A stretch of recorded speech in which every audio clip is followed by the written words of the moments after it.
All right, welcome everyone. Happy Saturday. Welcome to the Turd Flinging Monkey Show. I am your host, Turd Flinging Monkey. I'm riding solo right now. Oh wait, I think HD just showed up, literally at the last second. But other than that, I would be riding solo if not for HD. How are you doing, HD? Hello? Hello?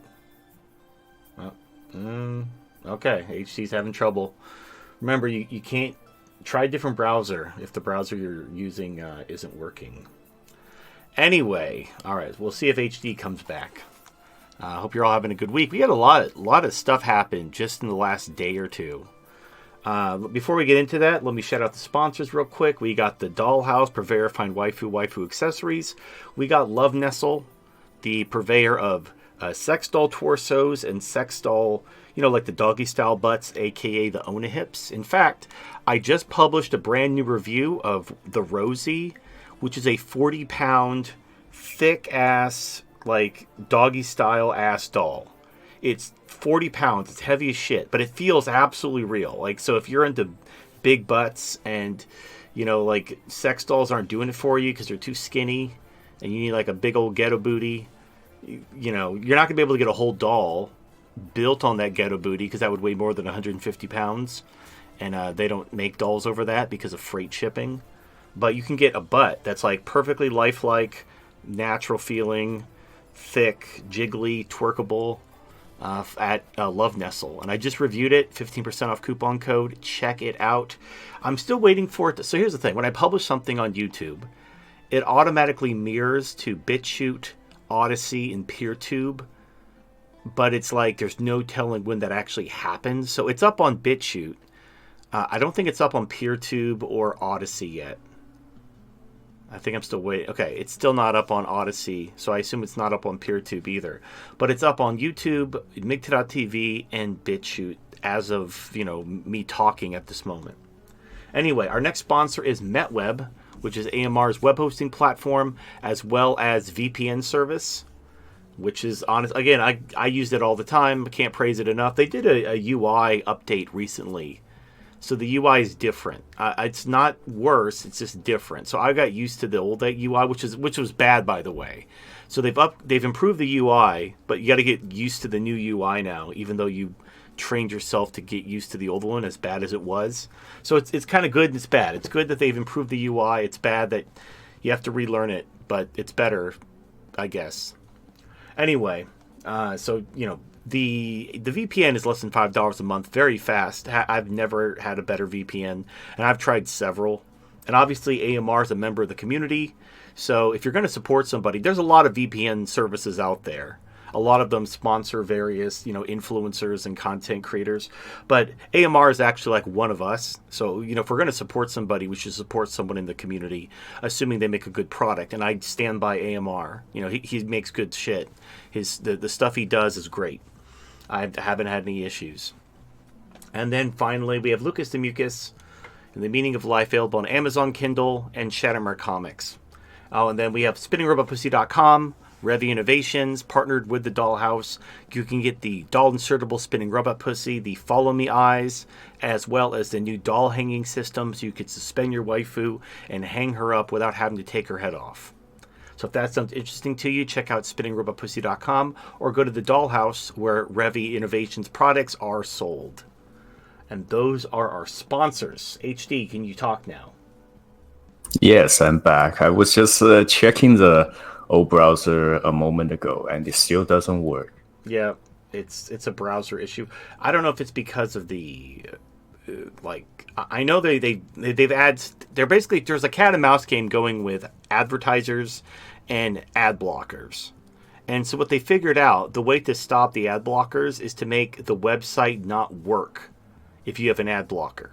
Like, it doesn't just block the ads, it breaks the website, which forces you to turn the ad blocker off just to access the website. And that's like the latest little cat and mouse game between advertisers and ad blockers. So just a hunch. I have no proof of this, but just a hunch. I'm guessing that the ad blocker in your browser is causing the website to not work. And that's why you can't access the website, or it doesn't access something because it's trying to force you to watch ads Just audio specifically. Yeah, but it worked before, but now they're like trying to figure out how they can get advertiser money again. I understand they're running a business. But you know, the internet being what it is, you can't control it. It's like trying to herd cats. You could try to make money off like the normies who are more interested in convenience than anything. But there's going to be people who are like, yeah, I'm not watching these fucking ads. Especially the unskippable 30-second ads can fuck all the way off. You know, you're going to interrupt me, play your little 5-second thing, fine. But these 30-second unskippable bullshit, no, that's bullshit. It legitimately pisses me off. It makes me like not want. I understand you're like, oh, you know, we're gonna make people watch our ads. That's not engendering me to your product. It's pissing me off. It's like putting a bad taste in my mouth. I'm like even less likely to buy your product now. Yep. If you usually, I just immediately change to some other video as soon as I see an unskippable ad that long. Yeah. Pretty crazy. All right. All right. So, now that we've gotten the advertisers out of the way, HC's here, so I at least have someone to talk to. Let's talk about what's going on. First of all, according to the U.S. government, take it with a grain of salt, America now has hypersonic missiles. They haven't proven they have them, but they claim to have them, and they're moving them to, I don't know about the front lines, but they're moving them like to Europe. They're putting them in Germany to stage. Again, they're doing this whole like, you better cuck to us and let us win, or else it's World War III. And Russia and China are already preparing for World War III. They're not going to cuck to NATO. They're not going to let NATO win. NATO started a war they can't win, and now they're trying to threaten World War III to get Russia and China to let them win and rule the world, and it's not going to happen. But supposedly, and I'm pretty sure most of the Middle East is not going to consider cucking at this point. No, that ship has sailed. But they are doing exactly what I thought they would do, which is double down. So, will this be the final double down? I don't know. It could be. Like, the fucking could commence. But we'll get there. Now, so the name of the missile is called the Dark Eagle. It would have been so hilarious if they called it the Dark Brandon. But they called it the Dark Eagle. That's the name of the American hypersonic missile. However, here's the thing. There's been no proof that it works. There's no video, there's no test footage, there's no nothing. And the guy who's been working on the hypersonic missile program, he's been hitting a wall for, the entirety of the Ukraine war. America's been trying to develop hypersonic missiles, and they keep failing. And certain programs have been suspended or scrapped, and it's like none of the hypersonic missile programs have succeeded. And now all of a sudden, they just roll out this new hypersonic missile with no fanfare, no big press conferences, no champagne bottles being popped, just with no fanfare. We have these missiles, we're putting them into Germany, neener, neener, pumpkin eater. And I'm like, I bet this is bullshit. This sounds like a fucking psyop to try to... Like, cause if this was legit, if there was legitimately this big breakthrough, there would be... I would expect something like how Tony Stark showed off his newest missile in the beginning of Iron Man 1 movie. Yeah, that big demonstration. They would do a test firing, and they would record it, and they would broadcast it to show everyone they have hypersonic missiles. But they just announce that they have them, and they're deploying them to Europe. And I'm like, this doesn't smell right, because if you develop this new technology, you'd be showing it off. You wouldn't just be quietly moving it in place. So my hunch is they don't have hypersonic missiles, and this is basically a psyop, because they know that they're behind the 8 ball when it comes to missile technology, now that they've fallen behind Russia and China. So they're just announcing that they have hypersonic missiles too, as a face-saving measure, and they don't. But they're hoping, they're hoping they could psych BRICS out, and so BRICS will let them win, and they won't actually have to fire anything. They're just like pretending. Because here's the thing: they've already, and there's so many little, it's like the whole Trump assassination thing. There's like these little kernels that don't add up. Little niggling kernels of fact that just kind of add up and paint a very a different picture than the media is saying. All right, here's the $1 million question. We've given Ukraine all of these long-range missiles to fire into Russia. Ukraine is getting their ass kicked, and we're not negotiating. There was talk of negotiations. There was a softening in the Defense Department in the recent past. All that's gone now. So we're back to, no, we're going to win, you guys. You just got to throw more money at the problem. Okay, if that's true, if we're doubling down in Ukraine, why is Germany getting the hypersonic missiles? We know Russia has hypersonic missiles. We know they're bombing the shit out of Ukraine, and Ukraine needs whatever we can give them. What's the point in giving these hypersonic missiles to Germany? To defend against Russian hypersonic missiles, of which there are none pointed at Germany? Why would Russia attack Germany with hypersonic missiles in the first place to necessitate a counter response from Germany? It doesn't make any sense. What does make sense is there are no hypersonic missiles, and this is bullshit. And they're just saying there are as a face-saving measure, and to try to get, hopefully, maybe Russia to. It's not going to work, but they're still trying the old. If we just bullshit long enough and pretend we're invincible and pretend that we got like all these magical weapons that can't be beaten, they're totally going to cuck and let us win, you guys. So anyway, but I just wanted to say I've seen the press releases, I've seen the articles. I have my doubts. Now, I could be wrong. They could be totally legit hypersonic missiles that America just isn't giving to Ukraine for no reason. We're just giving them to Germany, where they're just going to sit there and not be used for no reason. I don't know why. The thing, and this is why I think I'm right. When shit doesn't make any sense, somebody is lying. And then you have to think, like, why are they lying and why would they lie? So this doesn't make any sense. And my guess is because they don't have the hypersonic missiles, but they don't want to admit that all this money they've thrown at developing hypersonic missiles hasn't borne any fruit. They don't want to admit that. So they're just kind of, it's like the fucking moon landing. They're just going to bullshit it and hope that, it all works out in the wash. So I don't know. That's the update on the hypersonic missiles. It's called the Dark Eagle. Could be bullshit, could be legit. There's some interesting, some curious details and circumstances that lead me to press X to doubt. Okay, that's number one. Number two, there's been a big development in the Middle East. Now, okay, when this happened, it was reported that it was Hezbollah.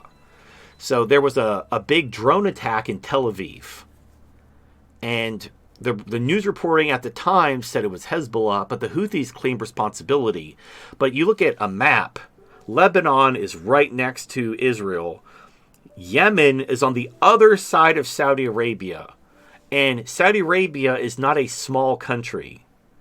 It would be like if Mexico attacked Canada. And they crossed the entire United States with a missile and hit Canada. It's like, what? How? I have questions. Anyway, so at the time of the attack, it was believed to be a Hezbollah attack. It's now been confirmed that it actually was the Houthis. They developed a new kind of drone, basically it flies for over 10 hours, because it was a 10-hour flight to get to Israel from Yemen. But it flies in such a way that it evades radar and doesn't appear to be a drone. So it flies for 10 hours, arrived in Israel, and then hit Tel Aviv.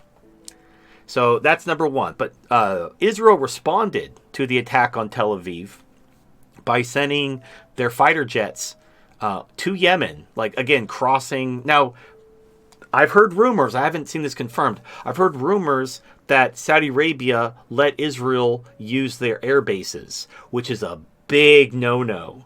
And the Houthis warned Saudi Arabia, if you let America and Israel use your military facilities, we're going to fuck your shit up.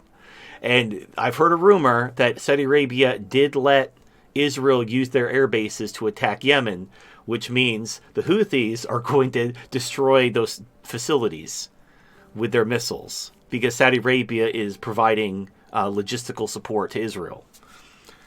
Anyway, why would they still side that way at this point? Well, they're trying to play both sides, and they're trying to keep their options open. I think that ship kind of already sailed. The ship kind of sailed, but also Saudi Arabia doesn't really have much in the way of its own military. So if America shows up on your doorstep and says, hey, we're going to use these facilities, we're not asking permission, we're going to do it, what is Saudi Arabia realistically going to do?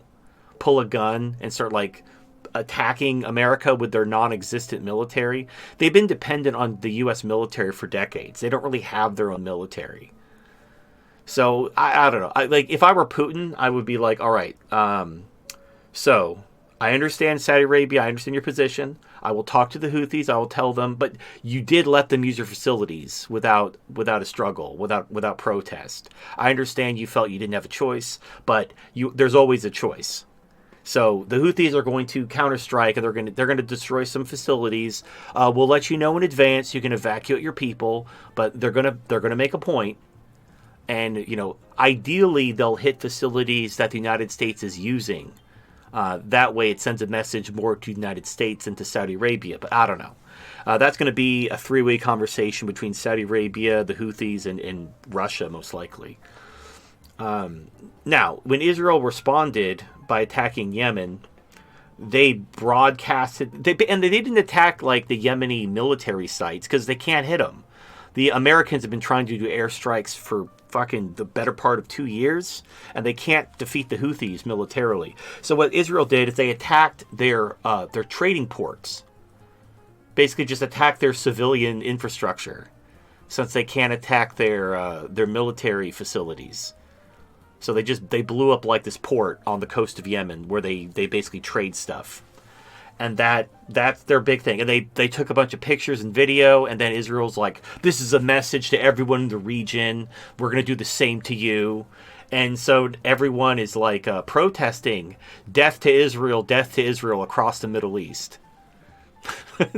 Like, the message was heard, Israel. Good job. Everyone's ready to kill you. Prepare. The Samson, what is it called? The Samson option, where they nuke the entire region, including themselves, just as one final fuck you. You better fucking start dusting that shit off. So anyway, that's what's going on with. Remember when we saw the North Korea might be the most desperate one to do something like this. Well, I can't see the future. I just asked myself, what would I do if I were them? If I were Russia, I would Iran needs nukes because they are facing a war against the United States and Israel pretty much by next year. At some point between now and this time next year, America will be at war with Iran. And the only defense Iran will have against that is if they have nukes. So they need some nukes. Now, they've suspended their nuclear enrichment program for years. There's no evidence that Iran is developing nukes. They stopped that voluntarily. I know Israel's been trying to get America to attack Iran. They want to attack Iran because Iran is basically their adversary in the region. Iran is the one providing, weapons and material to Hezbollah and the Houthis and everyone else. So that's why they want to take out Iran. But Iran is not developing nuclear weapons, but they need nuclear weapons. Now, if Russia gives Iran nuclear weapons, that could open up a can of worms. But if North Korea gives Iran nuclear weapons, the North Korea, they're their own guy. They do whatever the hell they want. What are you going to do?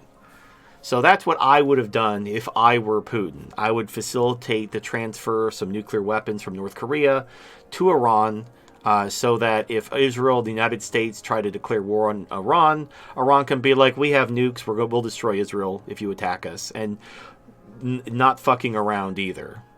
Not like, oh no, we're totally going to do it, you guys. Like, no, we will fucking hit the button and we will end their shit. There's no path that leads to victory. There's nothing the cathedral can do to win. And Israel attacking They can't even attack the Houthis directly. They're attacking like out in the open civilian infrastructure because it's all they know how to hit.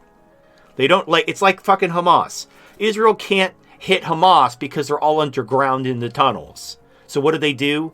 They bomb refugee centers and hospitals and schools because that's the only targets they know how to hit. So they're killing civilians. You know, they swear there's some Hamas guy somewhere in there. They can't identify him. They can't confirm anything, but he was in there. You got to trust us, as they're like dropping fucking bombs on refugee centers. That's how Israel and America basically fight. Like I remember in Iraq, we would just level everything. We'd go into a city and just level everything. We didn't give a shit about civilian casualties.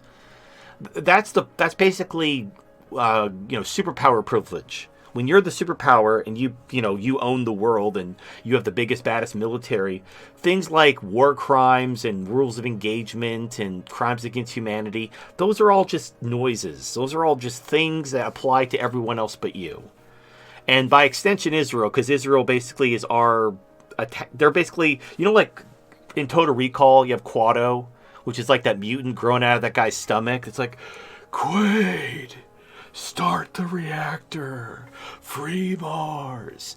That's Israel. Israel is the fucking mutant growing out of America's stomach that's like controlling us. And it's like, Quaid. Now, I haven't seen the remake of Total Recall, the Colin Farrell one. I'm familiar with the Arnold Schwarzenegger one. So if they remade Quado into a different type of mutant in the remake, I don't know. I didn't watch it. I'm referring to the 1980s Total Recall, i.e. the good one. But anyway, so my point is because there are little mutant growth, they get the same privileges we do because we basically, as been demonstrated very clearly, we have Israel's back unconditionally.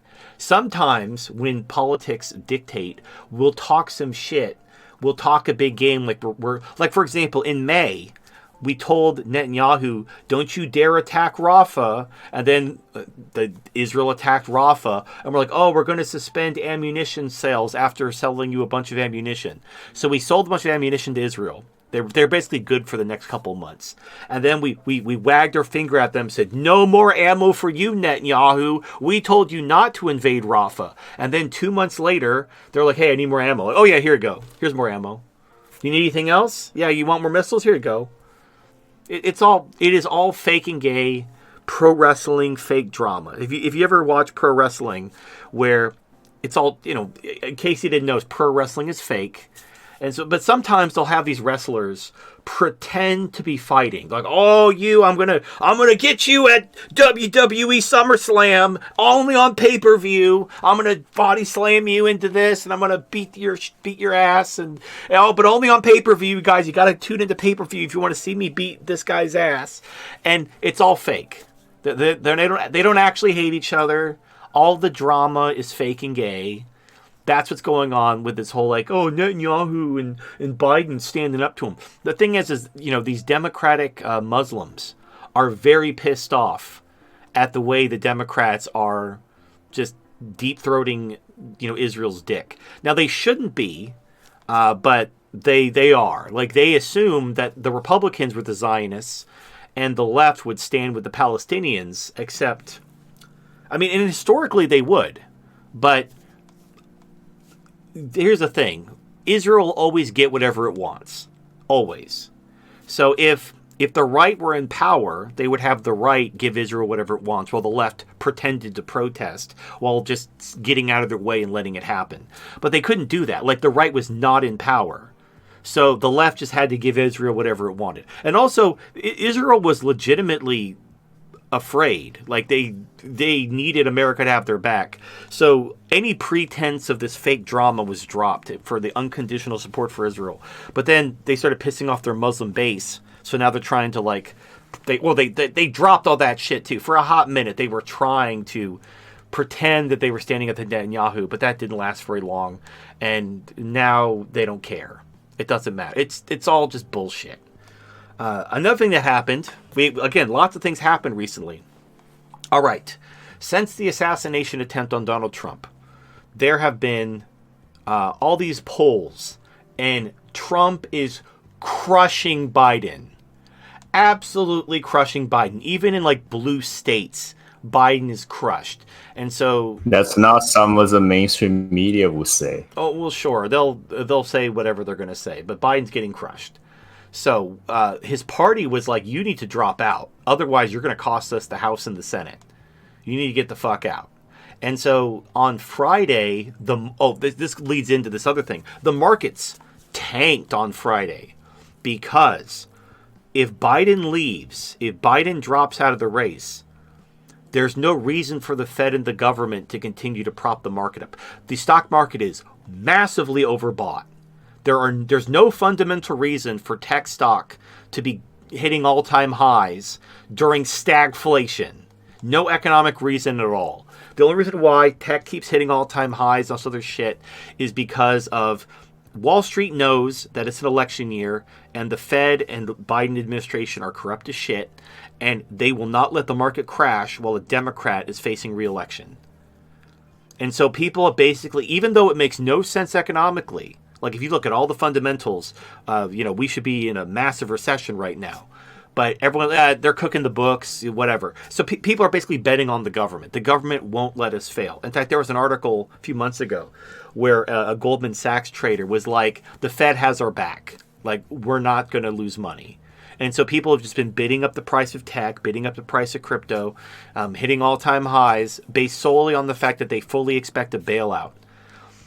Maybe not a direct bailout, but like they expect the government and the Fed to bail the market out if it ever gets into trouble and to cook the books when it comes to inflation and whatnot. Now, that's all well and good. When you understand that the game is being rigged, you just bet with the house. If you know the house is going to win because they're cheating, you just bet on the house, and you make some money, right? It makes sense.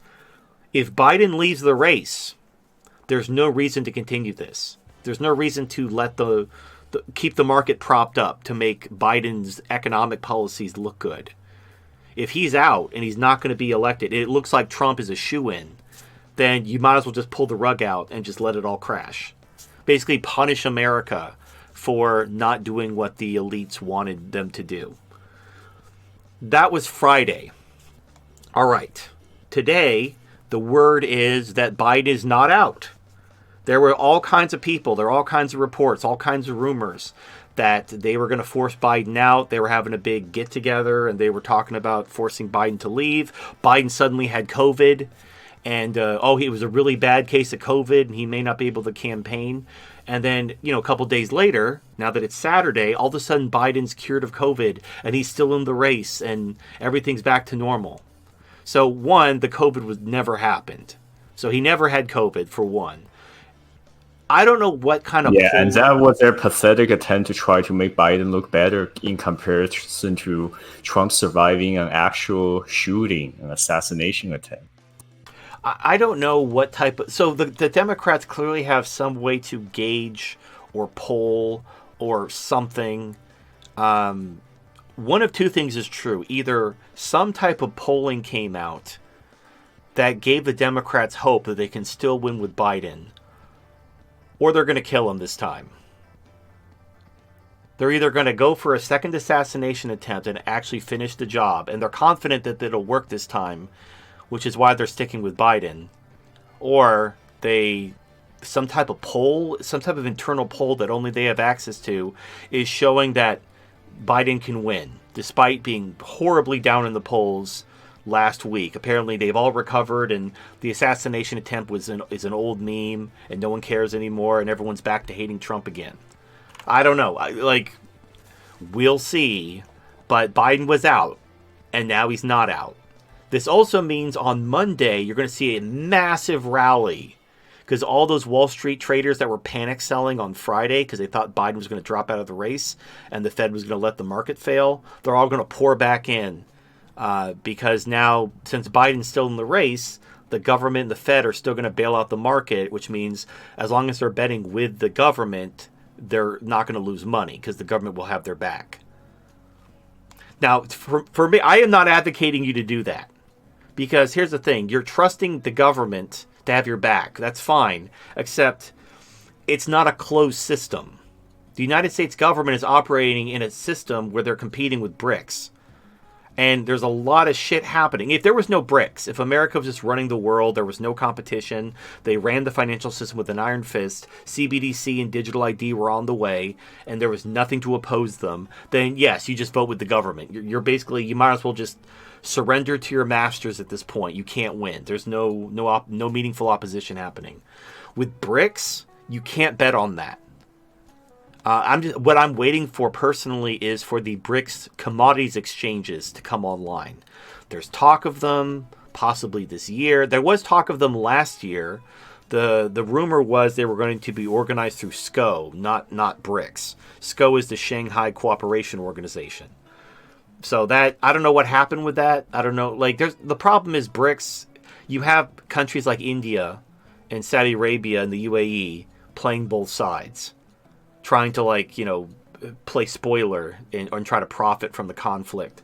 So in my opinion, what they should do, and what I would do if I were them, is I would move a lot of development to the Eurasian Economic Union, which does not include India. And then I would prototype everything there. I'd get it implemented within the EAEU. And then I would move it over to SCO and BRICS once it's implemented. Because trying to get something developed within BRICS or SCO, you're going to run into India and Saudi Arabia sabotaging you or playing spoiler because they're trying to play both sides. And so, anyway, but water under the bridge at this point. We'll see what happens. That's the latest. So just again, in summary, the Houthis in Israel are now directly fighting. Israel has attacked Yemen. Yemen has attacked Israel. They're not just shooting at ships. Now, I covered this in the newsletter. The United States is sending a super carrier to the Red Sea. It's a Nimitz class. It's the Roosevelt. It's like one of the biggest carriers in the fleet to try to intimidate the Houthis. It's like the Houthis aren't intimidated. What happened to the whole no-fly zone around the area? No, that's the Black Sea. So in the Black Sea, right? Because Russia will shoot them down, but they're basically baiting the Houthis to attack the carrier, which they absolutely will. It's a giant target, and they don't even need to sink the carrier. They just need to damage the flight deck. If they damage the flight deck and the aircraft can't take off, it's worthless. That's the whole thing. Like, you don't need to sink the aircraft carrier to win. You just take out the flight deck, which is the top of the aircraft carrier. And then it's going to have to leave for repairs. And then there you go. And then it'll come back. You do it again. It leaves. It comes back. You do it again. It leaves. You don't have to sink it. Because if it can't do its function as an aircraft carrier, it's useless. Now, the other question is, what if again, this hasn't been confirmed, but the Houthis and Hezbollah have warned Arab states, if you let America or Israel use your bases, we're going to fuck your shit up. And apparently, according to a rumor I've heard, Saudi Arabia did let Israel use their air bases, which means Saudi Arabia is going to get hit by the Houthis. They warned them they would. They weren't fucking around. So, and also Hezbollah's warned Cyprus, if you let Israel use your air bases, we're going to attack you. So that's, even if they don't have the aircraft carriers, the other question is, what about these Arab states that they could use to launch attacks from? They're going to have to be attacked too. So we're talking about a full-blown regional war. And at this point, there is no negotiating. There's no nothing. Israel does this thing where they pretend that they're in like ceasefire talks, and the ceasefire talks never amount to shit. And then they just launch big operations during the ceasefire talks. It's bullshit. But whatever. It doesn't matter. It's whatever at this point. The Houthis and Hezbollah have these missiles. They're going to use them. And there's really nothing Israel can do. They can bomb ports and kill innocent civilians. I mean, that's what they're good at after all. They can kill innocent civilians and pretend like that'll bring Yemen to its knees. Except it won't.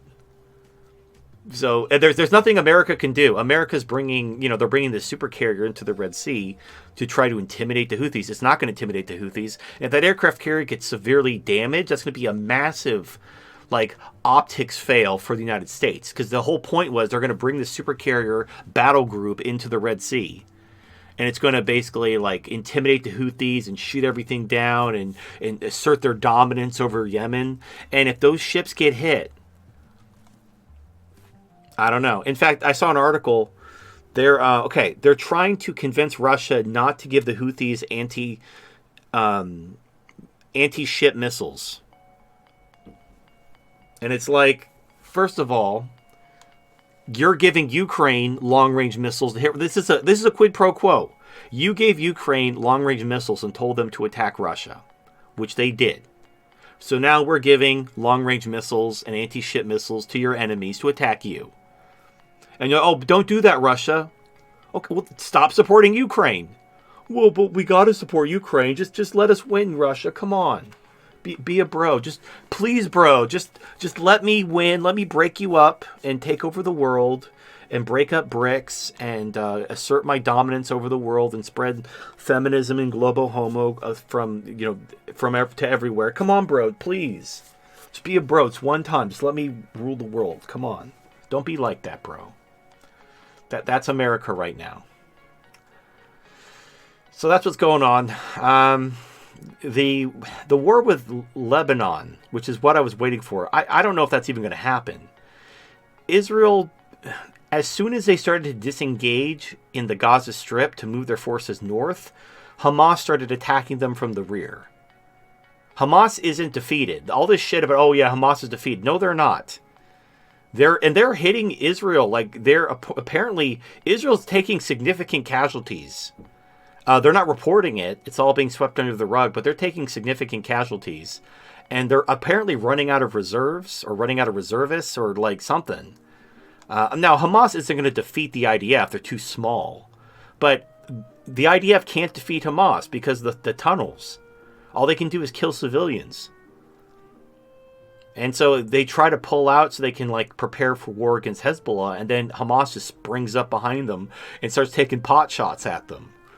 So they got to turn around and deal with Hamas, and then Hezbollah launches missiles at them.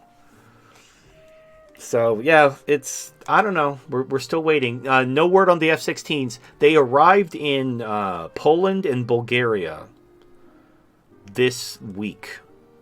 So the F-16s are near Ukraine. Apparently, though, these aren't the real F-16s. These are for NATO. Like, the F-16s that are going to Ukraine are from the Netherlands. They're basically decommissioned F-16s. But that's just a paperwork issue. You know, NATO can clearly give Ukraine whatever F-16s they want and claim that these are the F-16s from Poland or Netherlands or wherever the fuck, and just it doesn't matter. That's just paperwork. The whole point with NATO's escalation is they want plausible deniability. They want to be able to claim that they're not escalating, and if Russia counterattacks, they're escalating. That's all they care about. It's about the optics. They don't want to be seen as provoking a war while actively provoking a war. It's whatever.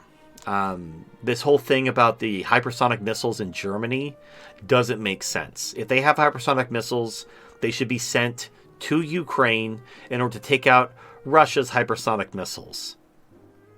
That's the whole point. What the fuck? We're putting them in Germany for what? So, but I don't know. We'll see. Look, I don't have access to every detail and every factoid. I could be missing something that puts everything into context and makes perfect sense, but probably not. I'm guessing the hypersonic missiles in Germany are bullshit. The F-16s, I don't know what they're waiting for.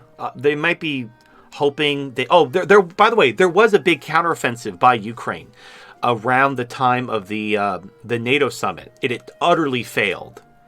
And Russia actually they let Ukraine pour all these units into this village, and Russia just slaughtered them. And it wasn't even a tactically important village. It was just that Ukraine was trying to launch an offensive to prove to NATO that they could, and it utterly failed. And that was like their last big thing. It was such a catastrophic failure that they didn't even announce it ahead of time. Like there was no YouTube trailer. They just poured a whole bunch of people to try to take this village, and they got slaughtered. And then after they slaughtered all the people they sent there, then the Russians just walked in and took the village anyway. Wait, how long ago was this? It was like this last week. Well, they've been fighting there for several weeks. And they've been just slaughtering the Ukrainians. But the Ukrainians kept sending people there. And there was even video where they were asking Putin, like, why didn't you take the village? And he said, look, well, the generals were saying, just let them come to us. Like, we're in a very defensible position. Let them come to us, and we'll kill them. And that's exactly what they did. So Ukraine kept sending troops into this village, and they just kept getting killed. And they kept sending more troops, and they lost, like, thousands of troops in like a couple weeks for a completely pointless village. And there were people who were being interviewed where it's like, we didn't even know why we were there. We felt like we were just being thrown at them to make a political point. We didn't accomplish anything. So yeah, it's a fucking shit show.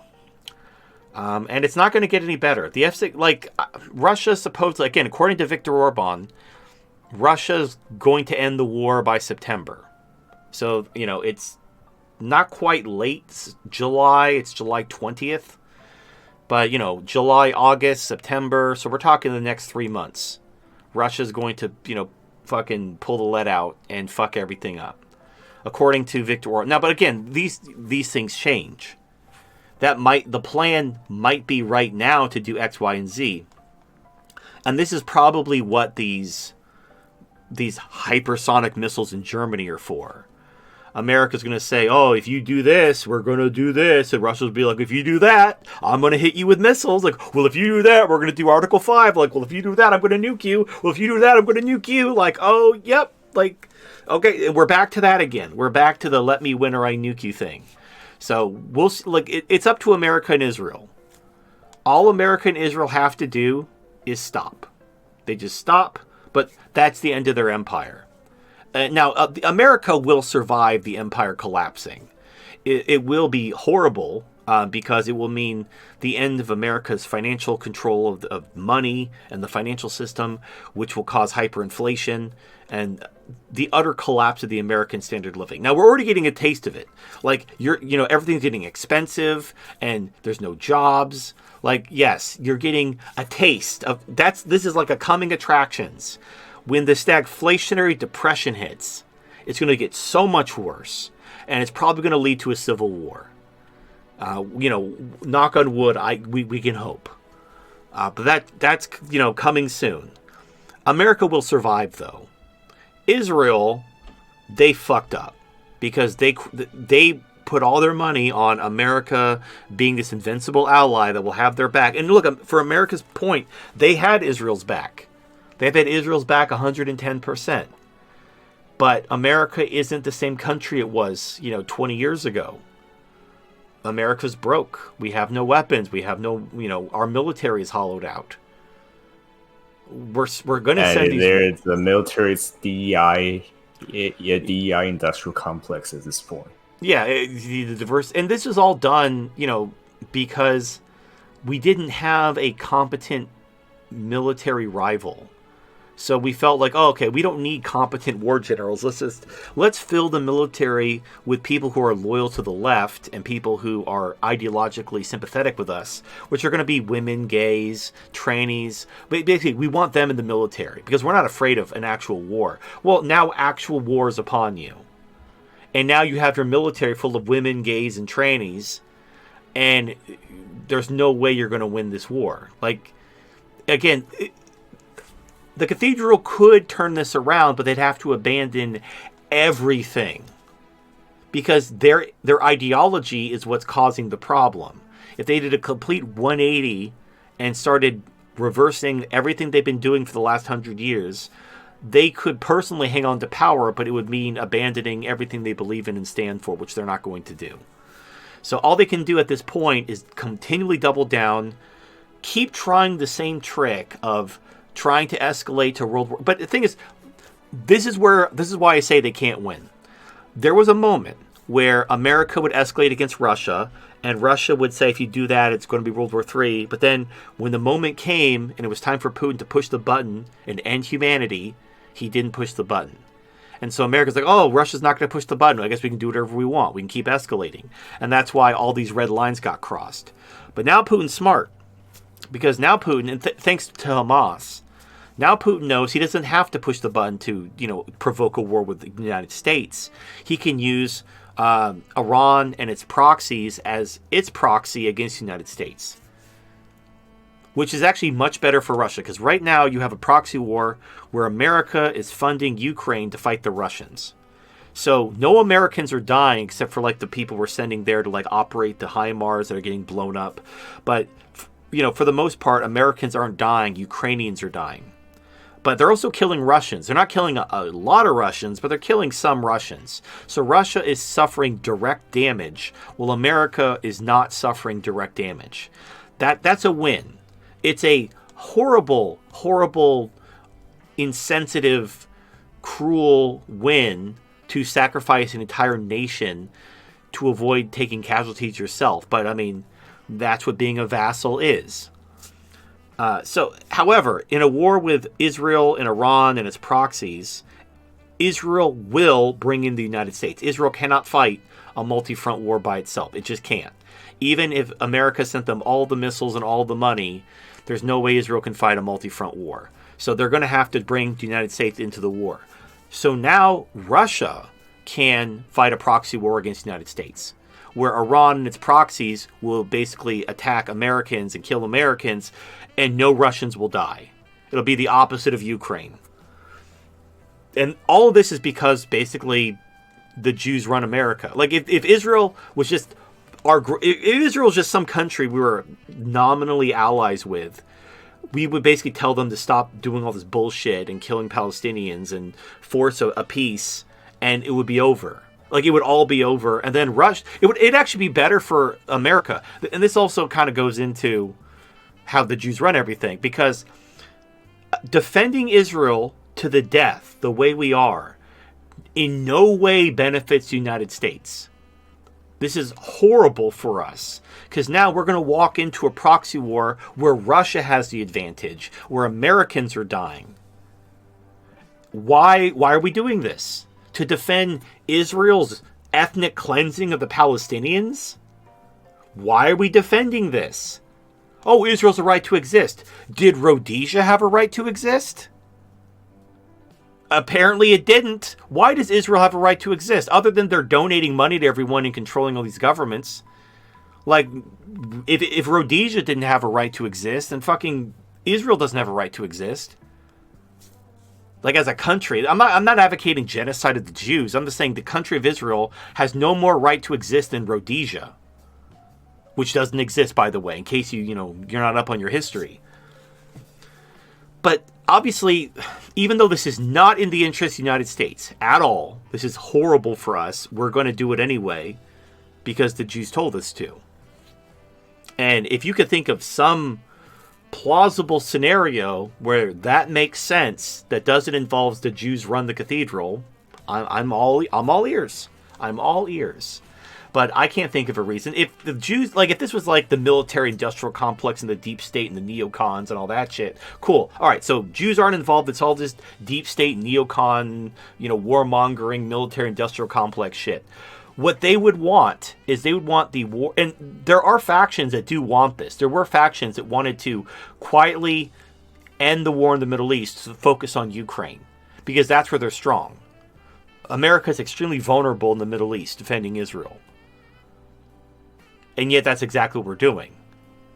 And in fact, just to prove that no matter what side you vote for, you're going to be stuck in Jew cock no matter what, J.D. Vance and Trump are giant Zionists.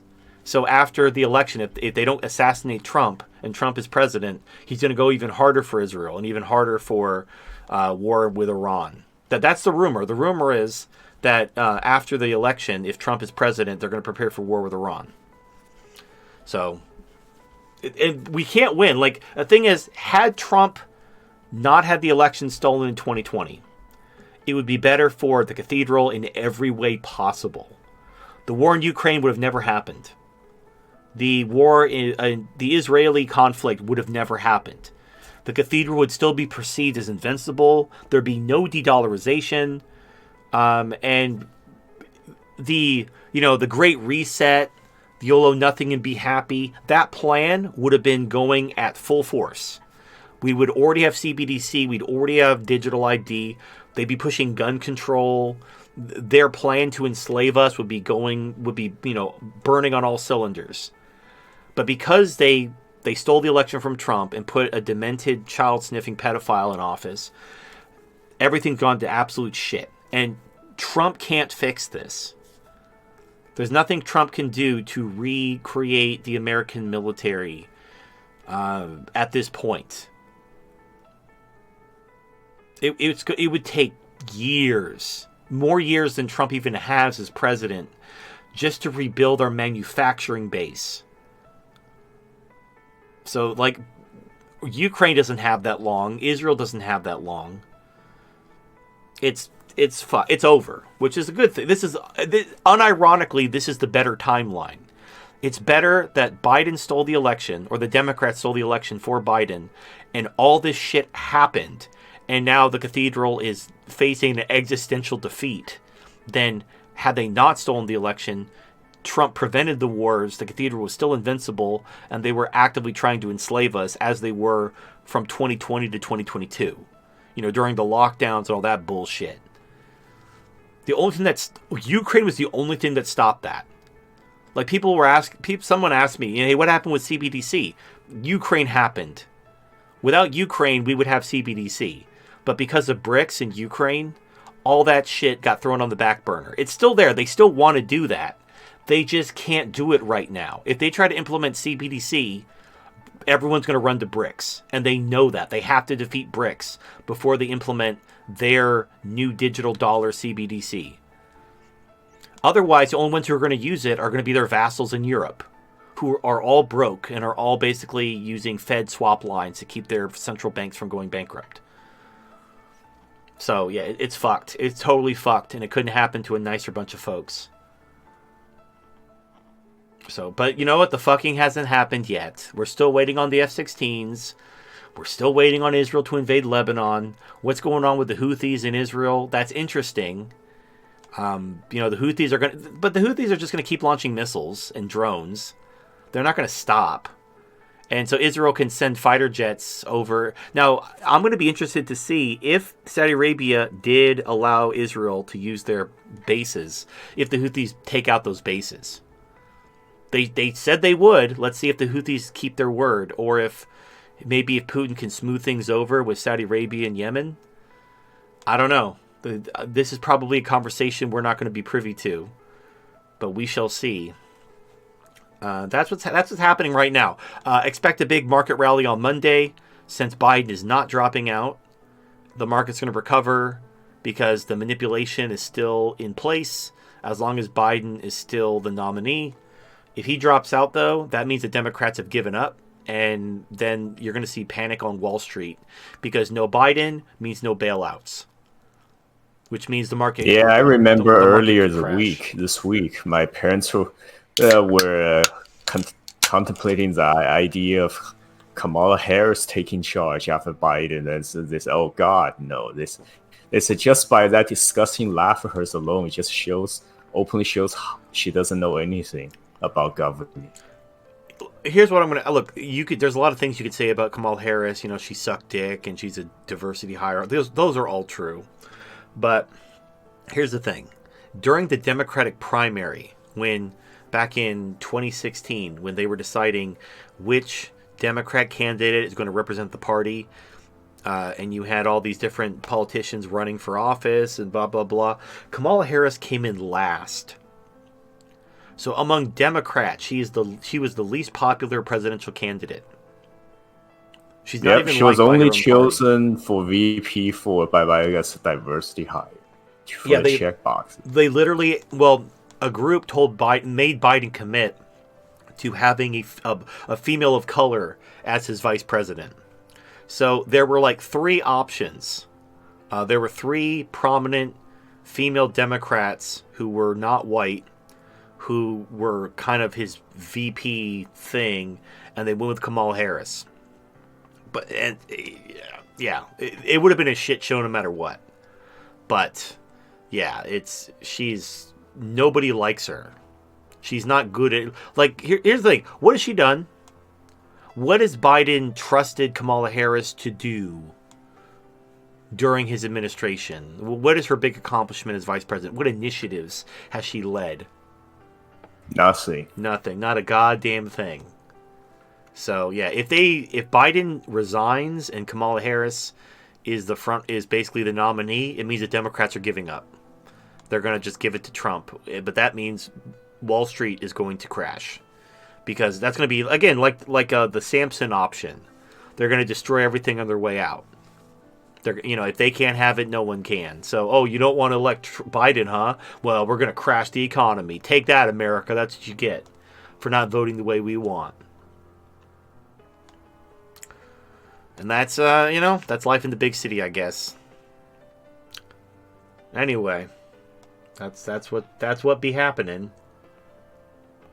Wait a minute. Earlier, did you call the moon landing BS? Is it made up like the hypersonic missiles? It wasn't. Yeah. So okay, if you look into it, it was faked. Now it wasn't supposed to be faked. They legitimately did try to reach the moon, but they had like a window. Like I think they said like it was 5 years or 10 years they were going to reach the moon. It was a space race. About halfway through the program, they realized they can't do it. There's too many physical hurdles that they can't overcome given the constraints of the technology at the time. So they decided they're going to fake it. They're going to fake it for, to keep their promise and to not lose face. And some of the telltale signs of it is all of the scientists who were working on the moon program, they all resigned at the same time. So you had all these people who were heading up the program for all these years, all mass resigning. And the astronauts they hired to do the moon landing, they, when they did interviews, they weren't like, people were like praising them. Oh my God, you walked on the moon. How did that feel? And they were all very like kind of not excited about it.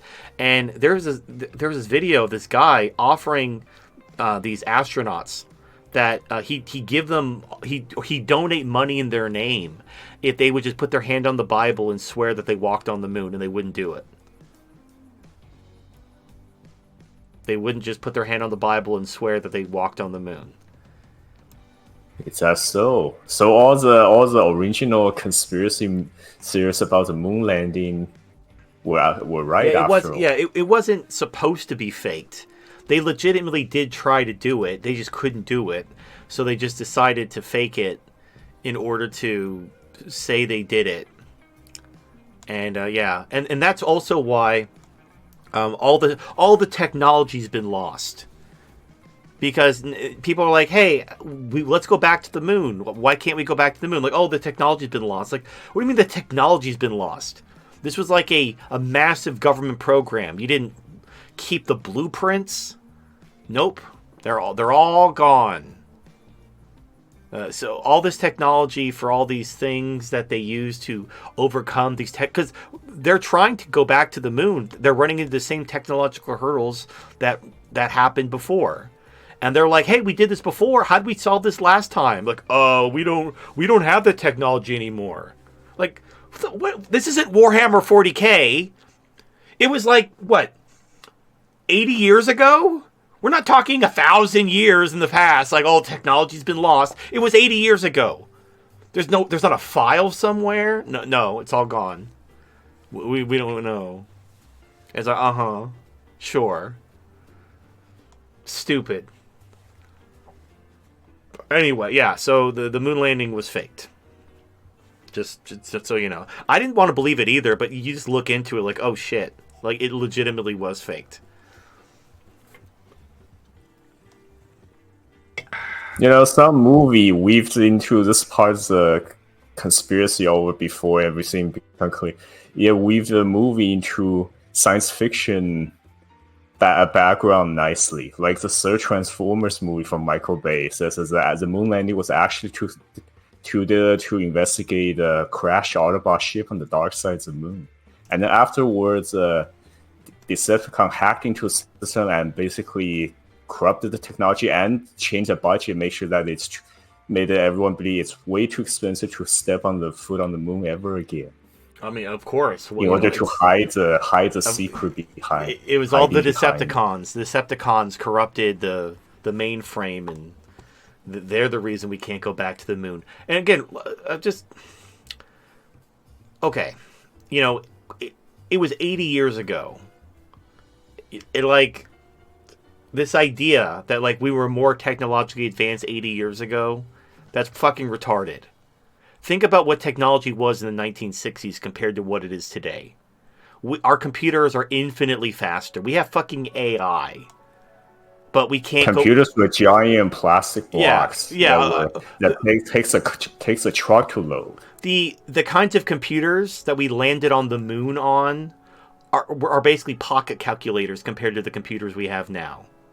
The idea that we can't overcome these hurdles because we lost some technology from 80 years ago. It's here's a thought. Why don't you rediscover it? It's fucking 80-year-old technology. The answer is they just can't. It's not. There's I don't remember the name of it. There's this thing that basically prevents it from. It prevents you from. It prevents going to the moon from happening. I can't remember what it's called, but they haven't figured out a way to actually do it without killing everyone. And no amount of technology's figured it out, and all the records from the 60s were lost, so we don't know how they did it. We know they did it, but we don't know how, and we didn't go back. And also we don't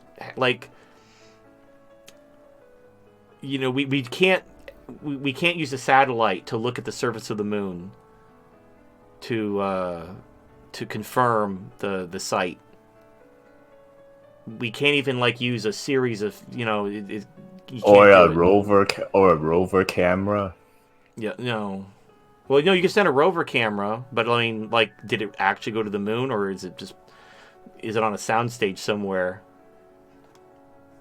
I mean, a third party, if China or Russia sent a moon rover, that would lend some credibility. But if it's a NASA rover, then it's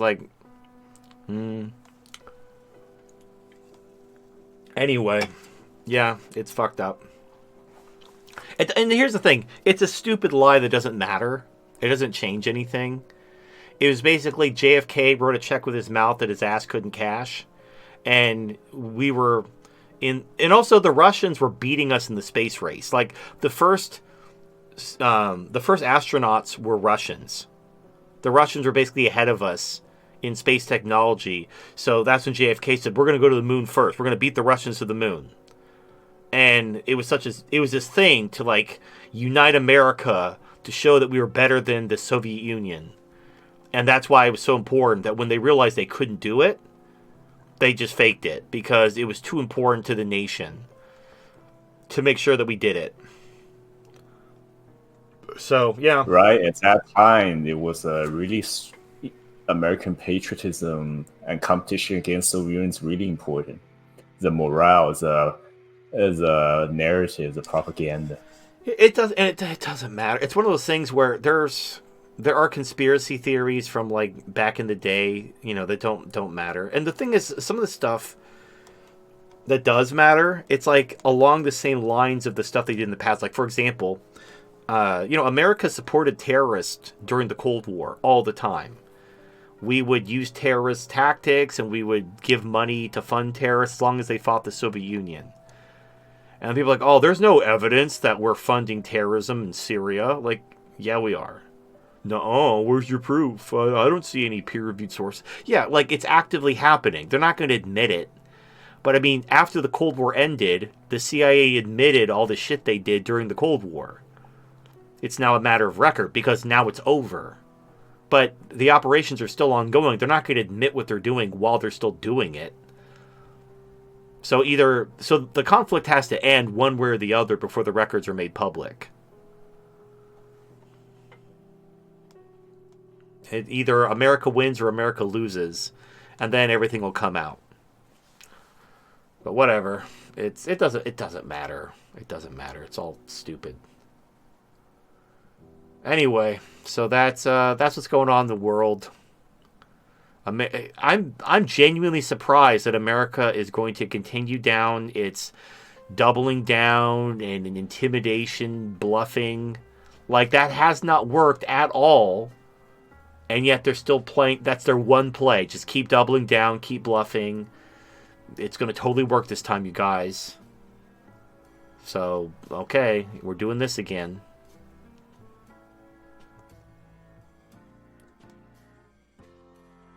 Anyway, so is there anything on your guys' mind you want to talk about?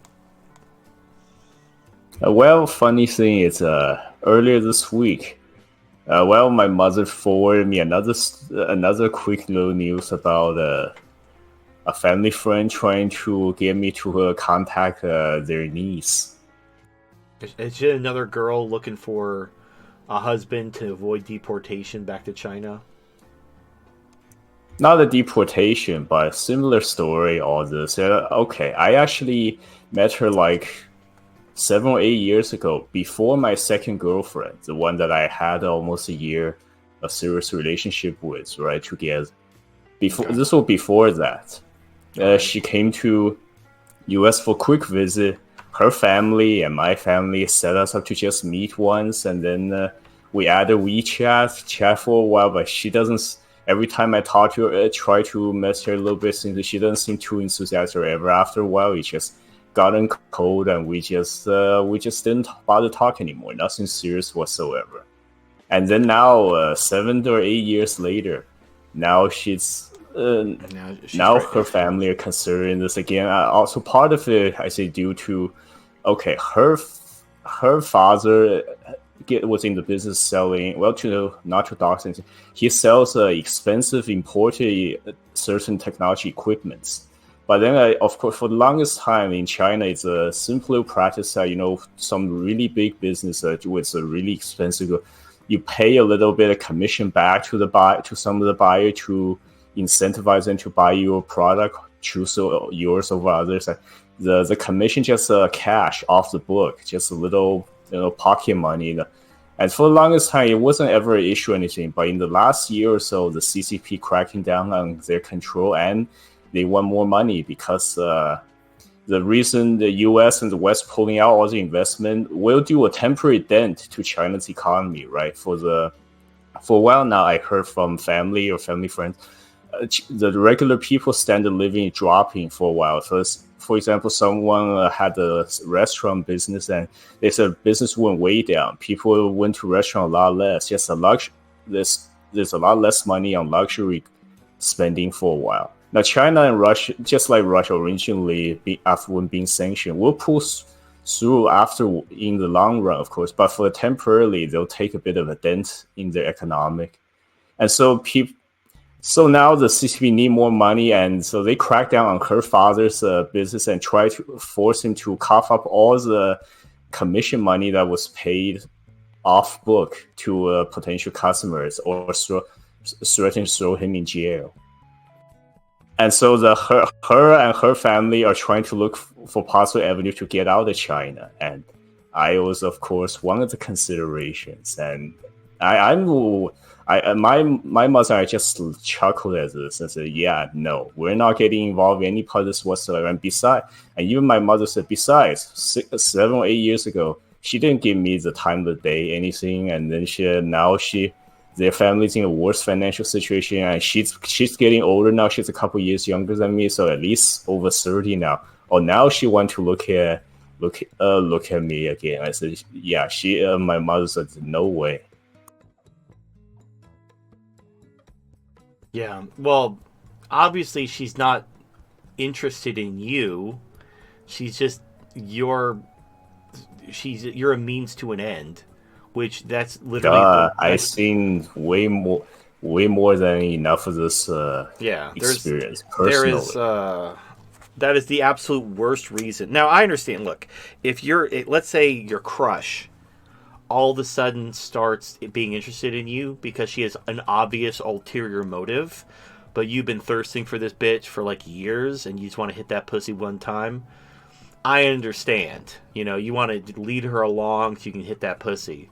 But absent that specific scenario, if you know a woman has ulterior motives, yeah, stay far away. That will not end well for you unless you're just really jonesing for some pussy. There's no reason to mess around with that sort of thing. Obviously, and wait, what was I saying? Oh yeah, and my mother told me about she had a big conversation with a family friend, right? Recently she said, so what was her? Did she say? She asked her friend, did the girl say anything about what happened last time? Why they just didn't talk anymore after a while? And then the family friend says her niece did say, well, after a while, she think I didn't message her on WeChat, initiate conversation often enough. It's every once in a while I chat her up, try to start a dialogue or conversation, and then when I heard that, I said, oh really? Has she ever thought once that she could just, I don't know, start typing hi and press send and just start a chat with me for once? Just because I didn't chat to her every single day on WeChat, I wasn't pursuing her hard enough, or aka I didn't simp hard enough in the beginning. No, okay. That she just let me translate. All right, so this is basically women have this thing they do where they reach deep down inside to try to figure out how some reason to ping it on me. It's some guy's. It's a guy's fault. Like no matter what they did, like if they forgot to do something and it's their fault, they'll be like, well, actually, it's his fault because he didn't message me enough.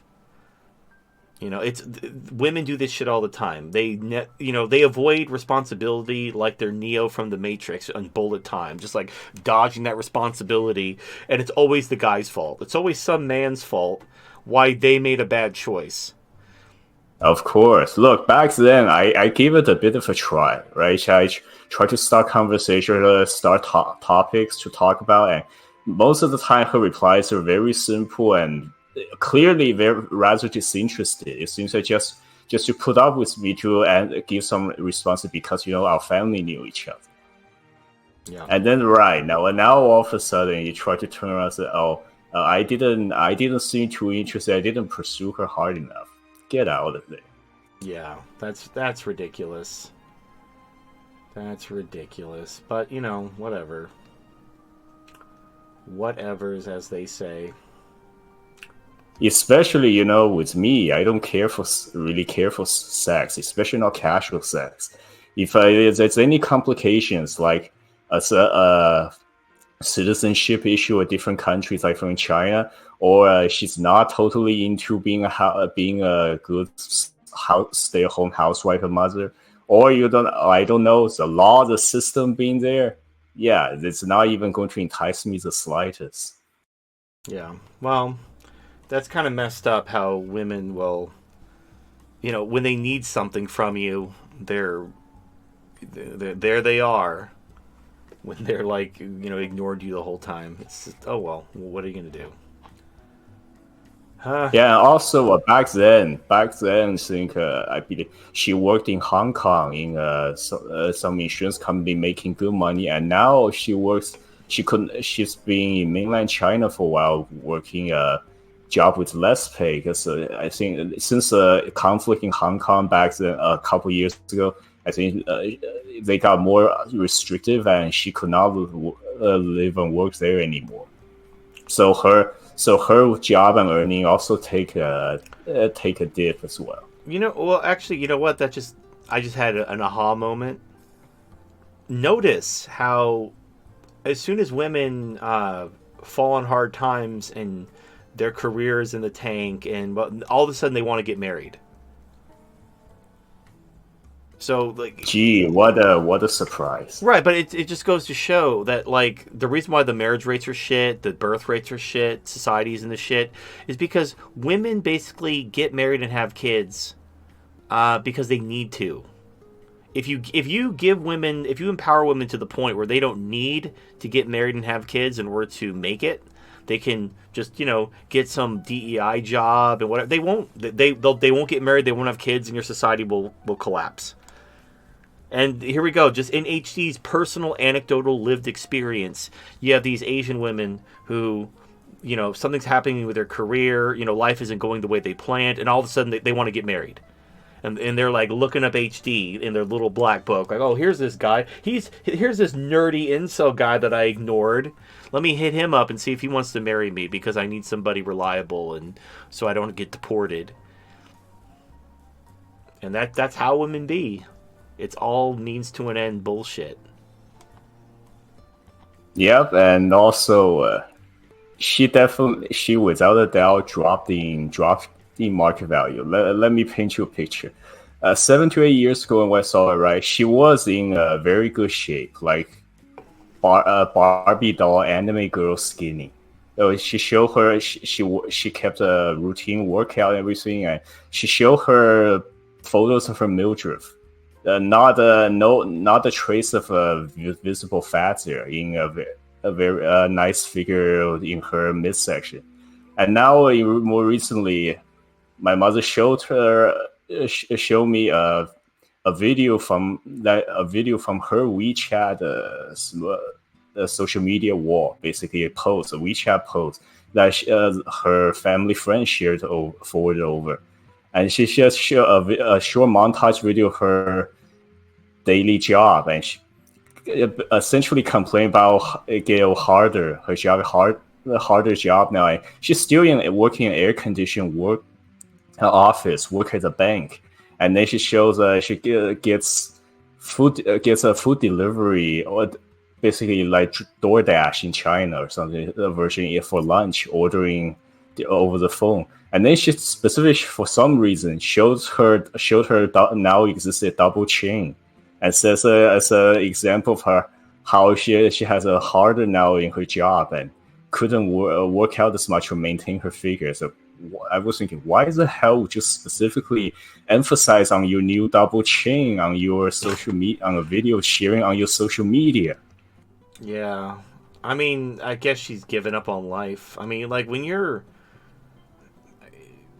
single and looking, you just kind of instinctually take care of yourself because you know that, if you want to get that dick wet, you're going to have to do some sit-ups. And then the problem is once you've kind of realized who gives a shit, that's when you start to like get lazy. That's why I started putting on weight, is because I just stopped caring about like trying to attract women, so I just didn't give a shit. It was just easier to just not worry about it. But then when I realized, okay, I got to get back into my military shape. So anyway, we've covered that many times. Right. I mean, that's similar to everybody. But I don't think any of us will flaunt that we gained weight or we can have more fat in our certain area. But she instead posted in a video on her WeChat's a social media post. It's, I don't know, try to gather sympathy point at this point. So hopefully for some guy. Well, okay, here's the thing. Sympathy isn't going to make a guy's dick hard. Guys are not like, you don't need to manipulate a guy into wanting sex or even wanting a relationship. If you're pleasant looking and you're available and you have an actual vagina, not a frankenpussy, that's about you basically checked all the boxes as far as most guys are concerned. Now, if the guy doesn't like you, like you're not his type, or you're not attractive enough, like your standards are too high, you're going for like a 9 and you're like a 7 or a 6, sympathy, pity, that's not going to work. You might get him to fuck you like at a, invite him over and have some sex, just guys will fuck you. Guys will fuck pretty much anything. If you're the most attractive woman at the party, even if everyone is ugly, like let's say you're a 6, but all the other women are 4s and 3s, he'll fuck you. But if you're a 6 and you want to get with him, and he's a 9. He's like, I don't want to get with you. I mean, I fucked you at that party once because you were the most attractive woman there, and I was horny. But I'm not gonna date you seriously. You're fucking ugly. And like, oh, but don't you feel bad for me? Like, oh, I do feel bad for you, but that doesn't pity. I don't like. I don't have like a pity fetish. I'm like, oh, look at this poor fat woman. I feel bad for her as you like masturbate with your tears. Like, what the fuck is that?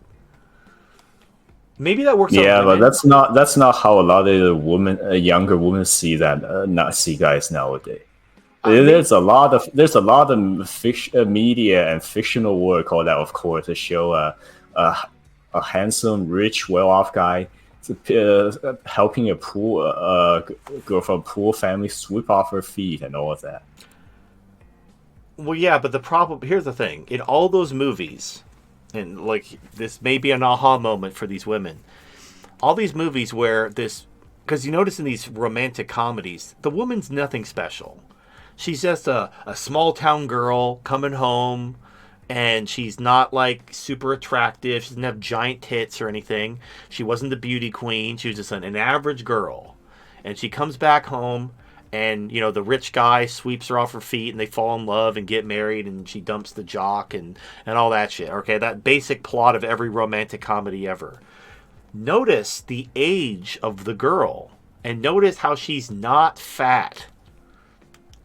Like, you could be a plain Jane. Like, you could be the cashier at Walmart. If you're attractive and not a bitch, guys will go for you regardless.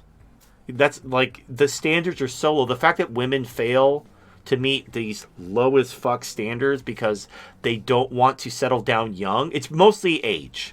They don't want to settle down young. They want to have their fun with Chad and Tyrone.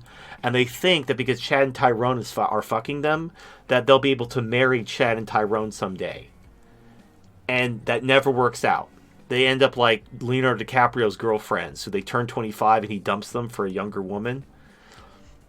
And they knew that going in. They thought like, but no, I could change him. I'll get Leonardo DiCaprio to fall in love with me because my pussy's magic. I know all these other attractive women he's fucked, their vagina is exactly the same. But no, mine is magic. He'll fall in love with me once he samples my pussy. And no, your pussy is just a moist hole that feels good when you put your penis in it.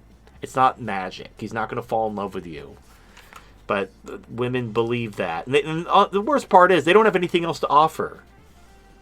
And they don't let go of their standards until it's way too late.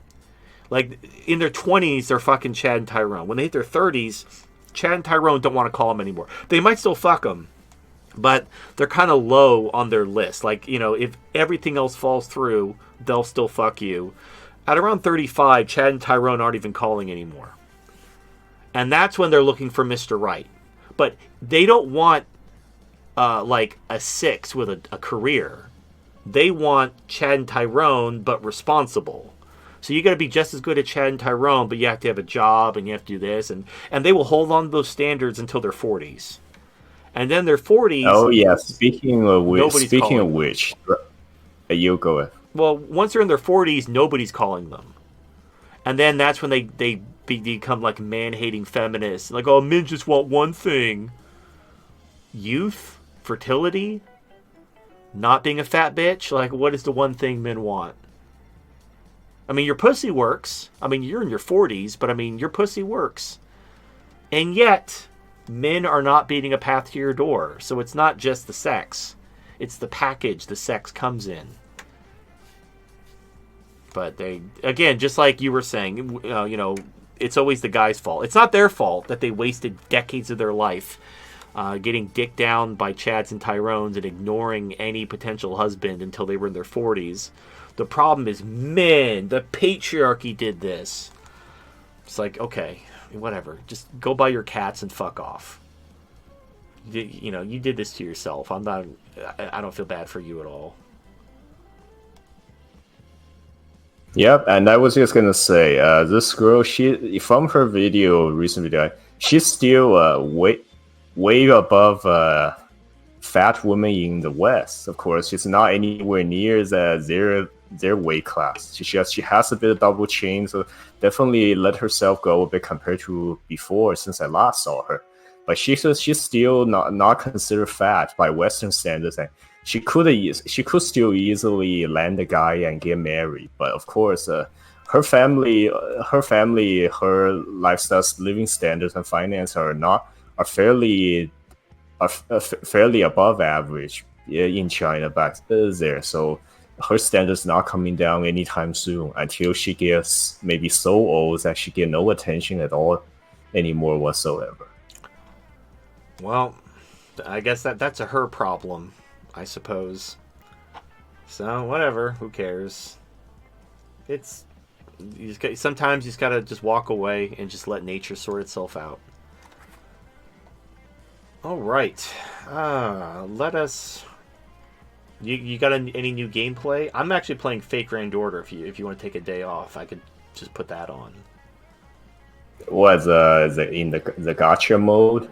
Yeah, because there's an event. It's like a summer event, and I'm trying to get the summer Valkyries.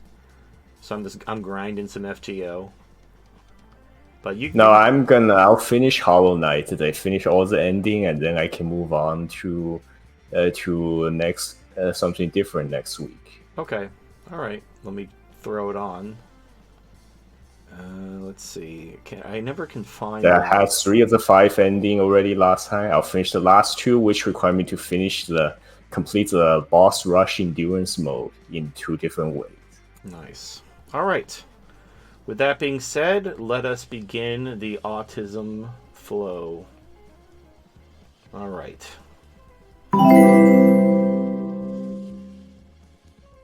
Scubby donated $5. BRICS Ascension as a blockchain, Forex, world trade market tool to bring countries' resources into the fold of commodity control, that would not normally work together. They rally around the freedom to trade using their currency in lieu of the dollar. COP29 November 11th, -22:24 in Azerbaijan. Trump/Putin will sign treaty ending all wars, will merge into BRICS, saving the dollar and cancel stagflation. All UN nations will add carbon credits to the trade platform New World Order and end sanctions. All right, so let me tell you what, none of that makes any sense. Scubby, you're always fun for your random schizo posts. All right, so number 1. Yes, BRICS uses blockchain. BRICS Pay is blockchain based. It's not a CBDC because BRICS does not have a central bank. They're not a government. They're not like the EU. It's essentially it's like a trade organization. So they have bilateral agreements, and they created BRICS Pay to allow everyone to use their local currency, and they use a stable coin in order to facilitate that currency swap. So there's no central bank. Therefore, it's not a CBDC, but it is blockchain. So some people have reported that BRICS uses CBDC, and no, it's by definition not a CBDC if there's no central bank. It's functionally no different than any other stable coin. It's just that it's being run through BRICS. All right. Yes, the purpose of not BRICS Pay specifically. The BRICS Commodities Exchange is going to strip the West of its control of the price of commodities. Because right now, the world has to do business in Western-controlled markets. Now, that's been fine until after COVID. With all that money printing, and because a Democrat is in office, they've been manipulating the ever-living shit out of prices to keep them range-bound for the benefit of the West. And the problem with that is it fucks over the producers. The people who make the commodities are getting completely fucked so that the people who are using the commodities can pay less. Basically, the global South is getting fucked so that the West can, eat well at the expense of the global South. And shock of all shockers, the global South is pretty fucking pissed about it. But currently, they can't do anything because the West controls the financial system. And that's where BRICS comes in. Now, BRICS Pay in and of itself doesn't solve this problem. What solves this problem is the BRICS Commodities Exchange. because now this is already beginning to happen in Shanghai with the price of gold. So China is buying up gold. They're not buying US bonds anymore. They're buying gold. So the Shanghai exchange, the price of gold is X. Now in the West, because the American government doesn't want gold to go up, because gold going up is an existential threat to the dollar. So they tried to crash the price of gold. But China's buying gold. So what happened was the price of gold was going down in the Western controlled markets through manipulation, but the price was going up in Shanghai. Now gold is a physical commodity. If the price is right and it's worth the shipping costs, you could just take the gold out of the Western markets and bring it to Shanghai and sell it for more. It's called arbitrage, which is exactly what happened. Gold started draining from the Western markets and flowing to China because it was worth more in China. And so that's why the price of gold has actually stayed high, because they've tried to manipulate it down, but the more they manipulate it down, the more China buys. And they eventually realize we can't do that. We can't stop this from happening. Because the more they crash the price, the more China buys the gold. They know it's underpriced. They're not fucking stupid. However, the markets are still largely controlled by the West, because the producers still list their commodities on the Western markets, because that's how they sell their commodity. I mean, if you're going to sell to China, you could list it on Shanghai. But if you want to sell it to the world, all those global markets are controlled by Western countries like the United States and the UK. When you have a BRICS exchange, then you're going to be able to sell your commodity to the world without having to go through the West. And when you're getting fucked over by these Western controlled markets and the BRICS are paying more, you're gonna basically pull, again, the physical commodities are gonna flow from the Western controlled markets to the BRICS markets, because they're gonna get more money for it. And when the physical commodity is exhausted in the West, they're going to have to raise the price. And here's the problem. When you're a Western country who imports your commodities because you're not self-sufficient because of your environmental bullshit agenda, when the price goes up, you're fucked. Like, you have to pay that price if you want this thing. Whether it's food or fuel or whatever, you got to pay whatever the market price is. And you can't manipulate it down, because if you manipulate it down, the producers are going to pull their commodity out of your exchange and list it on the BRICS exchange because the price is higher there. And there's nothing you can do to stop it other than defeating BRICS militarily and breaking up Russia and China, which they're trying to do that. It's just not working out for them. So there's nothing they can do to stop the BRICS exchange from destroying their little house of cards that they've constructed of market manipulation.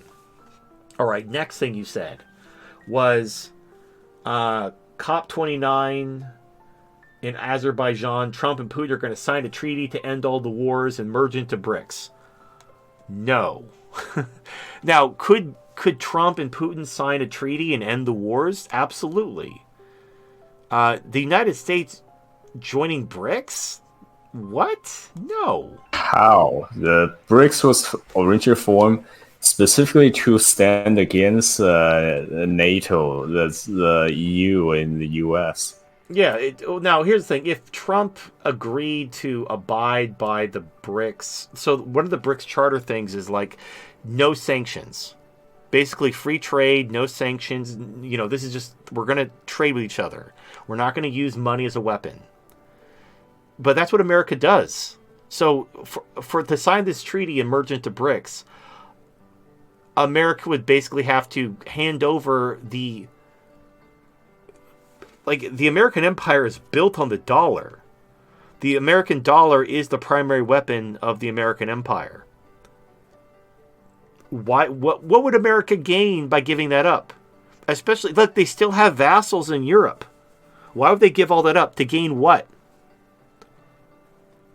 Nothing. America gains nothing by doing that. So why would... And Trump, look, Trump is a massive Zionist, But he does care about America. He doesn't want to see. He's not going to just watch America collapse economically, never to rise again for no gain. If there's some deal being made, maybe, but like that doesn't make any sense. Why would Trump agree to do that? To what benefit?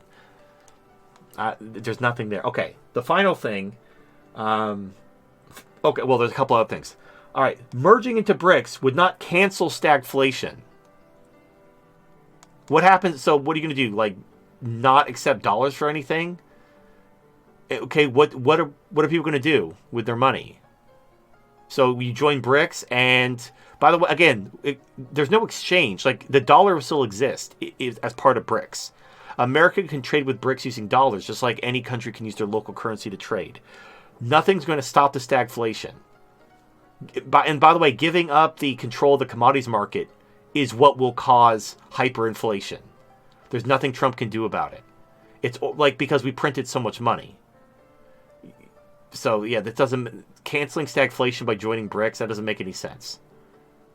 That's not how anything works. The only way to cancel stagflation would be to massively cut government spending. Except your final point is the UN is going to use carbon credits to trade, and that's going to be the new commodity because the West doesn't have any commodities to trade, so they're going to invent carbon credits to trade on this commodities exchange. Like, okay, and here's the $1 million question: what do carbon credits do? What are they? Like, they're not an actual commodity. What do you use a carbon credit for? It's basically the government saying you're only allowed to use so much carbon or emit so much CO2, and if you want to emit more, you got to give us money. It's basically a tax. It's a tax voucher. You're essentially. And how are they going to tell other country what to do? Yes. What? Yeah. How are they going to tell the rest of the world, hey, you need to buy our tax vouchers? Or, better idea, go fuck yourself. We're not going to pay your fucking tax voucher. Go fuck yourself. Keep fucking yourself until I say to stop. I haven't said stop. Keep fucking yourself. I know you're bleeding. I didn't say stop, though. Keep going. Like, this is fantasy. Absolute fantasy. Carbon credits are nothing. They're a fugazi. They don't exist. The government arbitrarily putting a limit on CO2 emissions in order to generate tax revenue, they're just taxing carbon dioxide. That's all that is. And like, oh, but you could trade your tax vouchers.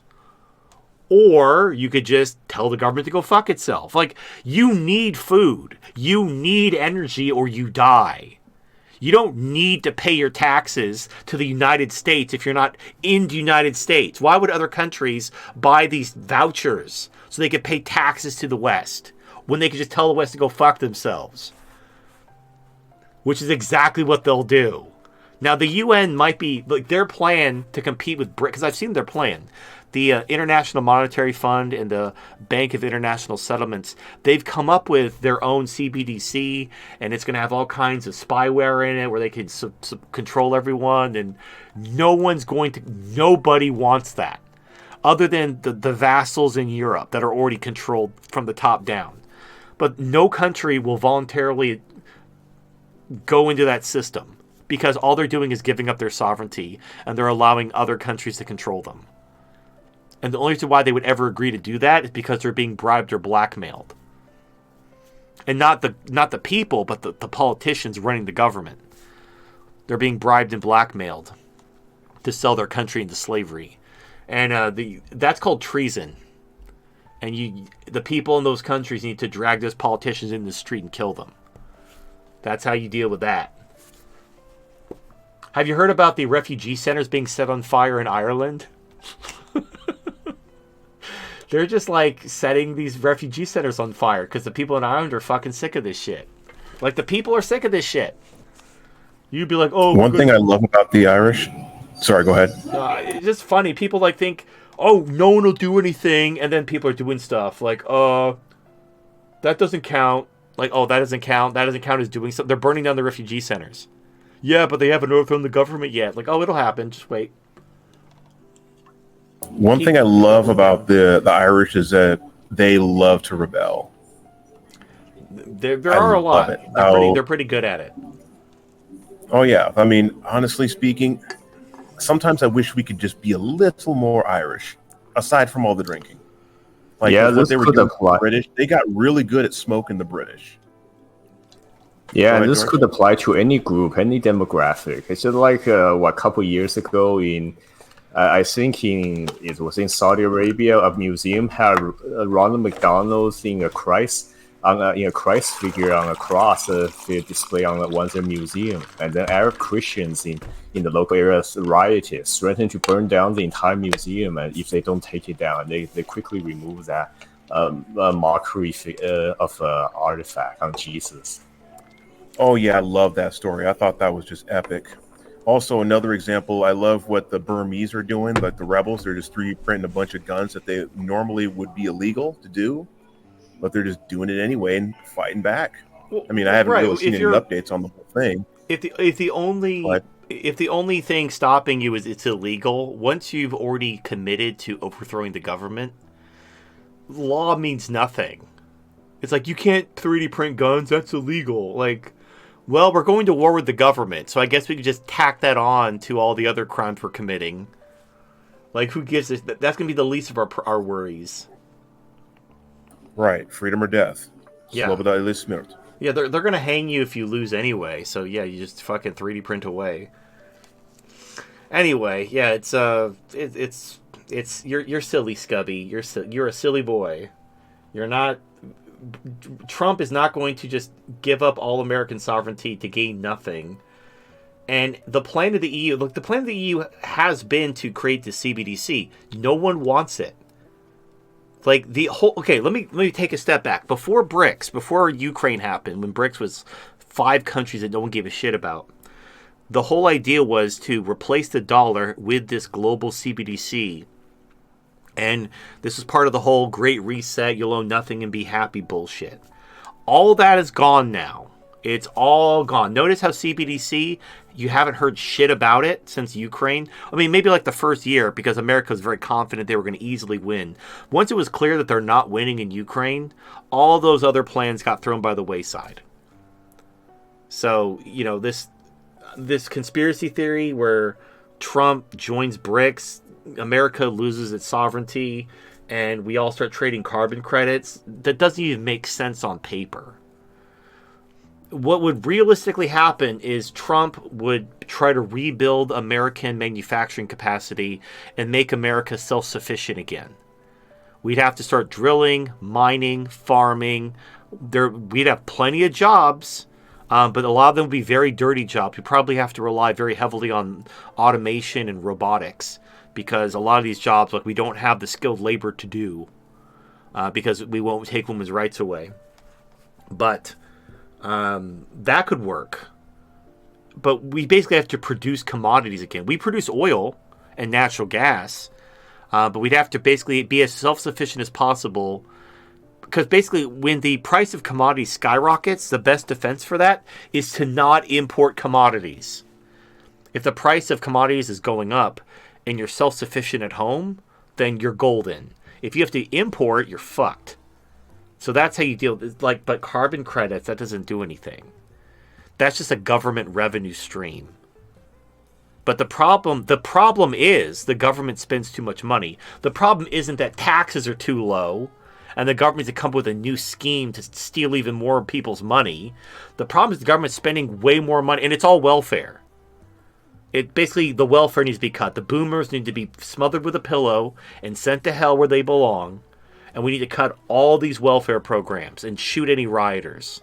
All these welfare-dependent dipshits who fucking shoot them in the head, get them the fuck out of here. Nothing of value will be lost. And then once the boomers are dead and the welfare sponges are dead and the government spending is cut, the inflation stops. That's what's causing it. It's all the government spending and all the money printing.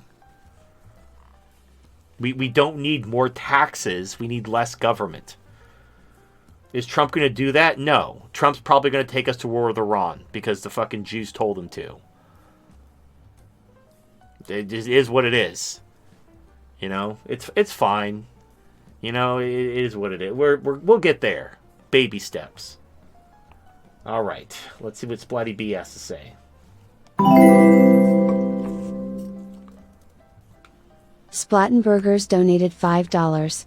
Before we talk about the so-called wage gap, how about we talk about the spending gap instead? Don't women account for like 75% of consumer spending? Funny how they manage that if they're so underpaid. Moo wage gap, moo wage ceiling. BTW, have you seen this new expensive purse I just bought? Teehee. Yes. There's a few reasons for that. Now, part of it is, unfortunately, a little bit misleading.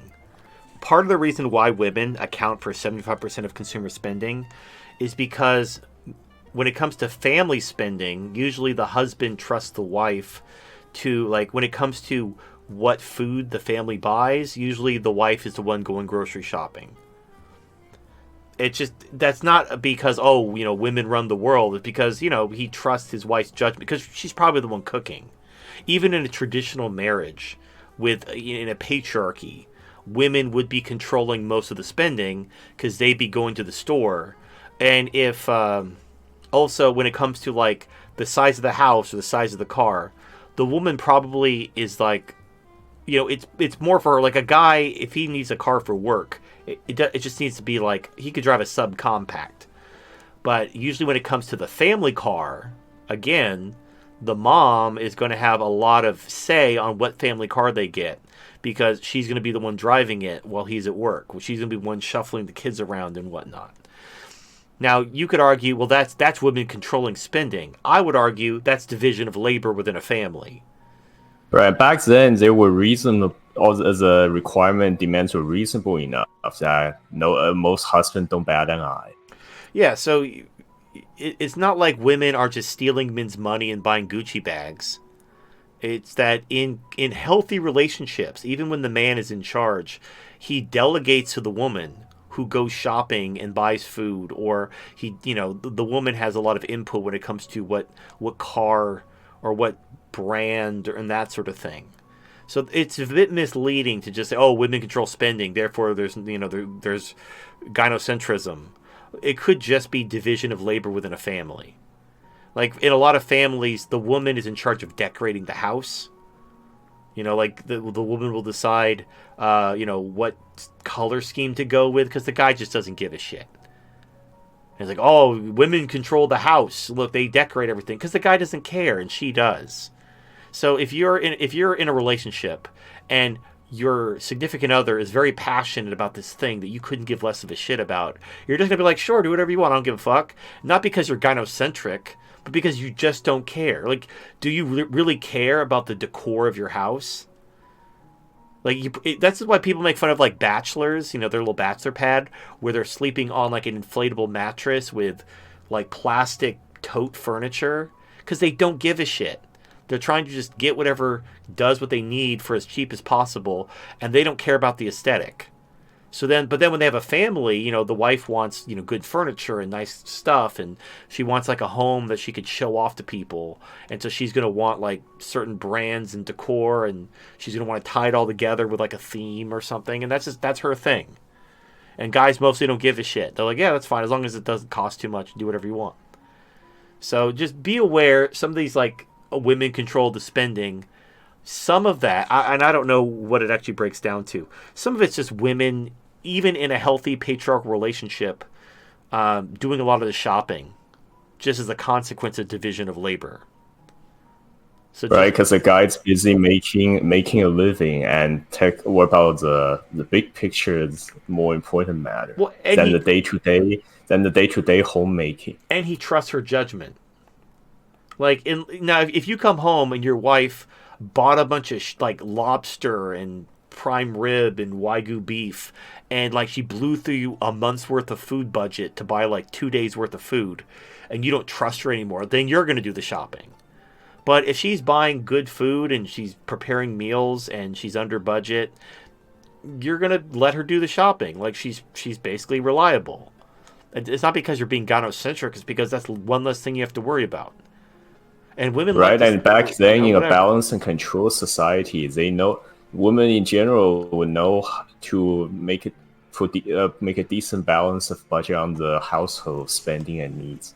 Right. So anyway, I don't know what the actual statistic is. Like, are there women who are very irresponsible with money, who take advantage of the. Yeah, sure. And look, and also because women do a lot of the shopping, even within patriarchal relationships, that's why a lot of advertising is directed at women.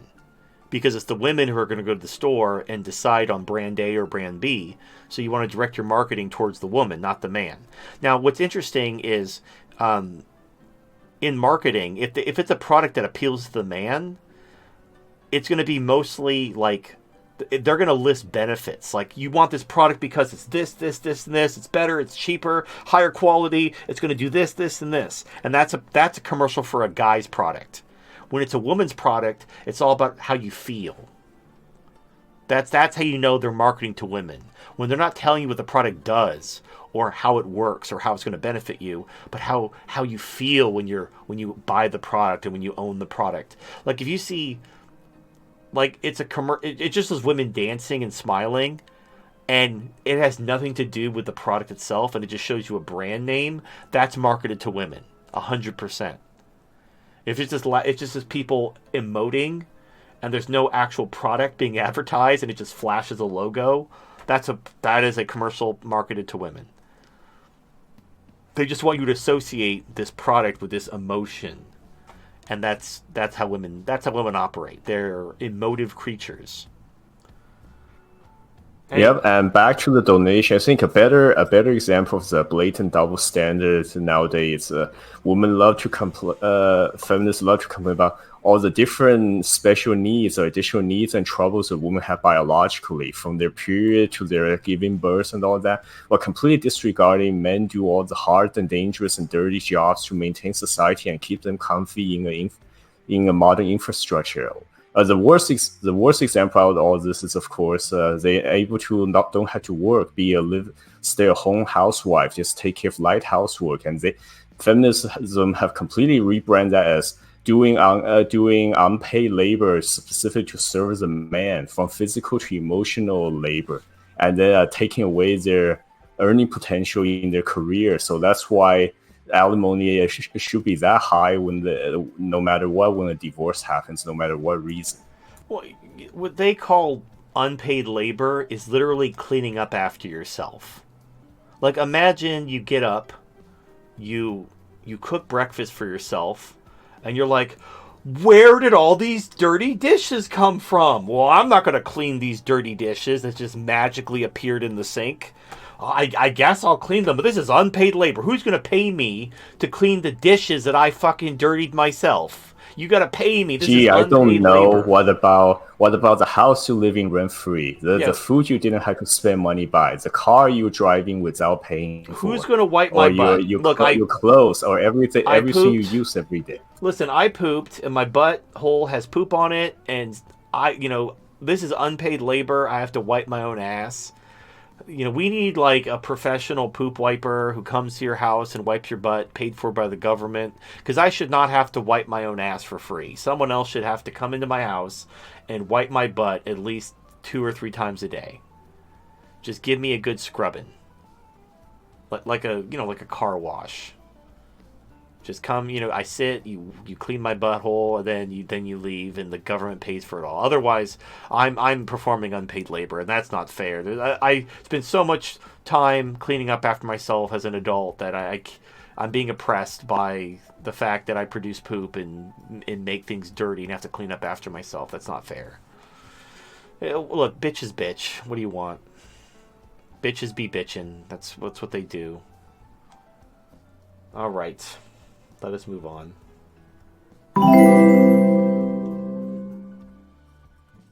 Splattenburgers donated $5.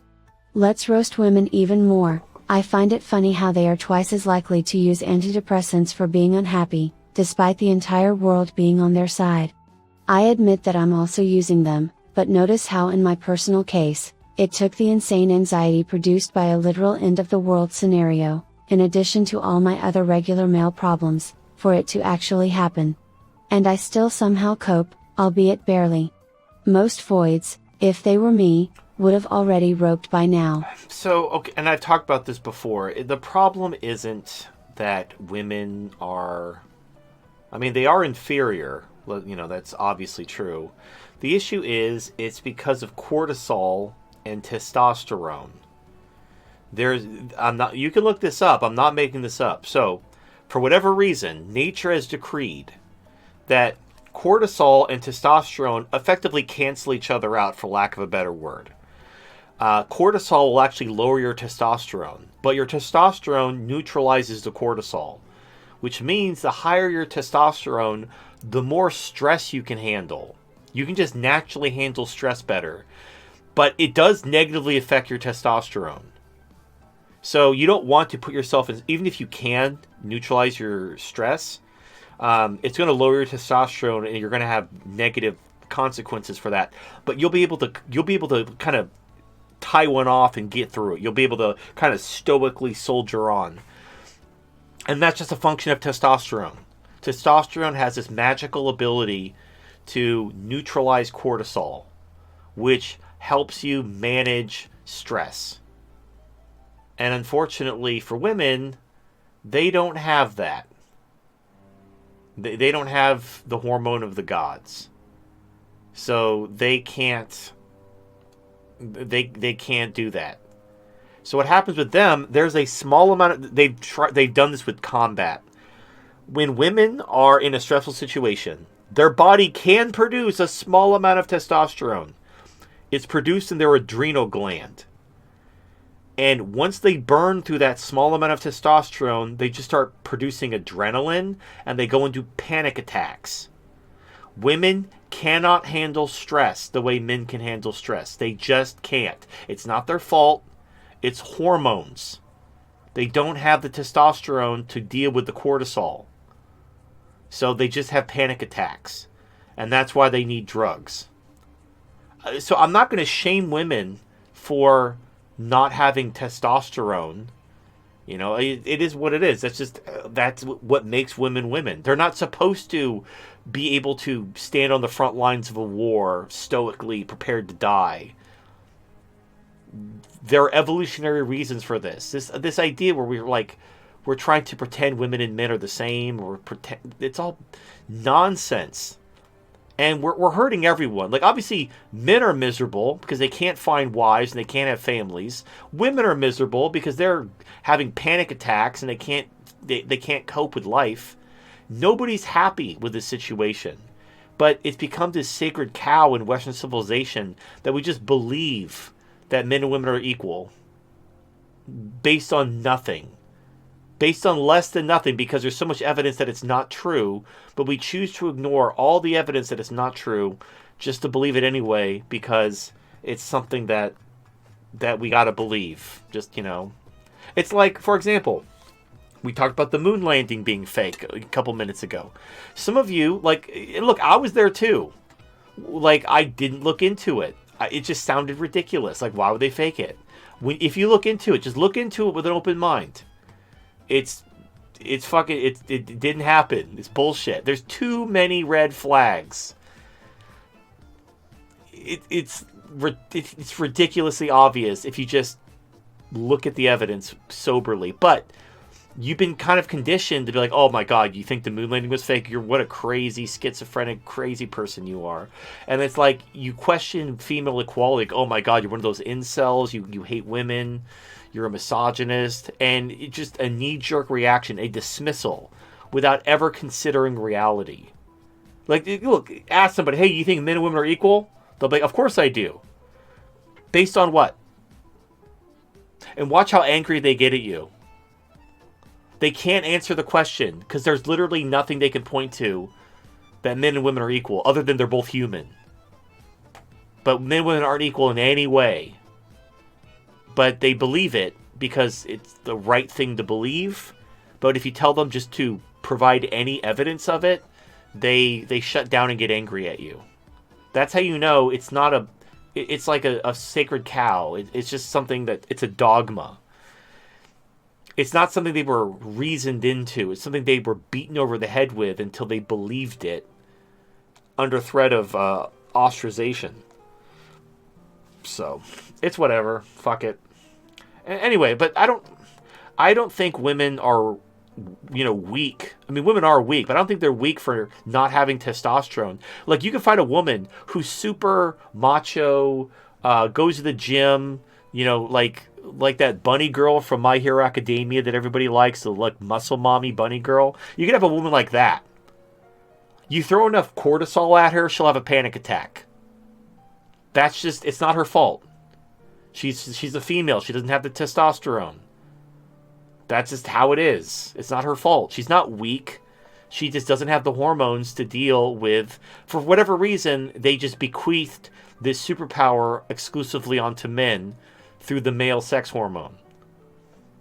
Take it up with Jesus, okay? It's not. I didn't make that decision. All right.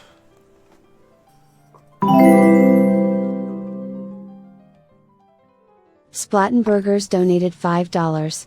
Apparently, the leader of that French far-left party has openly called Jews an arrogant minority. Le Pen meanwhile is trying to shield supports from Jews by framing self as their defender. Fuck Le Pen, to be honest. Whoever openly challenges Jewish power is the more based party by default. What good is a far-right party that shills for Jews? On that same note, accept the cathedral to weaponize the far right against the left if they become desperate enough. Yes. So it's so funny. So the French left, in order to keep, so this is why I say the cathedral is so fucked, it's not even funny. So the cathedral can buy off the right using, Jewish donation. And just to be fair, Israel is a very right-wing country. I mean, don't look at I want you to imagine, we're not talking about the Jews in America puppeteering the government. We're talking just about Israel as a country in isolation. They have closed borders. They have ethnic nationalism. They're racist as hell. They commit genocide regularly. I mean, that's the most right-wing government on the planet. So as a right-winger, you should admire and want to emulate Israel because they're basically everything you aspire to be. So there's that. Now, obviously, when Jews are running your country and fucking with your country, it's going to piss you off. And here's where the agenda of the cathedral is self-canceling in a way. On the one hand, Jews need minorities in order to be in power, because they kind of create themselves as king of the minorities. And again, you look at black people, how when they step out of line and say something against Jews, they get destroyed. It doesn't matter who they are. You could be rich, famous, doesn't matter. The Jews will absolutely fuck you up. It doesn't matter that you're black and they're white. In air quotes, they're white. It doesn't matter. All your black privilege, all your get out of jail free card shit goes straight out the window when you fuck with Jews. The Jews remind black people who they work for and where their power comes from. So the Jews create this situation where they're the king of the minorities, and they use the minorities because they can't take over a white country with only 2% of the population. What they can do is they can create this coalition of minorities with them on the top to challenge the white majority. And then they can infiltrate the government and take it over, which is literally what they've done. However, in Israel, they rule through a right-wing... They operate Israel as a right-wing government, but they subvert white countries using leftism. And this makes their ideology pretty much self-canceling, because the nationalists, the right-wing nationalists, they might be friends with Israel. They might admire and think Israel's great, but because they share national pride. But they're not going to be for Jews flooding their country with illegal aliens and minorities and screwing their country over. And, because that's against their interest, which is why nationalism is the biggest threat to the cathedral there is. This is why the French allied with the far left in order to keep Le Pen from taking power, because nationalism is an existential threat to their entire operation. The cathedral is built on globalist kind of connectivity. Nationalism is like cancer to the cathedral. However, by making a deal with the far left, you made a deal with the anti-Zionist, pro-Palestinian Antifa people, who are they're the true believing Marxists, who hate Israel because they see Israel as a European colonizer. basically white Jews oppressing and murdering brown people in their own country to steal their land. And they're not wrong about that. So the far left hates Israel. Now, they don't hate Jews. They hate Israel. The right, they love Israel because they see them as kindred spirits in nationalism, but they're not down with the Jewish leftist agenda in their own countries. So you basically have Jewish influence on both sides. But no matter which side wins, it doesn't really work out for them. If nationalism wins, it's the end of the cathedral. Their whole empire is going to fall apart. They're not going to be able to be king of the minorities anymore because they're all going to be deported. If the far left anti-Zionist, pro-Palestinian people win, then Israel's fucked. So, that's what happens when you try to play both sides, I guess. You end up kind of creating a situation where you kind of made enemies. You own both sides, but you're also, both sides hate you. Like you have, again, but here's where the Jews work. They don't care if the average right-winger, or even the average far right-winger hates their guts, as long as the leaders of the far right and the right are in their pocket. So, and the thing is, notice how they will promote people. Even in the far right. So, because I'm on alt tech with the Nazis, they're my neighbors. I live in a Nazi neighborhood. It's not my fault. I was banished here by the powers that be. But there are these literal fascists who are very prominent voices in the far right. And it turns out, like, when they get doxxed, they're Jews. So you have, like, raw egg nationalist and Bronze Age pervert and something. It's like, they always have three words. It's like Bronze Age pervert and raw egg nationalist and something. And maybe that's because I'm turd flinging monkey and I have a 3-word name. Maybe that's why I'm on the list. They just assume I'm a Nazi too, because only Nazis have 3-word names. I don't know. But anyway, it turns out when these guys get doxxed, it turns out they're Jewish. So you have Jews who are prominent in the fascist movement. Now that should blow your mind, but you got to understand, like, Jews are good at hedging their bets. So they put Jews in charge of every movement. So no matter what movement shakes out and comes out on top, their people, again, the average person who's a fascist might fucking hate the Jews.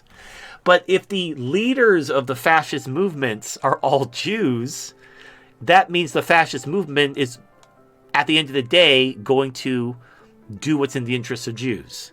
Even if the average fascist hates them, if their leaders are all controlled, the fascist movement isn't going to do anything against them. And that's how the shit works. Nothing a little hyperinflation and a regional war in the Middle East won't fix. But yeah, it's an interesting dilemma. And I get, like, look, Jews haven't survived this long, essentially in exile, without developing these kind of methods in order to hang on to power and influence the powers. If they went all in for the left or the right, what would happen when the other side was in power? They might see the Jews as a powerful coalition among the right and might seek to purge them, because they see them as an influence for the right or the left. If Jews were only for the left, then when the right was in power, they're like, yeah, we got to deport all these Jews because they empower our political enemies. By playing both sides and putting your people within every movement imaginable, then no matter which side wins, you got your people there in like the most influential upper echelons of every movement you can imagine. And this is, this makes sure that, like, Jews personally, they have the ear of whoever's in charge, regardless of what corner they're coming from. It's actually really smart. Really smart. Again, like, I don't have a problem with the Orthodox Jews who just want to be left alone and live in their little neighborhoods. That's perfect. That's exactly what everyone should be allowed to do. The ones who are like running the government and trying to enslave us all, they can fuck all the way off. Anyway, so yeah, but unfortunately, look, regarding like what's going on right now in the world as we speak, both parties are pro-Israel. Both parties are Zionist. The far left party in France was essentially, they may regret doing that. They might realize we should have let Le Pen take power. We fucked up. But I think they were worried more about France being the beginning of a nationalist populist revolt of the ruling class. And they didn't want that to happen. So they thought that by shutting it down in France, they could like stop the European momentum. And they're probably hoping that the anti-Zionist, pro-Palestinian brownoids that are on the far left can be controlled. And this is because they have been able to control the far left in America. You have like the Squad, who they support Palestine and they're anti-Israel and whatever, but at the end of the day, they don't do anything. They shut the fuck up and do what they're told. So these politicians might talk a big game about fuck Israel and we support the Palestinians, but as long as they do what they're told at the end of the day, that's better than the nationalists who will actually oppose them. But we'll see. I mean, this just happened. We don't know if this far left French government will actually do something regarding Israel.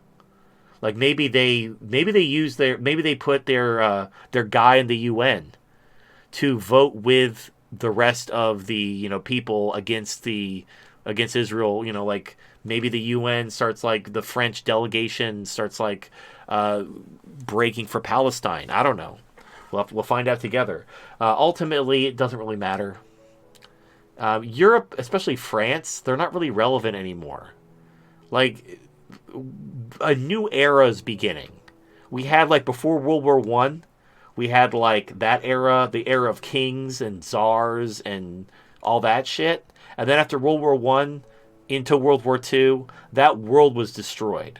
And then you had the era of, like, parties. You have Republicans and Democrats and Tories and Labor, and it was like the party era.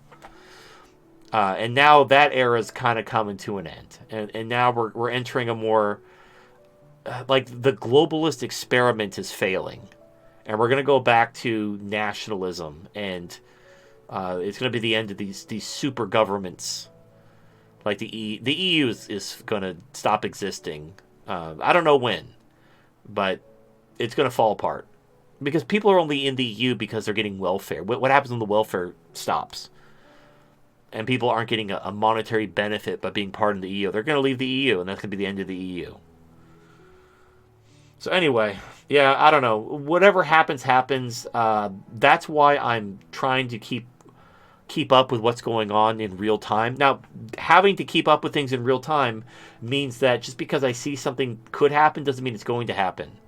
And also, something could be planned. Like, they were planning on lockdowns again.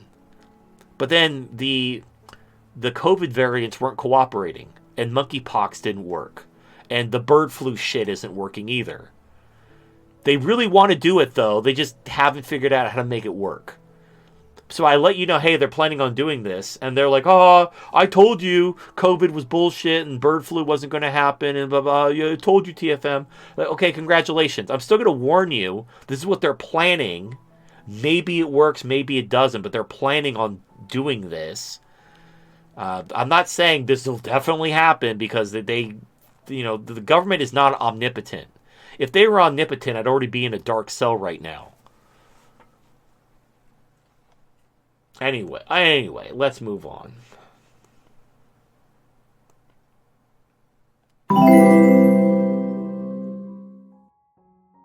"20th Century Rebellion man donated $5. So with the failed assassination behind, I'm left with asking when they're gonna go for take 2. We know the cathedral is not going to just give up after one try. I listened to Candace Owens and Alex Jones talk about they might try to poison him, or even shoot down his plane. I had to distance myself from their theory talk. as it got to a point of ridiculous bombastic ideas. If the lady of Secret Service goes unpunished, will the American people do it?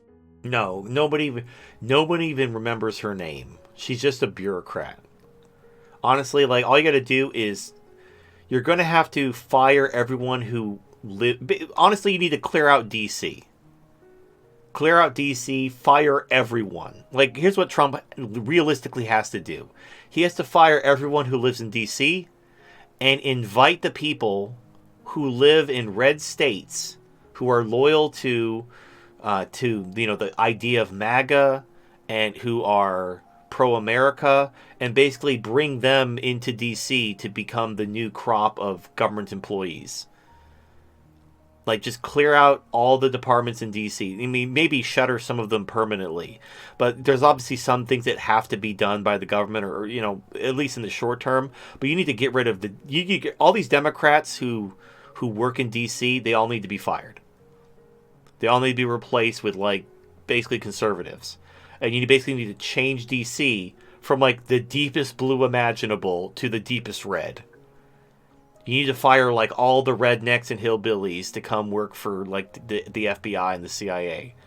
Like, I'm Special Agent Earl, and this is my partner, Special Agent Daryl. We're here to talk about them social media tweets you've been tweeting. You've been saying some bullshit about President Trump, huh? We don't like that around here. That's what we need.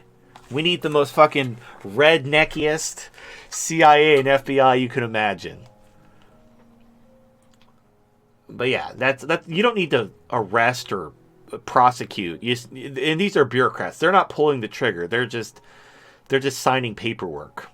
They're checking boxes. They're just bureaucrats. Anyway, will they go after Trump again? Yes, I talked about that at the beginning of the show. The fact that Biden is not dropping out means something is up. Either they're seeing some polls that makes them unafraid of Trump's commanding lead, and they think they could pull this around. Either they think, like, they can use election fraud to make up for Trump's poll advantages, or they're confident they're going to kill him before the election, so they don't need to worry about it. They have ways to do it. They obviously need to make it look like an accident. They need plausible deniability. Blowing up his plane. I mean, they could try to be like, oh, Putin blew up the plane, or North Korea or Iran. Like, they could try that. But the problem is, like, so here's the thing. Framing a lone gunman, fairly easy. Just some crazy guy. We don't know why he did it. Who can say? Down the memory hole. But trying to frame a country, how are you going to do that? How are you going to frame? Now, I understand, like, a lot of critical infrastructure, like hospitals and water purification centers, they get free cybersecurity by Israel, which allows Israel to hack them at will and frame anyone they want. They could basically hack these hospitals and water purification facilities, make it look like Iran did it or China did it or whoever the villain of the week is, in order to create a false flag for America to declare war. Except here's the problem. America's losing the wars they're already fighting. If America was curb stomping Russia, I could totally see them doing that. But America's losing. We need to turn the war in Ukraine around, which we're not going to. But that's the plan. So they're not going to provoke a false flag when we're already on the ropes and we're out of money and out of missiles and don't have troops. That's the worst possible thing you could do. So if they're going to kill Trump, like, let me just brainstorm. All right, what could they do? Another sniper isn't going to work, because what's happening now, the right knows that they're trying to kill Trump. They know that they can't trust the Secret Service. The Secret Service is compromised. So what happened at the RNC is Republican governors sent their own law enforcement personnel to supplement the Secret Service. So you have sympathetic Republican governors sending detachments of police to basically supplement Trump's Secret Service protection. And so even the Secret Service decides to take the day off and send in the B Squad, you have these like crack police officers from these various red states that are being attached to Trump. And they're not going to let another fucking sniper just go up on a roof and not do anything. So they're not going to be able to pull the same trick twice. They could use bombs and blame it on Russia or Iran or ISIS or whatever. That could work. But he's going to, now that you tried to kill him, he's going to be on the lookout for that sort of thing. So I don't know. I don't know if you can do it. Like, you basically had one shot and you fucked it up. I mean, again, if Trump didn't turn his head, he'd be dead. But he turned his head and the bullet just missed him. So, you know, it wasn't like he was like literally millimeters away from death. But he survived. He's fine. And yeah, now he knows you're after him. So I don't know what you're going to do. Like, if the government wants to kill you, they'll just send people to kill you. But when the government's trying to kill you and they need to not look like they're trying to kill you, they need to create like a paper trail that implicates someone else. That's a whole lot harder. Because it's not just an assassination. It's a frame job. Like, because the CIA, you know, assassinates people all the time. But they don't care that you know it was the CIA. If you know the CIA killed somebody, you know, what are you going to do about it? But if the CIA just murdered Trump, and it was obvious the CIA did it, that's Civil War time. Like, if the government is just assassinating their political opposition, yeah, that's Civil War time. And, yeah, and again, America, like, the gun control thing never happened. And like I've said, if the Civil War kicks off, Russia and China have every reason to support the rebellion. They lose nothing. And like, they're giving weapons to the Houthis and Hezbollah. Why not to the rebels in America trying to overthrow their hated enemy? So that's a massive can of worms. And once the genie comes out of that bottle, you're not putting it back in.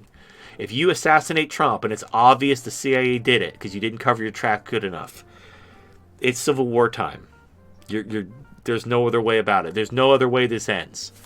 And if they try to be like, oh, you try to do something, we're going to crack down, like, you just assassinated the politician that all these people were basically like not committing violence over because they thought that he was going to fix things non-violently. You just killed him openly, and everybody knows you did it.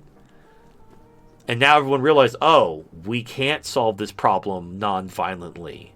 Because if we try to elect a politician, they're going to assassinate him.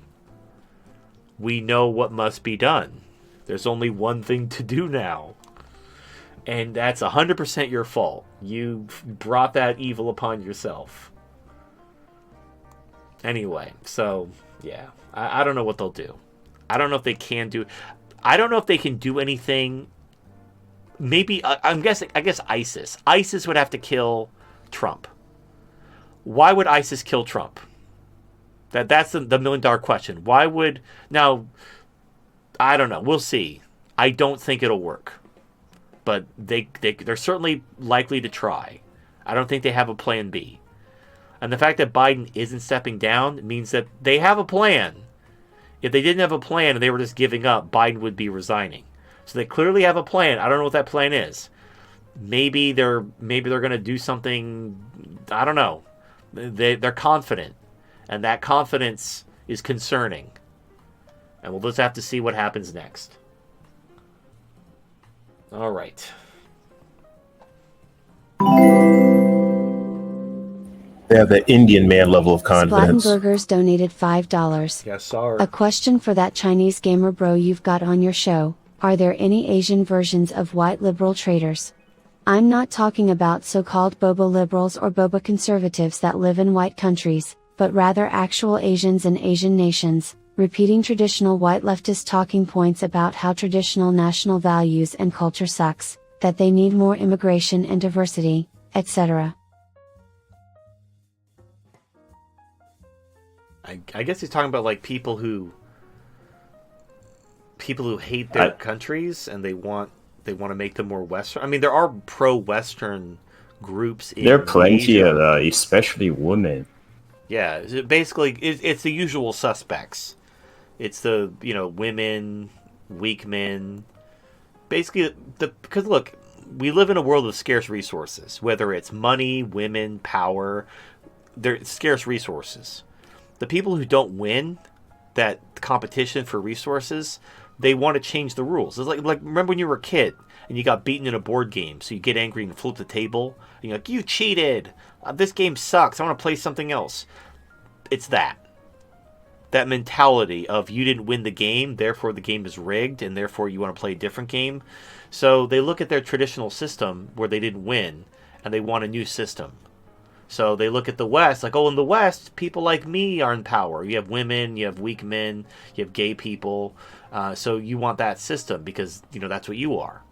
And yeah, there's women and gay people and assorted losers and people in any society who are going to favor the West because of that reason. And usually they immigrate. Like, if you love the West so much, you just go and live there. What the problem is, nobody, the left who hate America, they don't want to leave America. Where would they go? There's no magical land of leftism that has a higher standard of living and more generous welfare that they would be welcomed into. If there was, they would go. But they exist in all societies, even societies that are on the very top. These people will just complain and bitch and demand free stuff because that's what they do. And do you have anything to add, HD? Sorry, I walked away for a second to get some. But yeah, I say, in for example, in country like China with a really bad government, I wouldn't blame anyone for wanting to just escape elsewhere for their life on the basis of their own hard work. But every country has, of course, has some people at least who see other cultures as rose-tinted land and just hating on their own culture heritage, and that's really sad. When you don't have to. Are there Chinese people who hate Chinese culture and hate their history and hate their heritage and wish they were white or something? I know Asians get plastic surgery to adopt white standards of beauty, but I mean do they actually hate being Chinese? No, I'm sure some women wish to be in the West and get married to white men because they think they're generally more handsome and the whole notion of the West being a first world and so much better in their standards of living and society in every way. But I think most of the Asian women know there's a peak femininity in terms of appearance, and men all over the world want them. It's not they don't hate being born Chinese or Eastern Asian. Yeah. Okay. There you go. All right.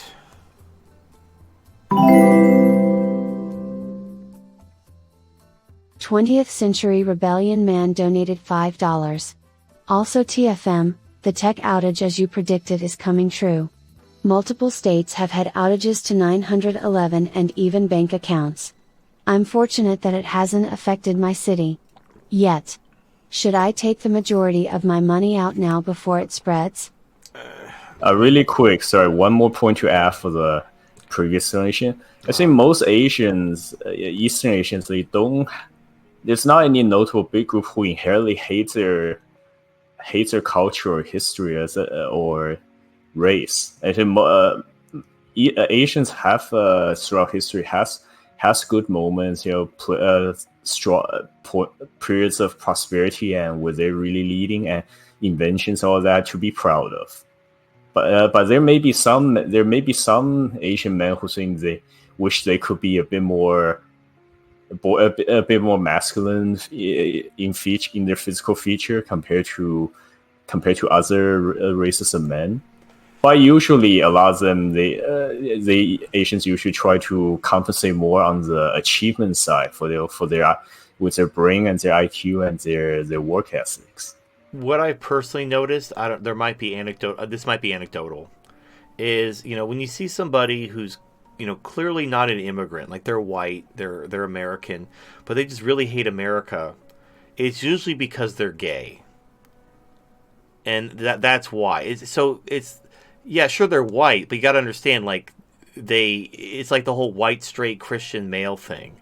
So they don't if they ticked all those, if they were white straight Christian males, I can't imagine they would hate America.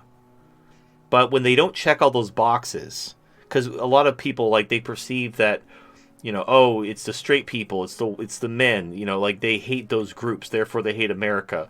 So even though they might check the race box, like they're white, but they don't check the straight box, or they don't check the male box, or they don't check the Christian box, and so that's why they hate America. Just because. Well, this is kind of true in general. Weaker men in a society has a more tendency to hate their current society because they're not really on top or in charge or able to compete as well. Yeah, and they love penis. Anyway, regarding the tech outage, I heard that it had something to do with Windows, and it primarily affected like airlines and some other stuff. It was like a Windows issue, and it's something to do with what is it called? Something strike, some kind of thing. I don't know. CrowdStrike. CrowdStrike. That's what caused the outage. It was like CrowdStrike, but it only affected modern Windows. So there were companies that were still using Windows 3.1. Like apparently Southwest Airlines still uses Windows 3.1, and so they were unaffected. But people who are using like more modern versions of Windows, there's some type of CloudStrike issue, and that's what caused the outages. So, fucking Windows updates, man. I've been warning you. Fuck Windows. But they're not blaming Iran. See, I was predicting a cyber attack where they would blame Iran or China or whoever the villain of the week is. And that hasn't happened yet.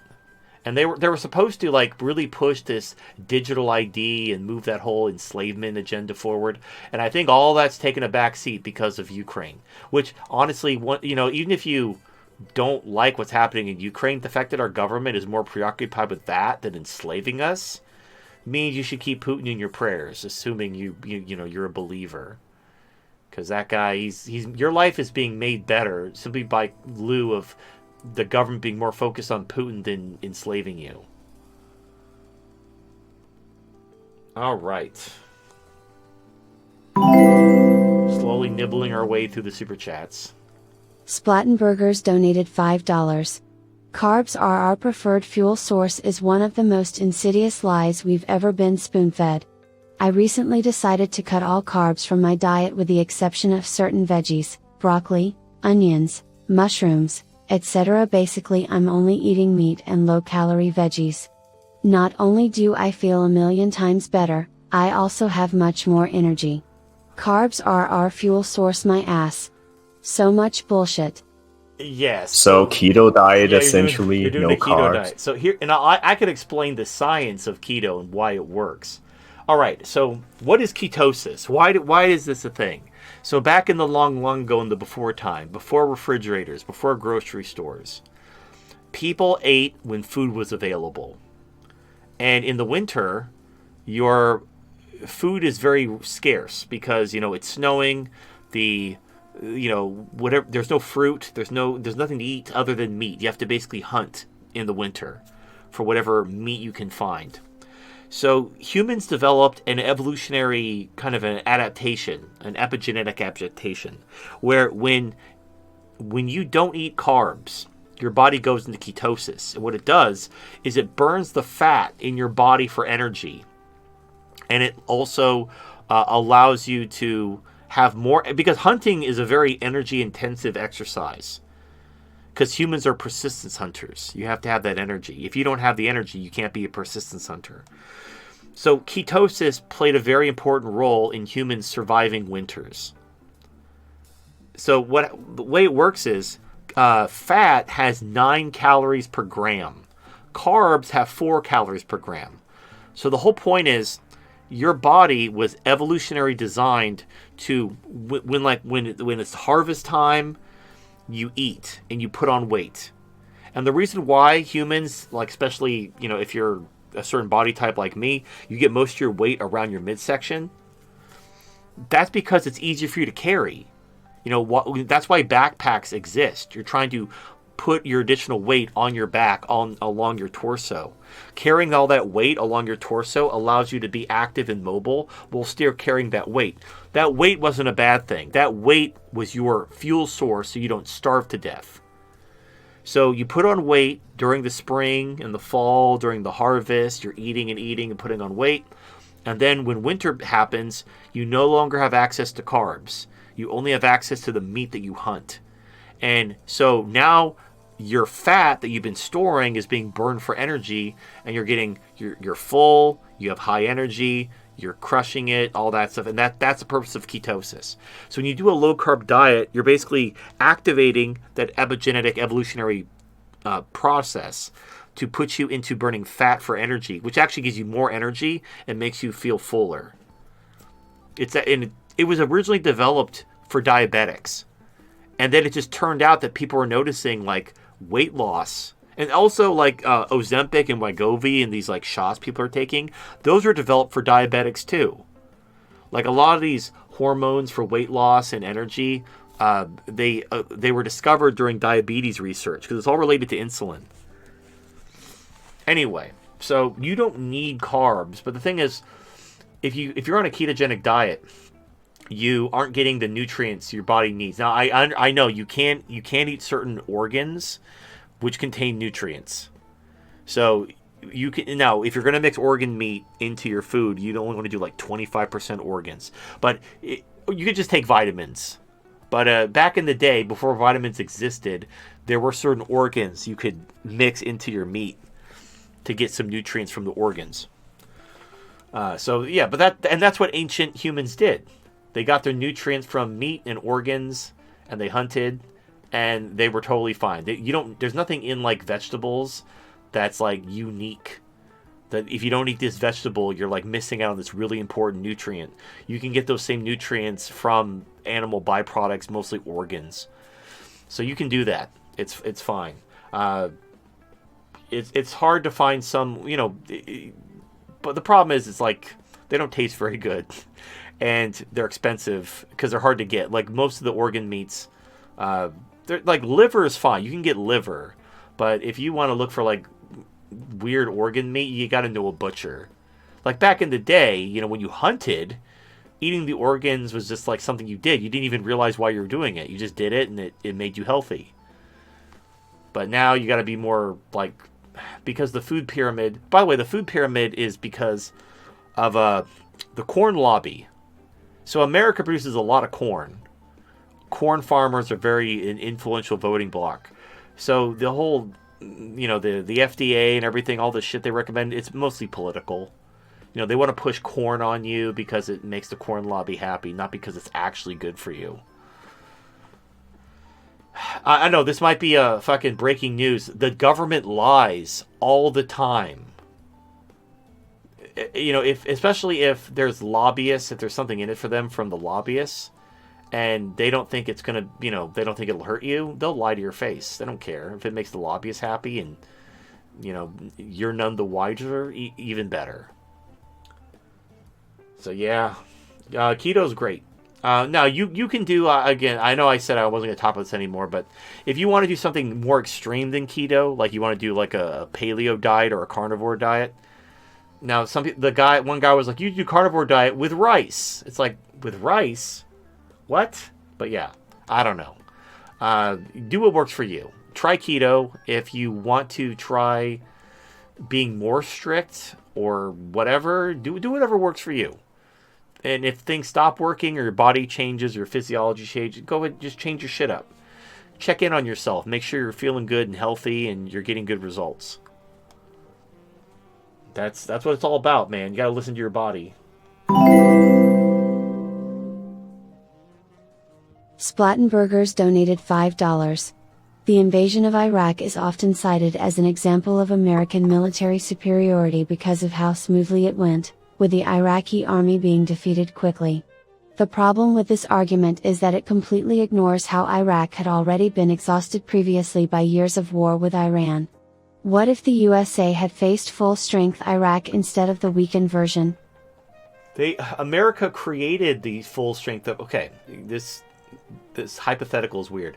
So after the Shah was overthrown by the Ayatollah in the 70s, we created the Saddam Hussein regime. Like, basically, Saddam Hussein was the Zelensky of the 80s and 90s. We armed him and funded him to go to war with Iran for us because Iran, took American hostages and overthrew our ally and, all that sort of thing. So Saddam Hussein was our weapon against Iran. So you're like, oh, what if we fought the full power of Iraq? But their full power was us.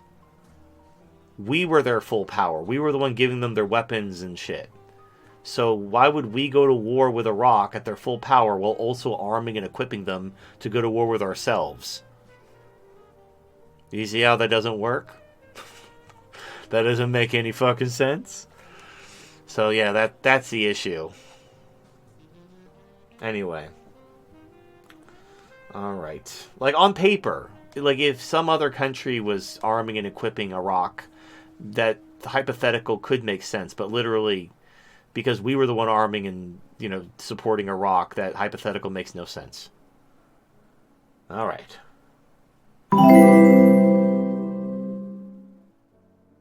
Transformational Synergy donated $10. TFM, on your new arthritis, I can recommend approaches that I use. One is to go balls to the wall and use your joints harder than you normally would. Be sure to lift heavy, such as deadlifts, several times a week without wrist assist to make your hands work hard. Another is to avoid excess salt and other things that make for excess fluid in the body. Rage against the dying of the light. All right. The first option seems rather dangerous. Yeah, well, yeah. I guess if you... Now, here's the thing. The reason why, because I have, compression gloves for my hands. And basically, if you give your muscles something to focus on other than this phantom pain that's being caused by inflammation in your nerves, then you won't feel the pain. The pain goes away when you... That's why, the icy hot stuff, it makes your skin tingle with warmth or cold. It works because the pain isn't real. There's nothing wrong with your body. It's just feeling pain. Also, I need to get more testing done because it's not necessarily arthritis. It could be fibromyalgia, which I know mostly affects women. But I've talked to people, men do get fibromyalgia too. And my symptoms actually appear to be closer to fibromyalgia than arthritis, because it is affecting my hands, but it also affects random parts of my body, which doesn't typically happen with arthritis. And also, there's no physical appear. When you have arthritis, you actually can physically see the swelling. I don't have any swelling. I just have pain and tingles, which people are telling me was the early stages of arthritis. I'm going to get the swelling and it'll become more physically apparent.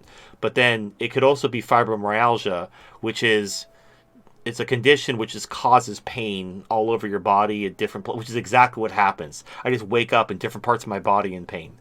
And it's caused by stress and not sleeping. I'm like, oh, my old enemy, not sleeping enough. We meet again. You. Oh, it's always you. What a surprise. My old enemy, insomnia. We meet once again for the first time, for the last time. So anyway, but I need to get more testing done. Fibromyalgia, unlike arthritis, so when you have arthritis, it's a one-way street from bad to worse. It's gonna get worse and worse and worse the older you get. There's really nothing you can do. Fibromyalgia can be treated and basically ended. But yeah, if the question is, oh, you just gotta sleep more, God damn it. They're just gonna fucking wear me down until I just have to sleep. You can't just let me get by on 4 hours of sleep, can you? You gotta fucking just keep beating me down. take some traffic class to help with insomnia. I can follow. It's fine. I know, Anyway, I'm kidding. okay, here's the problem. I don't go to the doctor like at all. I don't even have a primary care physician. So I need to actually get a primary. You should consider your annual physical checkup, perhaps. Sure. Anyway, but so I don't have a I don't like so I went to urgent care, and that's when they gave me the pills. And they told me it could be this, but I need to actually get a primary care physician, and I need to actually get tested and do whatever I got to do. Because just based on the symptoms, it seems more likely that it's fibromyalgia. But then they're like, oh, that's a woman's disease. And I'm like, I don't know, man. Look, I have pain all over my body. Sometimes it's in my neck. Sometimes it's in my legs. Sometimes it's usually in my hands. Sometimes it's in like my fingers, but not my hands. Sometimes it's my thumb. And that's generally not arthritis. But that's what the guy told me at the urgent care. They said it's like early stage arthritis. But yeah, it could be fibromyalgia, but I need to get tested. I need to actually see someone who knows what the fuck they're talking about, and not the guy at the Minute Clinic who's just giving out prescriptions for pain meds. So yeah, that's something I need to do. I need to like work that into my schedule to actually like find a primary care doctor and get actually tested. Because the compression gloves are fine. They were only like $7.99 on Amazon, so it's whatever. Anyway, yeah, we'll figure it out. If it's fibromyalgia and it can be reversed or cured, and we'll see. And it is like, oh, you just gotta sleep more. Just sleep. Why aren't you sleeping? I'm like, okay. Look, if I have to live my life in searing pain or sleep, I'll figure out how to sleep more. I will figure out a way, but anyway, moving along. August Lyon donated $5. I was very upset to hear about Spetsnaz passing away. His content always made me feel like men's issues are relevant even if society ignores them. Another one of the greats has left us. Yeah, someone told me last How old week. is his channel again? Was he one of the OGs? He was one of the OGs. He was one of the original greats. Like, it was like Barbarossa, Stardust, Spetsnaz, Razorblade Candy, Right, Man, also. Woman, Myth. And Man, Woman, Myth. Yeah, I love this content back in the day. Yeah, so Stardust, he's like the Highlander. He's still there. Like, everyone else is gone. Like, Barbarossa left. He tried to reinvent himself as like a serial killer. Not him. He wanted to make videos about serial killers. Like, he was interested in that. He wanted to branch away from MGTOW stuff, and he tried talking about serial killers. But then it's kind of like that's kind of difficult considering he built up his fame for MGTOW Manosphere content. Well, it's like when I briefly made some content regarding like miniature painting, and I got some positive feedback, but obviously it wasn't very popular because it's not what I'm known for. So Barbarossa, to his credit, was trying to branch out and talk about other things that interested him. And then when he saw that no one was interested in it, he just left. He was done making MGTOW content, and the whole serial killer podcast thing didn't pan out. Kind of like my miniature painting videos didn't pan out. And Stardust went full Black Pill community in his more recent content. But can you blame him? I mean, he's like an old war veteran who all of his friends are dead. He's like the last one in his platoon that's alive. Everyone else is dead. It's like you go to your class reunion and everyone's dead. You're the only one. Yeah, quite unfortunate. Yeah, so you can't even blame Stardust. He's like the Highlander of the OG MGTOW content creators. Razorblade Candy's been gone for years. Man, Woman, Myth tried to kill himself and gave himself severe brain damage. Spetsnaz just died from a drunk driver hitting him. I think the notice came out that he died last year. Just recently, his editor posted a video finally announcing it. Well, yeah. I mean, but whatever, you know. And then with his Vention MGTOW also Vention fell to cancer. Well, right? Vention wasn't one of the OGs. He was an older MGTOW, but he was more. He kind of came up alongside Sandman. So he's like still part of that era. He's still OG, but he's not like one of the like Spetsnaz was one of the original like godfathers of MGTOW. Like the original guys. So, you know, losing him is bad. Now, you know, just because you stop making content doesn't mean you're gone forever. You could always come back. But yeah, now that it's confirmed that he died, then yeah, obviously that's it. So, you know what it's like? You know that scene in the opening of The Dark Crystal where like the Skeksis and the Mystics are like now there were only 10. That's what it feels like. Just another guy gone. Like now there are only 10. So yeah, you know, but you know, we're still doing our thing. But it's interesting to see how things have changed for everyone. So you know, you had people like Stardust. He's kind of focused more on the black pill guys. I review sex toys and talk about politics. You have the only one who's like still doing the exact same shit they were doing like 10 years ago is like Sandman. Sandman is the most consistent motherfucker in this entire community. Like he's just plugging away, doing his Sandman thing all these years later. But that in itself is a feat of achievement. Most guys don't have the patience to maintain it that way for this long. Yeah, we're all kind of becoming who we were meant to be. You know, like you start out, you get red pilled, you want to help your fellow man, and then whatever kind of drives you beyond that kind of colors your journey. And so my journey took me here. Stardust's journey took him there. Then you have other guys who realized that content creation wasn't in their journey and they left. And that's a long list. Like I remember, you guys might remember back in the day when it was Dark Knight and Nico Chosky and me. That was like kind of like the proto TFM show when I would collaborate with Nico Chosky and Dark Knight a lot. But they both left. They basically realized that, hey, you know, there's things I want to do, and making YouTube videos isn't part of it, so I'm out.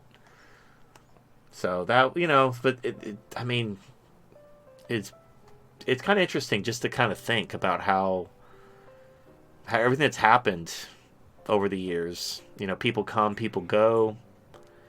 Yep, all this reminds you a lot of the song Memories by Maroon 5. The lyric fits pretty well. You know, raise a glass and toast to the ones we still got, to the ones that we lost on the way, but to all the memories. And some of the people we wish still here, but they're not anymore. Yeah, well, and the thing is, if you left the MGTOW community because you didn't want to make content, that's fine. I want you to enjoy your freedom. You know, like, now, dying in a drunk driving accident, that's obviously very tragic. But like Vention, even though he died of cancer, which is really fucked up because he was like Mr. Bitcoin back when it was worthless. And he got cancer right as Bitcoin was hitting like all-time highs, like during the original bubble during COVID. So like Bitcoin was going to 60K and people were talking about it going to like 100K, 300K. And he was Mr. Bitcoin. He had all the fucking Bitcoin. He was buying it for years when it was worth nothing. And his ship finally came in and then he got terminal cancer. But here's the thing about Vention. Vention, his content wasn't deeply philosophical. The guy he lived very humbly and he grew plants and he just talked about living life how you want and doing what made you happy. He wasn't talking like, let me tell you about this book I wrote or cite all these philosophers. He was just living that life and just taking you along for the journey if you wanted to join him. And that's going your own way. Like Vention just he walked the walk. And the fact that he became like a Bitcoin, he's probably a Bitcoin billionaire, to be honest. He had so many fucking Bitcoin. Again, like imagine buying Bitcoin way back when they were worth like less than $100 each. and climbing that all the way to the bubble, and then he died of terminal cancer. So that's fucked But up. yeah, this was really an example of how important it is to take care of your health, especially when you're a MGTOW man. When you get health gets bad enough, no amount of money in the world can save you. Well, unfortunately, you don't know you have cancer until it's gotten to the stage where you're like shitting blood or something. Like, unless you get screened regularly, you're not going to catch it when it's curable. So You gotta, do what you can. I mean, which why I really recommend you consider get annual checkup. You consider how long has it been since you really went to the doctor. Yeah, you when you get to about like in your 50s, you got to start getting your butthole fingered. It is what it is. Look, you could like it, you could moan, you could jerk off, but you're gonna have to get your butthole fingered when you hit your 50s. That's just because that's when you're gonna get cancer. So luckily, I'm only in my early 40s, so I'm still a little ways away from getting my annual butthole fingering. But if you're in your 50s, you need to go get your butthole fingered. It's not gay. They're just looking for cancer. But you gotta get that butthole fingered, my dude. Anyway. Alright, yeah, so pour one out for Spetsnaz. He's one of the best. I mean, he's still one of the best. His legacy lives on, but at least his whatever good he was doing, the final chapter's been written. You can still watch his old content and be edified by it, but obviously there's no more forthcoming. All right. Also, before we move on, just so you know, I already hit the button. You can get Pluton of Nihon donated $25. 110 of 1. Hopefully your week is going good. Just killing brain cells drinking Angel's Rye whiskey on the rocks. Keep up the good work. All right. Thank you very much for the generous $25 donation. All right, Shogun, what were you saying?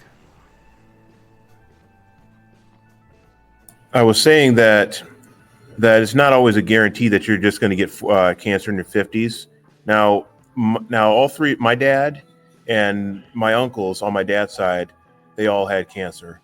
Cancer recently killed my uncle, killed my dad, and could have gotten my other uncles also. So, I mean, now that I'm jumping into my 40s also, I'm going to get tested regularly. Because, were they in their 40s? My dad's side has a history of it. Were they in their 40s? Oh, okay. So, yeah. So depending on if your family members don't, just look into your family history. If you have cancer in your family, look at what age they died. If the men in your family died in their 40s, you need to start getting your butthole fingered. If they died in their 50s, you could wait until you're about that age.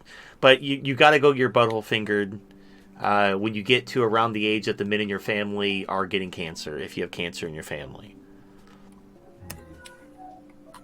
Yeah, I'm at that age, but I need to get insurance again.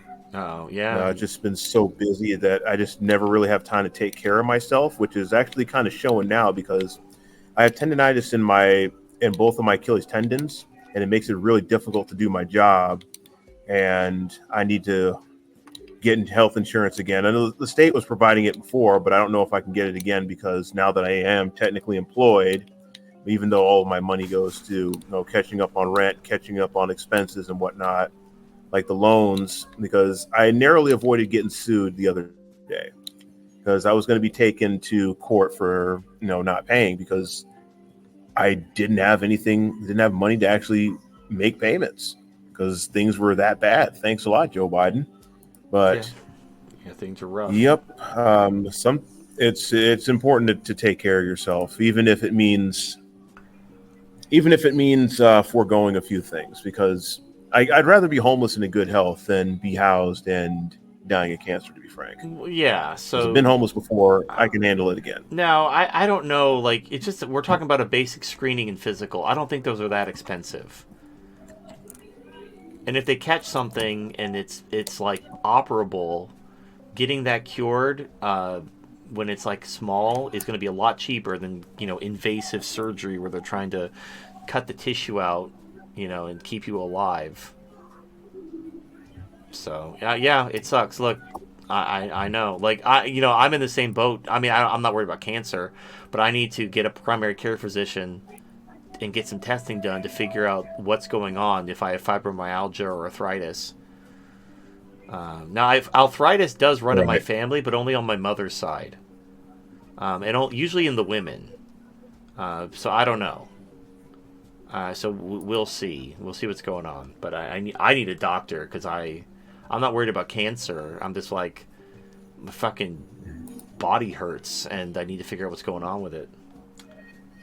All right. Yeah, I mean, I'm the same way because I got to get a doctor's note unless or else they're going to fire me for not being able to perform. Oh, well, yeah. If you're disabled, they can't take your word for it. You got to actually get a doctor's note. Right. So yeah, that's why I'm been scrambling trying to get a doctor's note, go to urgent care or whatever I got to do.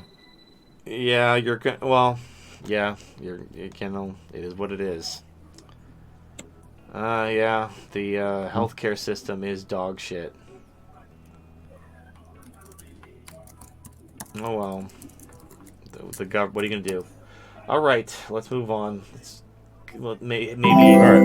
maybe change the topic to something more Markstrom happy and entertaining. 537 donated $5. It's the Hulkamaniac brother. The Hulkamaniac. Brother. The Hulkamaniac. Hulk Hogan endorses Trump. Let's go. AMR quote. I've been saying it. TFM has been saying it. Trump will galvanize the United States, and then declare men to go and support our greatest allies. Unfortunately, United States is past 9/11. They are past hating on Arabs. And American men don't have it in them to fight for another country. Well, so they're going to have to do a false flag to implicate Iran. Iran, wink, is going to have to attack America or do something to get everyone pissed off at Iran. If they just say, "Hey, we need to go to war with Iran so that Israel can genocide the Palestinians," no one's going to go for that. But if there's like a big terrorist attack and it was all orchestrated by Iran, or Iran has weapons of mass destruction, whatever. Again, the problem is they've used these tricks before, and this is why, unfortunately, Iran needs nukes. Like, if Iran has nukes, then America and Israel are going to stop their bullshit. But if they don't have nukes, they'll be like, "Oh, Iran doesn't have nukes yet. Let's fucking go to war with them because they can't nuke us." So now Iran either needs nukes or it needs to sign a mutual defense treaty with Russia. Now, North Korea has already signed one. And the rumor is Russia's going to sign one with Iran too. That's the only alternative I can imagine other than nukes to protect Iran from just... basically, it's going to be a war for Israel, but it's not going to be sold to the American people as a war for Israel. It's going to be sold to the American people as Israel. They're not going to mention Israel. They're going to say Iran attacked us, and so we need to go to war with Iran. That's what it's going to be sold as. They're not even going to mention Israel. So will it work? No, it won't work. Why? Because of the internet. So think about back in the Iraq War. You didn't have like access to alternative media. If the media lied to you, well, you didn't have any. You had like people saying like maybe whistle, but you didn't have like Joe Rogan. Okay, remember during COVID how the government shut everyone down who said anything about the vaccine, and then Joe Rogan interviewed some of those doctors like Dr. McCullough who were being censored, and those are the first time that people heard about them was on the Joe Rogan podcast, and it blew the lid off of the COVID vaccine. And again, it's like the gaslighting, the conformity experiment. It just takes one voice. So we have alternative forms of information. We have podcasts, we have social media, and if the government's trying to censor, like whatever, but stuff gets out. People create like dummy accounts and just upload shit. Like you can't stop the signal. So like it's not going to work. And if they try to like shut down everything and force compliance with to get everyone on board and shut the internet of the world off, like how is that going to work? I mean, they'll try. But here's the thing: they already tried it. Remember, like COVID. COVID was them using every tool they had to control information, control you, force you to take this gene therapeutic that would give you a heart attack. They did every trick they could. This was their. You got to understand. I know it happened a few years ago. It doesn't seem like that big of a deal. The COVID pandemic and vaccine push out was the kind of linchpin of their entire, Great Reset agenda. This was what they were going to use to take over these governments forever. They're going to push their whole agenda through, lock you down, and enslave you using COVID. So they put out all the stops and did everything during COVID, and it didn't work. I think about half the country got vaccinated. So using all the tools at their disposal, they only got half the country. And they were exposed on the Joe Rogan podcast of all things. So yeah, that's a thing that happened. What are they going to do? What is Trump and Vance going to do that's going to outdo that level of propaganda and media control in order to get us to go fight a war for Israel? And how quickly are people going to call them on their bullshit and fight back? And are Trump and Vance going to start arresting bloggers for anti-Semitism for speaking out against the ginned up war? I mean, they could try, but that in itself is going to quickly unravel any goodwill Trump had. If people support Trump because they think Trump's going to save them from what the government's become. If Trump just becomes the very thing that the people voted him in to stop, and he starts arresting Americans for anti-Semitism because they don't want to go die for Israel, well, then you're going to see MAGA wither immediately. It'll turn like the end of Raiders of the Lost Ark, where all the Nazis turned to skeletons. That's what'll happen to MAGA. All the support that Trump has across America will evaporate if he tries that authoritarian bullshit. Right, I think people who support him most primarily look for him to bring them more freedom from what the left has been doing. The blatant double standard, how much they're cracking down on it. Yeah. If Trump turns around right on, especially like TikTok, right? I think Trump has an account on TikTok, and he's for unbanning it, and as long as it doesn't actively screw over the U.S. for China in any way. But then if he turns around and do this, then that's all gone. Well, and the other thing is, you got to understand too, is the left are anti-Zionist. The left are the ones who support the Palestinians most of all. So if Trump tries to bring America to war for Israel and gin it up as some war against Iran, the far left are going to call him out immediately, and they have resources. And if Trump tries to censor them, the Democrats are going to, I understand Democrats are controlled by the Jews too, but they need to at least put on. They can't just gleefully attack their own side when they need them. We'll see. We'll see how crazy this shit gets, but I don't think Trump's going to successfully outdo the COVID propaganda in order to gin up a war with Iran. And also, the endless wars they've all caught up with. We were out of money. The government can't afford the pensions anymore, which is why military recruitment is dog shit. We have no artillery. Our military capacity is destroyed. There's nothing they can do. So, I mean, we'll see. But I think Trump and Vance might be able to get, airstrikes and shit like that, like what we're doing to the Houthis. But we're not going to invade Iran with ground forces that we don't have. in order to occupy Iran. I mean, Israel would love that, but, you know, maybe 20 years ago, but not now. Like, Ukraine has broken us. We don't have anything to do that. All right.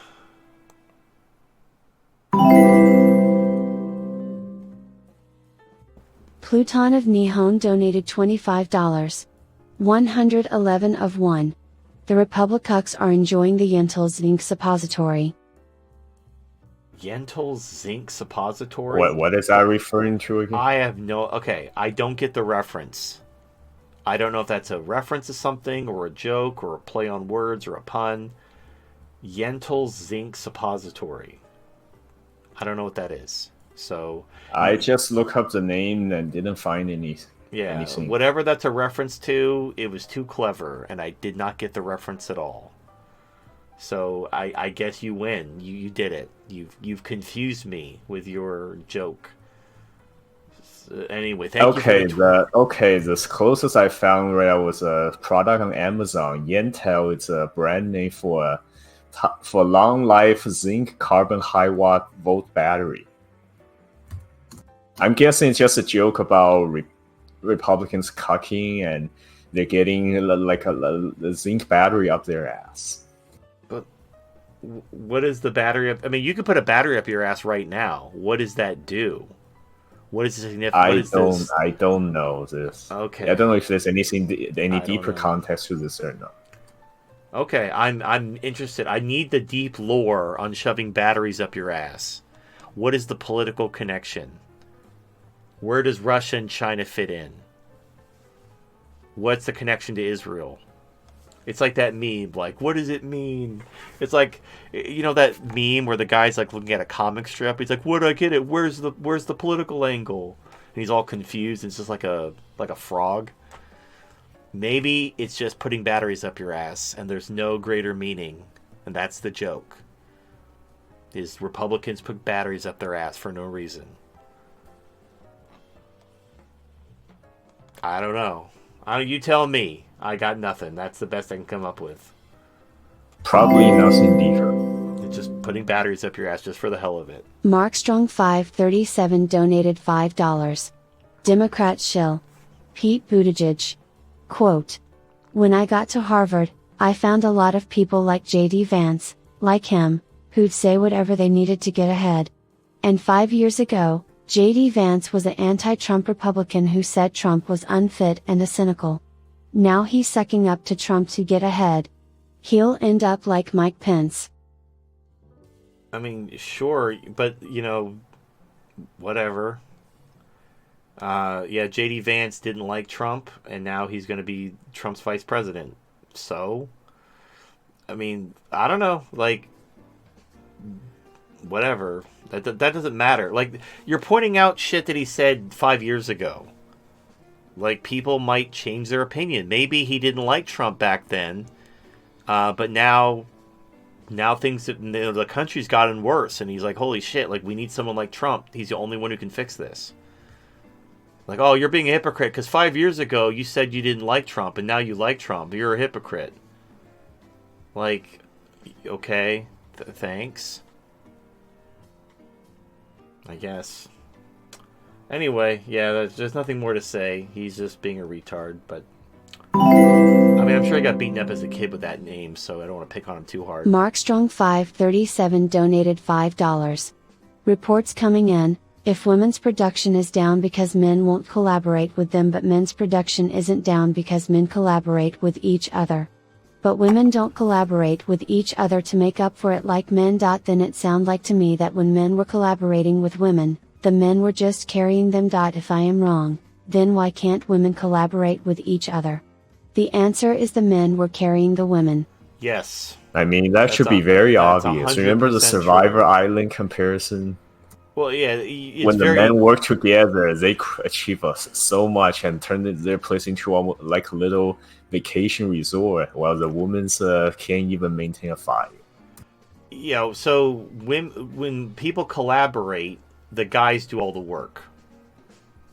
That's if you've been on a team project, you know exactly what I'm talking about. So that's all that is. Women who say they need, like, oh, I need a mentor. What they need is they want a man to do all the work. Well, they get paid more than him because, you know, they're trying to equalize the pay gap. It's all bullshit, but this is the world we live in.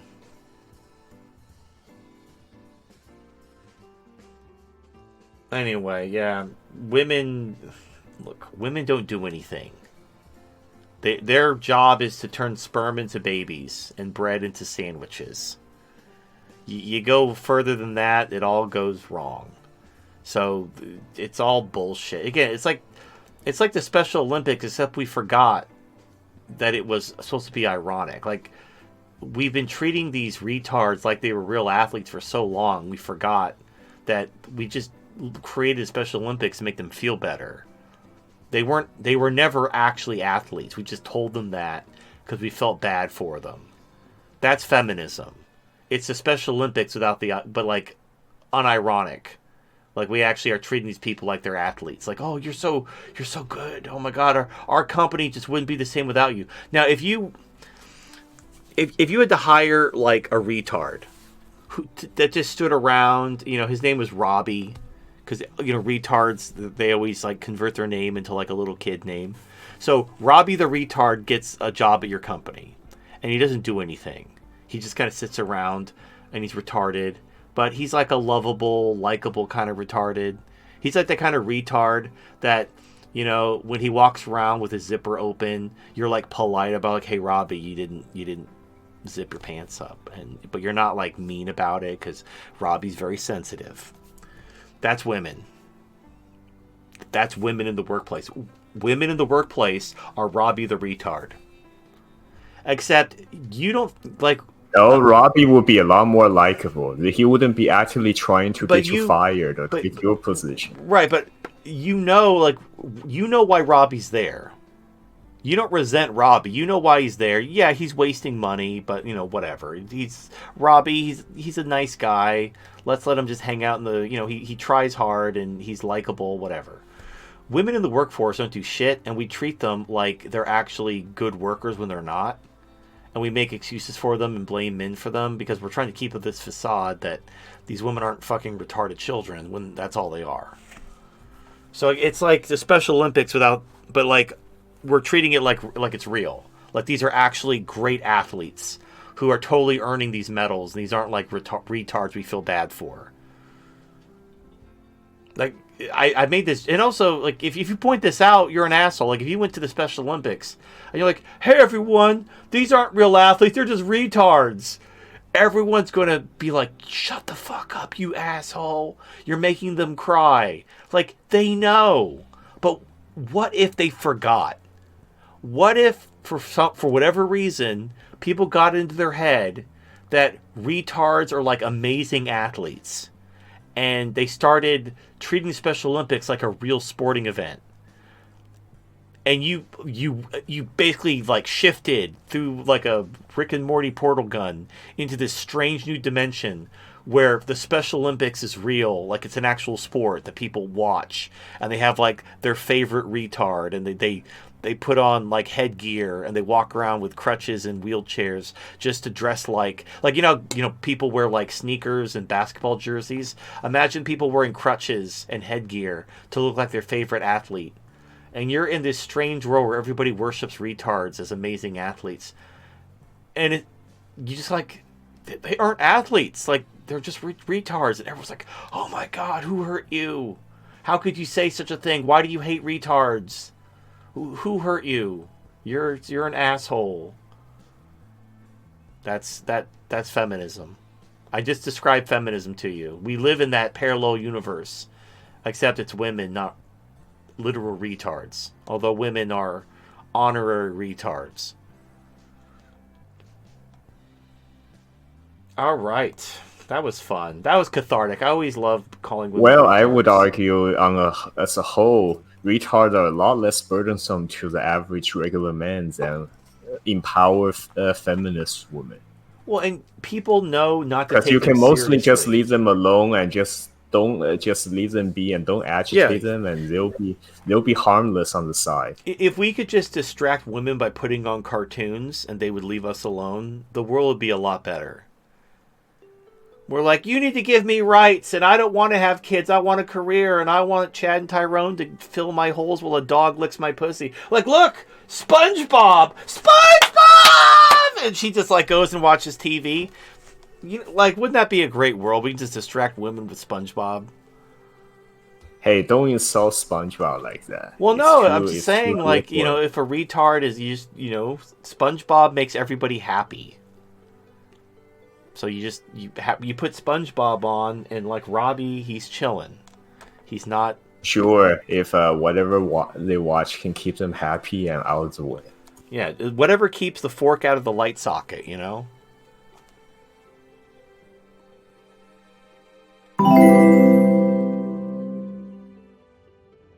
Markstrong537 donated $5. Let's say hypothetically that everything that has ever happened could be changed by killing baby Woodrow Wilson. Would you do it? Well, so we're talking about time travel. So here's the issue. Now time travel doesn't exist, but there's different theories about what time travel would do. If you went back in time and altered the past, would you create a separate timeline, or would you actually change the unified timeline? Like if I went back and killed baby Woodrow Wilson and changed the future of the world and made the future better, would it only be better for this timeline? I just created a parallel timeline. But then if I traveled back to my own place, it would be the same, because maybe in order for me to exist, the world has to be in such a state. So by changing the past, let's say Woodrow Wilson dies and America's better and all the shit doesn't happen, but I'm never born. My mom doesn't become a welfare queen, never seduces my dad and sperm jacks him in order to get welfare. That doesn't happen because Woodrow Wilson died as a baby. So I'm never born. So who went back in time and killed baby Woodrow Wilson if I was never born? Because by changing the past, I was never conceived.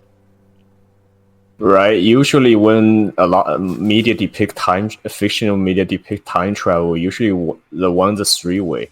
One, the present and future cannot be changed. Whatever you do in the past end up happening perfectly lead up to the present that you're already living. Or two, parallel timeline.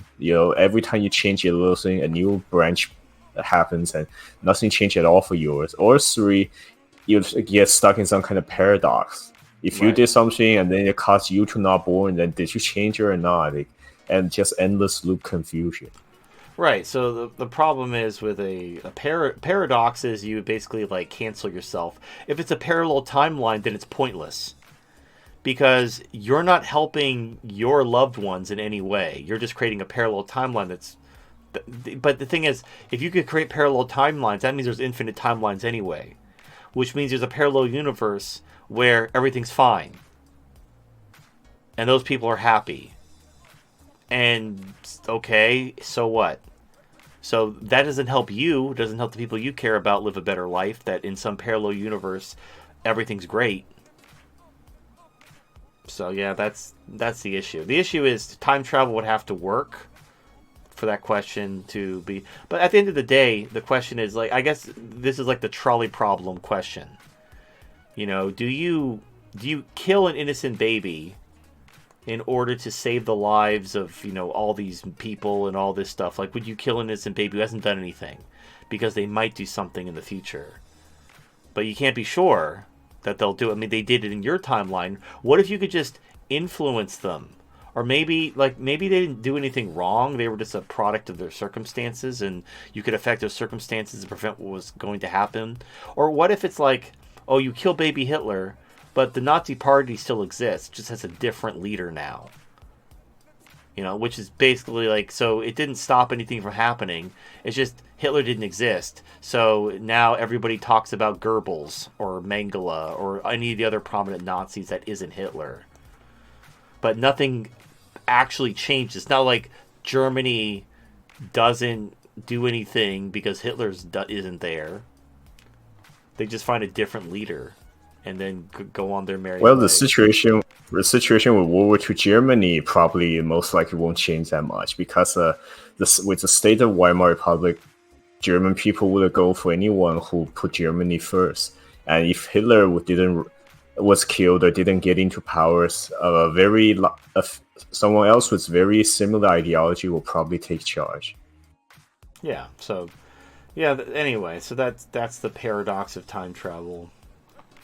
At the end of the day, though, like, you have to accept the way things are. Not just because like you can't change them, but also who you are is a product of everything that's happened to you. It's everything that's happened and how you've reacted to it. So if you wish you could change the past, you're kind of saying, I wish I could change myself. Which means you see something wrong with yourself and you're like maybe wishing you could. I mean, look, I'd love like infinite money, don't get me wrong, but like I don't need to kill anyone in the past to give myself infinite money. I just need to know what the lottery numbers are. If I could like see like, I don't know, 2 weeks into the future, I could predict lottery winnings and I just win the lottery, $2 million, be set for life. No one has to die. I just need $2 million to like not have to worry about money ever again. Anyway, so that's all I have to say. Yeah. Moving on. Pluton of Nihon donated $25. 112 of 1. Oh, yeah, the Democrats likes polls alright. Also, Rainbow Monkey did Lowe's hammers too. Rainbow Monkey so is the guys, so you use the possessive apostrophe. So there's somebody named Rainbow Monkey Dildo who has a hammer, and the Democrats love his hammer. Whoever Rainbow Monkey I Dildo don't think is. there's much to look at too deeply anyway. His previous one about the battery up the butt, I think he's just mocking the Okay, left. but With a bunch of metaphors. You have a very cryptic trolling style. So you're trolling with these very cryptic messages that I'm trying to decode. So okay, I'm going to assume that you're just cryptically trolling.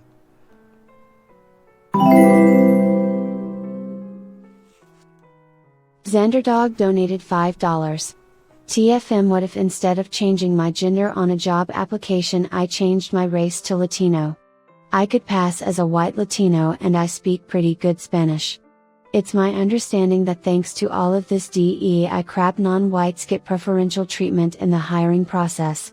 Could they legally try to claim that I am not the race that I listed? Do you think that this would increase my potential chances of being hired? It's inferior. So saying you're Latino but you're clearly white, they're not going to get the point. Like that's like how saying Elon Musk is African because his family's from South Africa. So he's like, he counts as black. Like if you hired a bunch of South Africans and said, "Oh, we have a bunch of Africans here," and it's a bunch of white guys from South Africa, that doesn't count. So if you look white and you claim to be Hispanic, they're just going to tell you you're not Hispanic enough.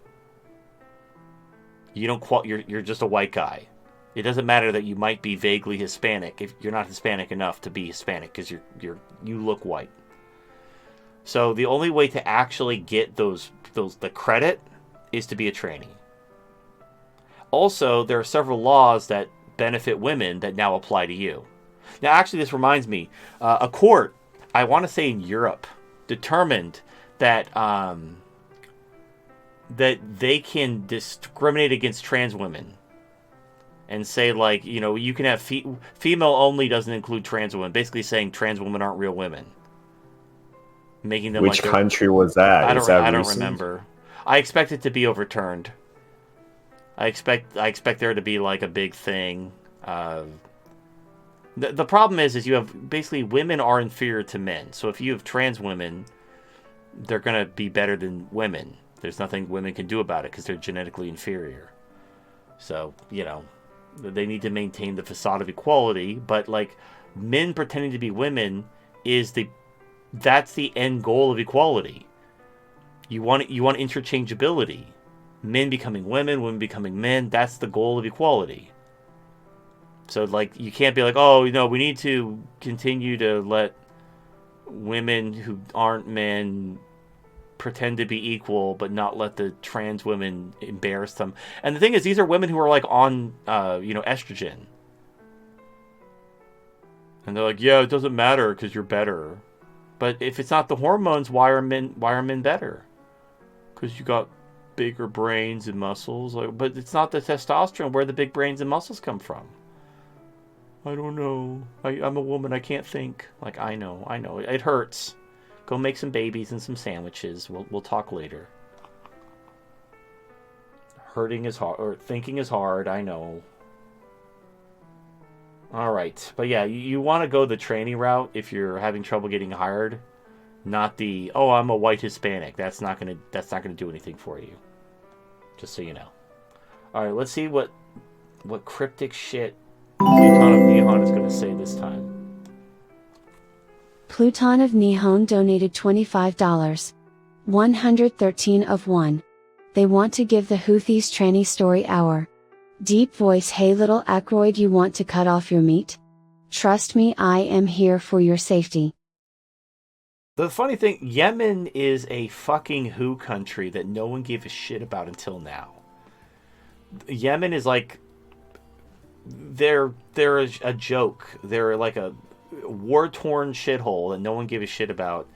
And now they punch so far above their weight, and they're like the superstar of the Middle East. And now Russia's giving them all these weapons. The Houthis, they're like the big winners in all of this. And they're joining BRICS. Like, that, none of that would have happened if they didn't stand up for the Palestinians when nobody else would. So, yeah, try to give the Houthis tranny story hour. Try to push your gay agenda onto these people who don't think twice about launching missiles at Israel, heedless of the consequences. Yeah, go ahead and fucking try that shit and see what happens. All right, let's see what... That wasn't cryptic enough. I demand more cryptic trolling. Let's see if this one... Pluton of Nihon donated $25. 114 of 1. Zap Brannigan. You see, killbots have a preset kill limit. Knowing their weakness, I sent wave after wave of my own men at them, until they reach their kill limit and shut down. Kif, show them the medal I won. Yeah, that was a Futurama reference. So, congratulations.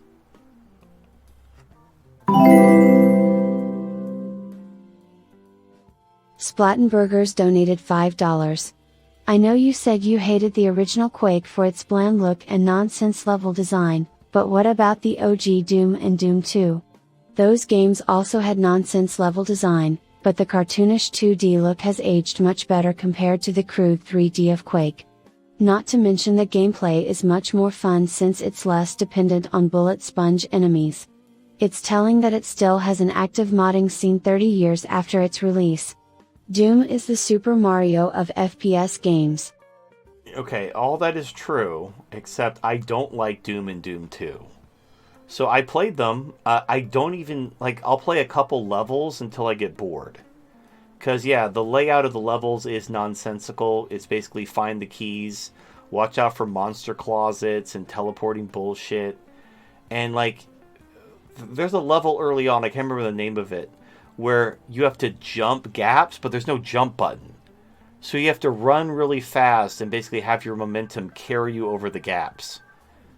And that's kind of where I check out. Where you have environmental physics puzzles based on the janky controls of Doom. Now there are people who grew up with it and they can have fun. I can play it for a little bit. It's entertaining for what it is. It's like a good little time capsule, kind of like the original Mario Brothers. It doesn't hold up, but it's a classic. But yeah, it's not that good. Now the first first-person shooter game I actually played all the way through and beat was Dark Forces, which is kind of like a build engine game, although it's not build engine, but it has like that kind of style. It's a Star Wars first-person shooter. That's the first first-person shooter game I've actually like played to the end and wasn't bored, because shocker, the levels actually have some narrative structure. Like, you go to a planet and it looks like you're on that planet. And like some of the places you go, like you go on like an Imperial Star Destroyer or an Imperial facility, and there's like an engine room and there's a control room, and it actually like looks like a real thing. It's not random hallways and corridors and monster closets that don't make any sense. So yeah, I didn't like Doom. I appreciate Doom for the technological achievement it was, but yeah, I've never beaten Doom because the game's not fun. It's the levels are nonsense. It's not engaging. You know, the first level, so you're in a space station, then you're in hell. But what is going on here? It's just random hallways and corridors and monster closets.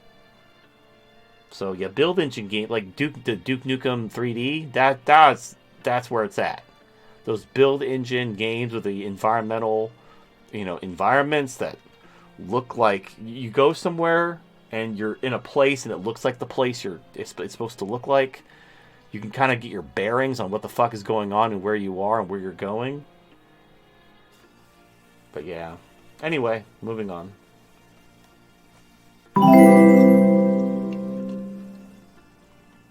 Disastronaut donated $5. Do you guys ever wonder why TFM doesn't bring up articles or info to support his claims about the Ukraine war? And he says things like what I'm hearing when he talks about this stuff. It's because he's either reading 4chan or literally just making up stuff. Is this someone you should trust? I get it, you don't trust any sources. That doesn't mean you just imagine bullshit and decide to believe that instead. P.S. The US has gone to the moon 7 times. Okay. So, I don't have the links. That's the thing. I talk off the top of my head. Do you want me to stop the show and Google things for 15 minutes to get you a source? I'm not going to do that. That wouldn't be entertaining for anyone. So everything I say, I'm answering random questions or just going on random side tangents. And there's that. So that's number one. Number two, why is the technology lost? So okay, we've been to the moon 7 times. Why can't we go to the moon? Why is the technology suddenly magically disappeared and we don't have it anymore and we can't build it? We just lost all the schematics. Does that make any sense? This shit costs millions, billions of dollars. I don't even know what it costs these days. And we just forgot how to build it. It was like some old guy, old Joe. He knew how it worked, but he's gone. So now no one knows how to build it.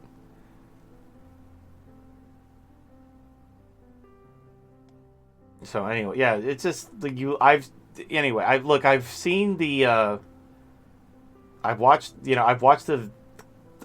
was like videos, but it was like documentary footage of like interactions and evidence, and it was like pretty compelling. And I like to hear both sides, and like I've seen when you look up like debunkings, they'll debunk like one thing, but they won't debunk like the other stuff, or they'll just say, oh well, these agencies say it's not true. Like yeah, but I lived through COVID. The government lies like all the time, and they had a motive to lie. They were trying to look good during the Cold War because they were losing to the USSR when it came to space. But anyway, if you subscribe to the newsletter, I provide all my sources to everything I say. And a lot of times when I'm talking off the top of my head, I will reference stuff that I source in my newsletter because I write the newsletter and I have the sources in front of me when I'm writing the newsletter. When I'm talking during the podcast / stream or whatever this content is called, I don't have the sources in front of me.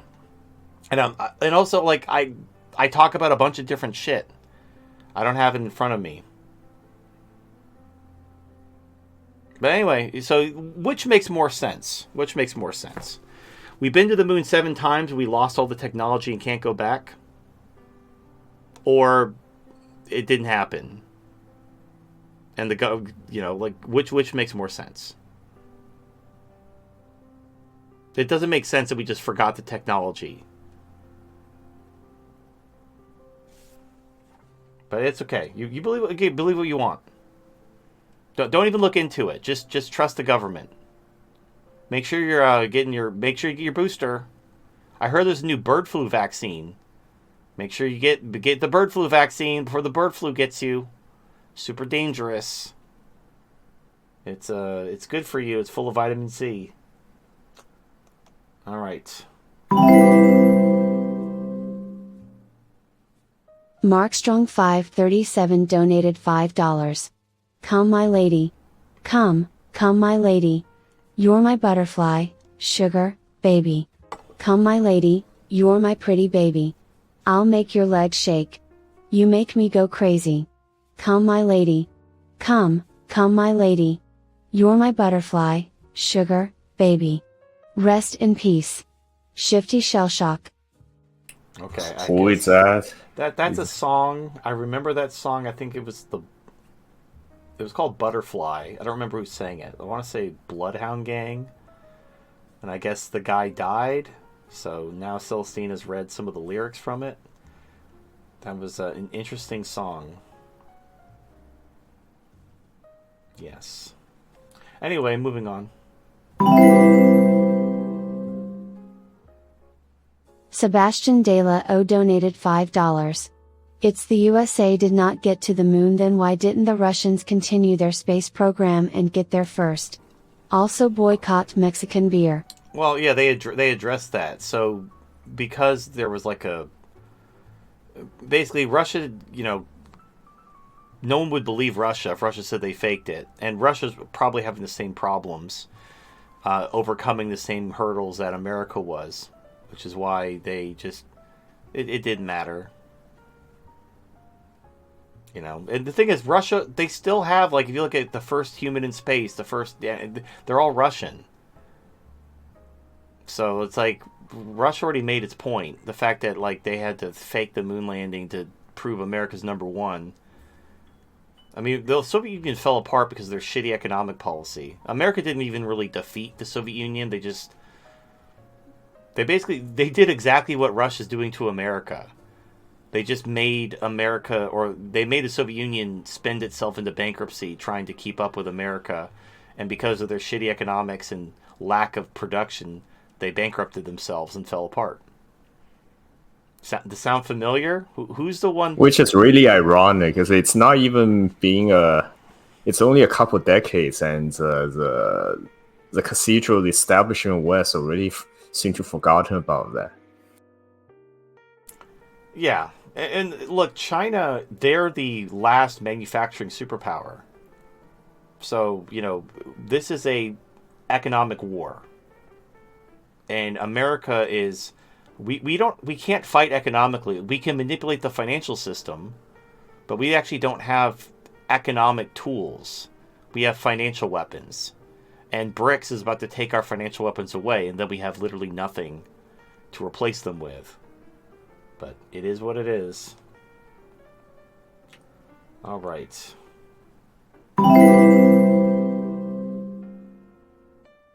Markstrong 537 donated $5. Bernie Sanders. Quote, every scientist this issue knows very well that climate change is an existential threat to the planet. Trump still thinks it's a hoax. I am also trying to raise the minimum wage. I'm making it easier for workers to join the union. Biden has been the strongest, most progressive president in my lifetime. You have half elderly people trying to make it on $30K a year. And you have GOP want to cut Social Security. You know what Biden wants? Expand Social Security by taxi. The only proper response to this was stop, enough already. I'm already not voting for the left. You don't have to keep selling it to me. Well, yeah, their only answer is more welfare. We need more welfare. We need more government, bigger government. Regarding climate change, yeah, it's Climate change is just weather. And also, just there's this chart I saw where CO2 skyrocketed. It was because a volcano erupted. Like, all the fucking climate change nonsense you can imagine all gets undone if a volcano erupts. It's kind of dumb. There's no point, this idea. And also, the other problem is, most of the pollution and most of the CO2 is created by third world countries. And the only way to stop them from doing that is to basically force them to languish in poverty. And they're going to tell you to go fuck yourself. They're not going to. They're not going to just stay poor so you can feel better about, living in a first... Because the thing is, all these Western countries, they went through an industrial revolution where they burned shit and they, created a lot of pollution. And that's how they got to where they are. And then you're going to tell these third world countries, yeah, we had an industrial revolution, we all did this, but you can't. You can't do this. You have to stay poor forever because we want to maintain our lifestyle, but we feel bad about the pollution and we don't want you also polluting because that's, whatever, it's going to hurt the planet. They're going to yeah, go fuck yourself. We're not going to say poor. And again, that, it's over. That's all this shit is over. There's nothing America can do. It's over. But, people are going to talk shit. And if climate change, if getting scared about climate change caused you to vote for the left, then congratulations, you're stupid. If you're voting for more welfare, you're just a parasite. And whatever. And the problem is, the inflation is what people are complaining about. The inflation is making food too expensive and raising the cost of living. That's not because taxes were too low and the government isn't big enough. It's because of the fucking money you printed because you shut the economy down and gave everybody stimmy checks. That's what caused the inflation. So, it's the thing. Again, the government creates problems and then wants you to give them more power and give up your freedom for them to solve the problem they created, which they just make the problem worse and replace it with more problems. That's what the government do. All right.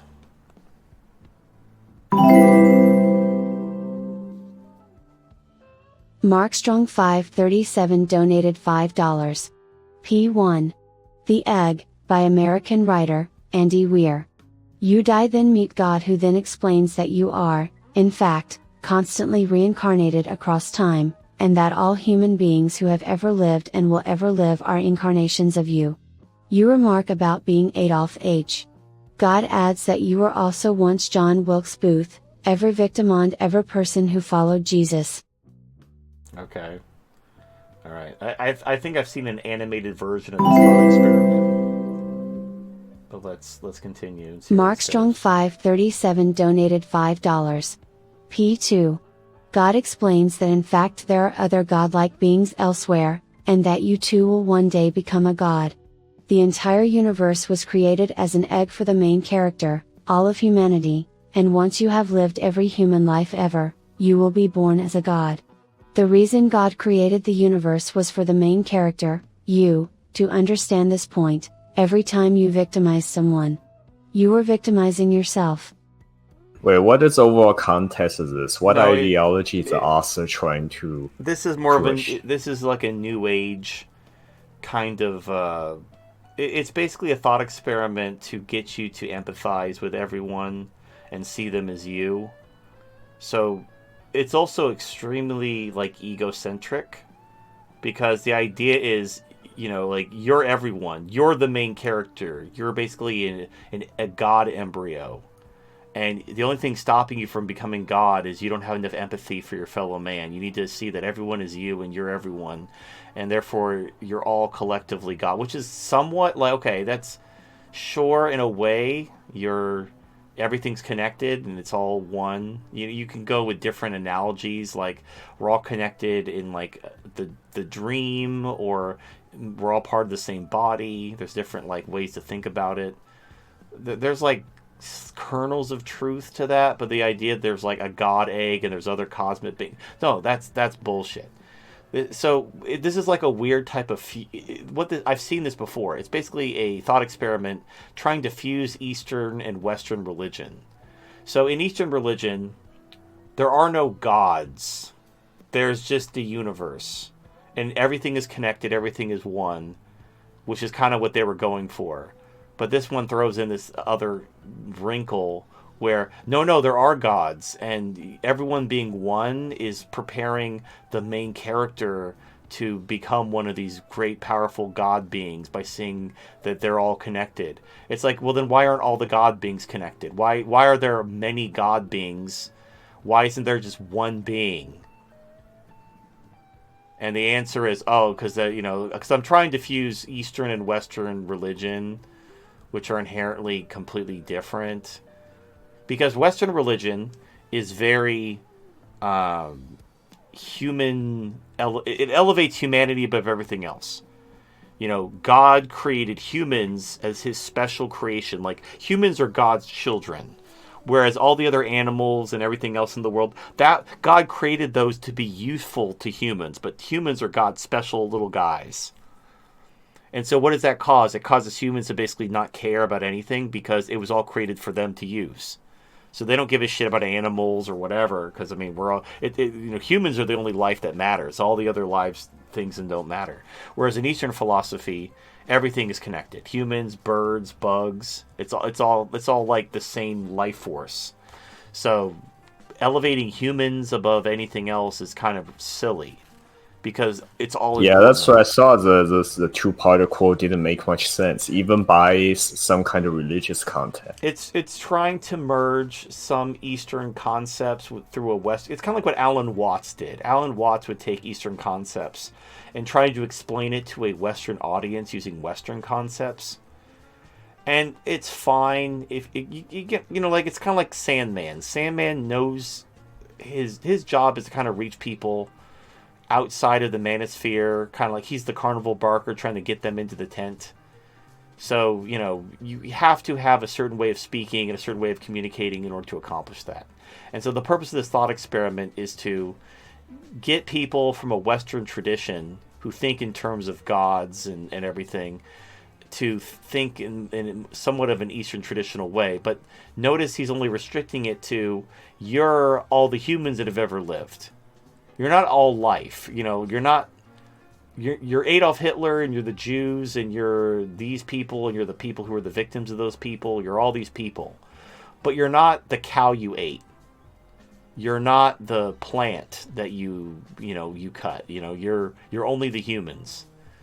So I understand the purpose of the thought experiment. It's trying to get people to think of this idea, but it's like, when you compromise on truth, you're not half right, half wrong. You're just wrong. You're 100% wrong. Like, if you say 5 plus 5 is 7, you're not half right. You're completely wrong. So anyway, yeah, it's an interesting... I saw this on like a YouTube channel where they had like an animated version of this thought experiment, and I thought it was an interesting attempt to try to introduce these Eastern concepts to a Western audience, but that's kind of where it ends. If you found that very profound and life-changing, then congratulations, good for you.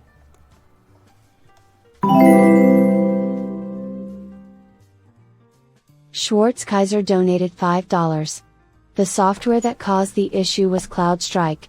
It's security software used worldwide for last 8+ years. Only a few of us in my company outside of IT knew our company used it to monitor how employees use our computers. I was up after 4 a.m. when I hear drives running in my office and saw flashing screen lights. My machine ran Windows 10 and hundreds in my company went down. Seems like dry runs to disable machines for something bigger in the future. Oh, so the reason, because I noticed like I use Windows and I didn't have a problem. So it's only affecting computers that have this software where they monitor their employees. So this is boomer tech shit. So here's how you solve this. It's corporate software. Here's how you solve the problem. All the servers that were running it. So it's such an easy problem to solve. All right. So you hire someone to do a certain job. You can easily track what the average employee does in a week, what their productivity level is. And you just assign them to produce that much per week. If they get it all done on Monday and Tuesday, they could take the rest of the week off. Or they could work for more pay. If they want to be twice as productive, you should pay them more. But that's all you do. You pay them based on their productivity. You don't pay them by the hour, because the problem is it's all about incentives. If you pay them by the hour, that means they have no incentive to actually work. They just want to be at work for X number of hours because you're paying them by the hour. And then you have to be like, make sure they're working because you're paying them by the hour. And so you have this fucking monitor software bullshit where you're trying to like make sure their mouse is moving and make sure they're not watching YouTube videos. How about this? How about you pay them based on their work getting done and not by the hour? Be like, I expect you to do this much work today or this much work this week. I'll give you an example. So you have online school, college and whatnot, where you don't go to class for an hour or several hours or whatever. You have these assignments for the week. This is your checklist. Now let's say there's 5 chapters you have to read. You could read 1 chapter a day and do the assignment, or you could do all 5 chapters in one day. Read all 5 chapters, do the assignments for each chapter, and do the end of week assignment on Monday, and be done with school for the week. What's the problem with that? If they read all the material and got all the assignments done and finished their assessment and passed it, who cares if they only went to school 1 day a week? And the thing is, if you say, oh no, you got to go to school every day, why? And the real answer is because we have to move as slow as our slowest person. No, the real answer, one left behind. The real answer is public school is state-sponsored daycare for women to work. If kids could work at their own pace and they got their work done in like a day, then moms wouldn't be able to work outside the home because their kids wouldn't have anywhere to go. And then they'd realize it's like useless middle manager boomers who need to justify that's their exactly job. what it is. So you have teachers who really don't need to be there, but to justify their careers, they keep kids in school for 5 days a week. And you have these middle manager boomers who, before the age of working from home and everything like that, their job was to monitor people to make sure they were being productive because everyone's getting paid by the hour. That was just how work was done back then. Now we have the ability to track productivity on an individual basis. Like, I know how productive you are. I know what you're doing. So just, here's your work. Get it done. If it takes you 1 day, 5 days, 7 days, you could come in every day this week, work weekends. If that's how long it takes you to get your work done, that's how long it takes you to get your work done. And if this is too much work for you, we'll cut your pay. If you're doing half the work as someone else, you can get half their pay. If you're doing twice the work as someone else, you can get twice their pay. That's how everything works in life outside of fucking wagey bullshit and boomer bullshit. And then you don't need this software. You don't need to fucking micromanage your employees. Like right now, I have like Fate Grand Order going up. I have, we're streaming, HD's playing video games. There's nothing stopping you from doing that. Like if I was working at an office, I couldn't be playing video games while I'm working. Like, I could be super productive too. I could be the most productive person there. But someone would give me shit if I play a video game while I'm working. Because I'm not like giving the company every fucking second of my day. But if I go and take a 15-minute shit, that's fine. A 15-minute shit is fine. But playing games at your computer, that's crossing the line. And it's just fucking boomers. Fucking boomers. Retire and die already. And now, like, Cloud Strike, it's all because these boomers want to justify their positions by micromanaging and monitoring their employees. Fucking stupid bullshit. All right.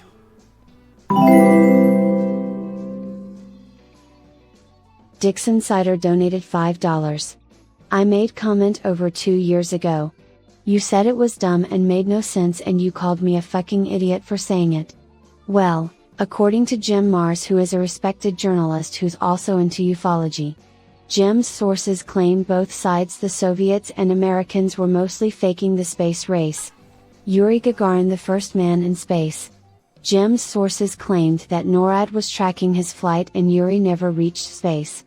The US decided not to call out the Soviets' fraud 1 of 4. Okay. All right, well, let's see what... Yes, 3 other parts. Let's go to all 3 parts. Here's the problem. So, all we have are, like, conspiracy theory evidence from decades ago.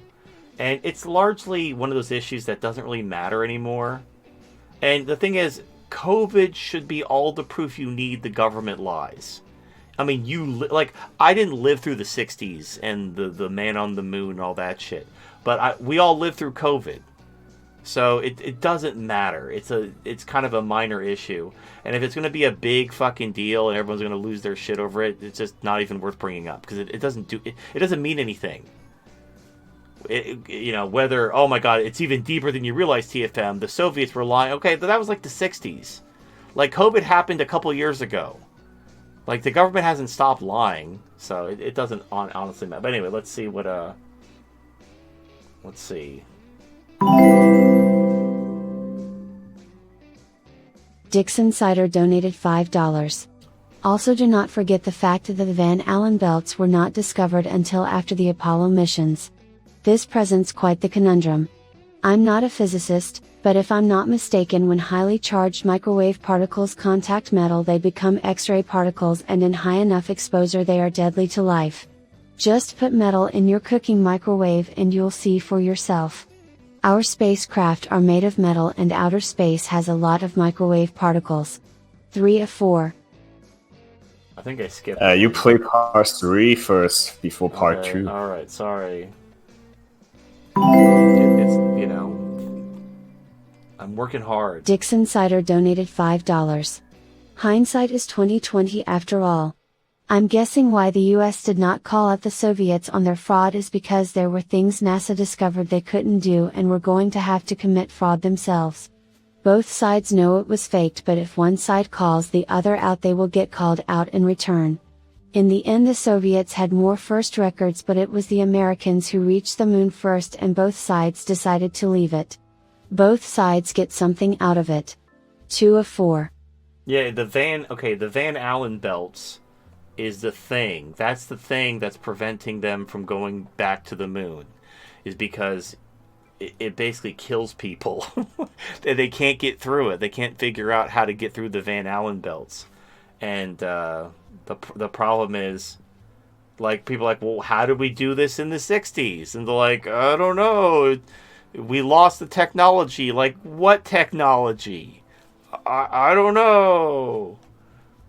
We had a wizard with a talking cat, and he wore a pointy hat, and he just made it happen. All right. Is this the last one? Dixon Cider donated $5. Anyways, want to give fair warning. One of the days, I don't know when, but I vow to sponsor a Saturday show. I'm gonna carry the show 12 fucking hours. We are gonna be talking about Legacy of Kain till fucking sunrise. Also, your lock ideas are great, but the way you would end it was dogshit. I wouldn't end it the way you described. Anyways, I don't know when I'll carry the comments, but it will probably happen when we have a full cast roster on the show. Pack a lunch, guys. Well, so the reason why my little headcanon sequel to Legacy of Kain, I just had him go back in time, confront the Elder God, defeat the Elder God, but then basically it would create a paradox. Because no Elder God, no war between vampires and Hilden, no pillars, no Soul Reaver. Like, it all undoes everything. So the only thing you can do at that point is basically you end everything. But then to give it a happy ending, so everything fades to white. Functionally, everything doesn't exist. But then, the timeline resets itself. But now, because that doesn't exist, Kane's now immortal again, just, at the tavern from the beginning of Blood Omen. But you get kind of like a final send-off, like a big farewell party. You see some NPCs at the tavern, they're just having a drink and laughing, and it's like the final scene of a movie where you're just saying goodbye to everyone. That was the reason why that's why I chose that ending. You could just have it fade to white and just have that be the dramatic ending, like basically Cain destroyed creation and whatever, but then, that's not very satisfying. So having like a nice happy ending where everybody's like, well, not everybody's alive, because obviously Raziel died long time ago, back when he was a Seraphan, so he wouldn't be there. It would be, but some of the Pillar Guardians would be there, but they wouldn't be Pillar Guardians because the Pillars didn't exist. They'd just be normal people, and that's why I had Ariel and Nopraptor be the couple who owns the tavern. So they're like an old retired couple that owns this tavern, but you'd recognize them, and that kind of thing. It's just, again, like a little send off. So, but anyway, if that wasn't your cup of tea, maybe you could think. I was just thinking of like, okay, this basically the conflict is resolved, but this is also like a farewell to fans who loved this series since they were kids back on the PS1. So having a little send-off, like a little goodbye party, seemed appropriate. All right, let me clear all these things. All right, so yeah, look, I've seen evidence about the moon landing thing, and yeah, I was pretty convinced, mostly because of the timing of everybody leaving, and then the way the people involved, they weren't accepting of, like, the people. If you did this amazing thing, you'd want to revel in it, but they were clearly like, you can kind of see like they knew it was bullshit. And then like the guy's like, hey, I'll donate all this money if you just put your hand on the Bible and swear you went to the moon. Then he like was running away and wouldn't do it. It's like, you just do it. Yeah, you fucking give $1 million to some child's hospital? If I do, yeah, sure, why not?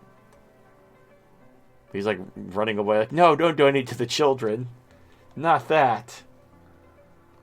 All right, but yes, okay. Look, the whole moon landing being fake, that's something I didn't care about, so I didn't look into it. But some guy, I don't remember why, but someone's like, just check this out.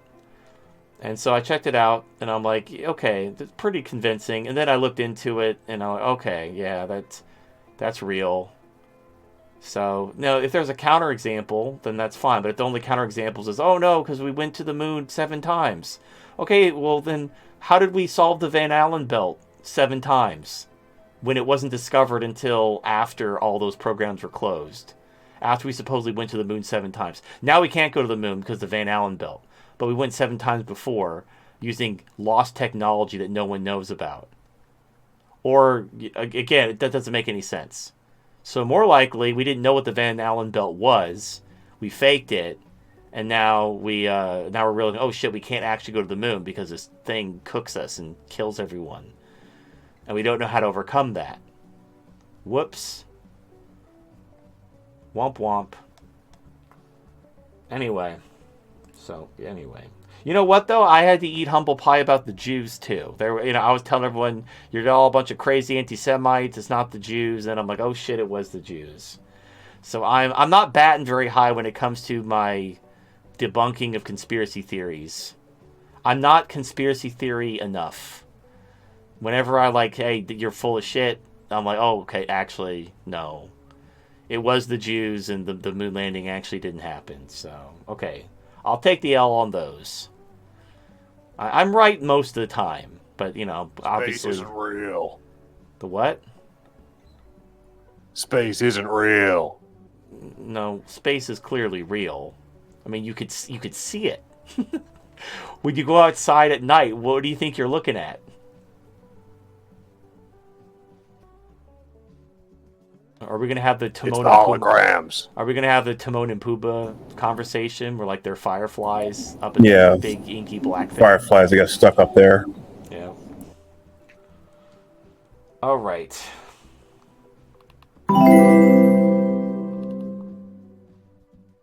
I'm Mickey503 donated $5. TFM, no bullshit. Go to the Virginia, get registered. The doc wait will be longer than 28 days. You can get community care, private care doc. Get tested, get well man. Also get a rating. You can now get all private care docs like me. Saved. Well, not really saved my life, but it did. Okay, yeah, I haven't been. I went to the VA one time, and it was like fucking Silent Hill. The VA is a sad. It's really fucked up because we give illegal aliens all this shit, but we treat veterans like they're just complete trash. Even when I was in the military, you take your TRICARE card and you go to the ER. You don't use the military facilities because they're shit. The VA makes the TRICARE and the military hospitals look good by comparison. The VA is total dog shit. It's almost like I don't even know what to compare it to.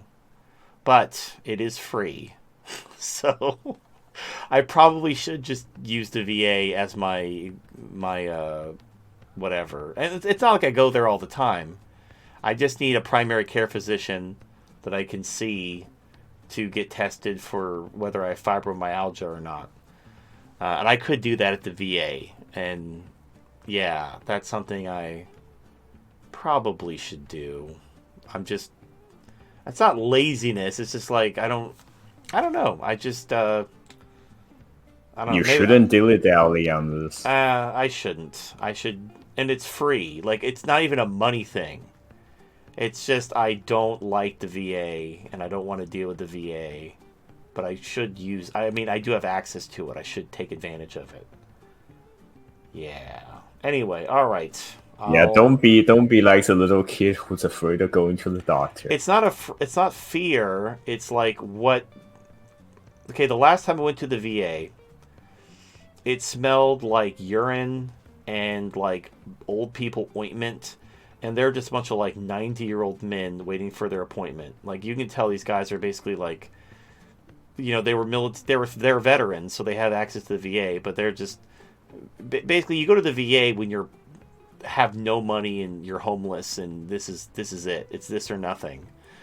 It's like it's your health care for those who have no health care. Now you have like Shogun, who he can't get anything, because he didn't have insurance, and he's got to get like some kind of disability thing. So that's the beauty of the VA is you do have some health care if you need it, whereas if you're not a veteran, you don't have shit. You just not have any way to get health care and go fuck yourself. So yeah, I have insurance, I never use it. But it's fine. It's through my employer. It's free. It's fine. Like, if I had a family and they were on my insurance, that would cost money. But they pay for the employee, so it's free. But I never go to the doctor, so I'm literally not using it. But I should. I don't know. Like, I don't know. I'll do something. I'll need to get a primary care physician. I probably won't go to the VA because I don't need to. But I need to get a primary care physician. Just because it's fibromyalgia shit. Because I can't do that at urgent care. I have to do it through a primary care physician. Because it's like chronic. It's something that I'm going to need treatment for, not just like pills for 2 weeks. But whatever. All right. Let's see. I need to just get off my ass. Fucking do Schwartz Kaiser donated $5. So now there seems to be some evidence that there was a second, long-distance sniper posted atop the water tower behind the Patsy sniper, which explains how all shots came from the same direction. The projectiles of that more qualified sniper would be obviously different than Cook's, which the scene investigation would figure out pretty quick if it was above board. So here's the thing. There are counter snipers everywhere. Like, whatever. So if there was a sniper in the water tower, that could have been law enforcement. And the thing is, like, the what I'm hearing is the sniper who shot at Trump, they saw him. The problem is there's different bodies that were working that day. There was local law enforcement, there was the Secret Service, and they were like checking to see if he was with somebody. So this was basically just a complete lack of planning. Like, I don't know how you fuck up that badly. Now, I'm still in the camp. I'm leaning more towards they tried, it was an inside job. But it could have just been gross incompetence where they weren't coordinating who was what and what. So this guy had a rifle pointing at Trump, and they're like trying to figure out, oh, is this one of ours? Is this one of yours? Who's this guy? And they were like, double checking until he started shooting at Trump, and they took him out. So yeah, total fuck up. Like, I don't even know how. I don't know. Like, I'm still in the this was an inside job camp, but the government also is wildly incompetent. So this could also just be them being really bad at their job. And like people are pointing out, it's like the DEI hires and everything. People are like, oh, you're attacking female police officers. It's like, oh, well, I wasn't, but now I am, because female police officers are ammo pickups. Everyone knows this. I wasn't even going to throw them under the bus. I wasn't even talking about them, but since you bring it up, I might as well talk about how female police officers are a fucking joke. It's like, oh, but they work hard. Like, I don't give a shit how hard they work. They're bad at their fucking job and people die. I don't give a shit about their effort. Anyway, moving on. Big Black Consumer donated $5. After the assassination attempt, do you think it's still a possibility that the cathedral wants Trump to win? The plan could have come from retarded underlings, who ignored orders from the top. Perhaps, the cathedral is divided between those who want to use Trump to save Jezreel then kill him later, and those that want him gone now. Perhaps, they all want him gone, but DEI incompetence saved him. I don't know. Part half. Alright, let me play part 2. Big Black Consumer donated $5. If they replace Biden for the election, would that prove the cathedral doesn't want Trump to win? The only reason to run Biden at this point is if you want to lose. Part 2 halves. Yeah, that surprised me because, you have Wall Street panic selling on Friday and they're losing money. So, you have people putting their money where their mouth is. Everyone believed Biden was out. So for them to reverse just a day later, declare that Biden doesn't have COVID and he's not bowing out, like, what changed? What are you doing? Like, either they know something or they're going to go for round 2 and try to kill Trump again, or I don't know. We'll find out together, but something's going on over there. The thing about the cathedral is it's a very large organization and there's more than one they. Academic agent, he calls it the octopus. Everyone has their own name. I just use the cathedral. It's from Mentions Molbug, aka Curtis Yarvin, but use whatever you want. According to academic agent's theory, there's 3 wings of the octopus. You have the military-industrial complex. You have what he calls the third worlders, the people who are basically pro the third world, pro-immigration, that kind of thing. And I can't remember who the second group is. There's the second group, there's 3 groups, and I described the first and the third, but there's a second group. I can't remember the name off the top of my head. But the point is there are factions within the cathedral who they all more or less want the same thing, but they may have secondary or tertiary goals which may differ. Like, for example, the military-industrial complex, they don't care about Israel. They want to see the American empire grow. These are like the neocons who want war. And if losing that to defend Israel isn't on their agenda. But obviously the Jews want Israel defended at all costs. Now, they're mostly on the same page. Most of the time, what's good for one is good for all. But then there are cases where not so much.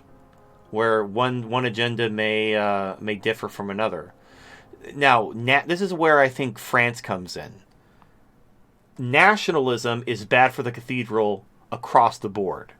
Everyone suffers if nationalism takes off because the entire cathedral's thing is globalism and global hegemony. So nationalism is so bad for the cathedral. Everyone agrees nationalism must go. But then you have Jews who are, allies with the nationalists, who you can get, you have Zionist nationalists. So what do? And so that's the issue.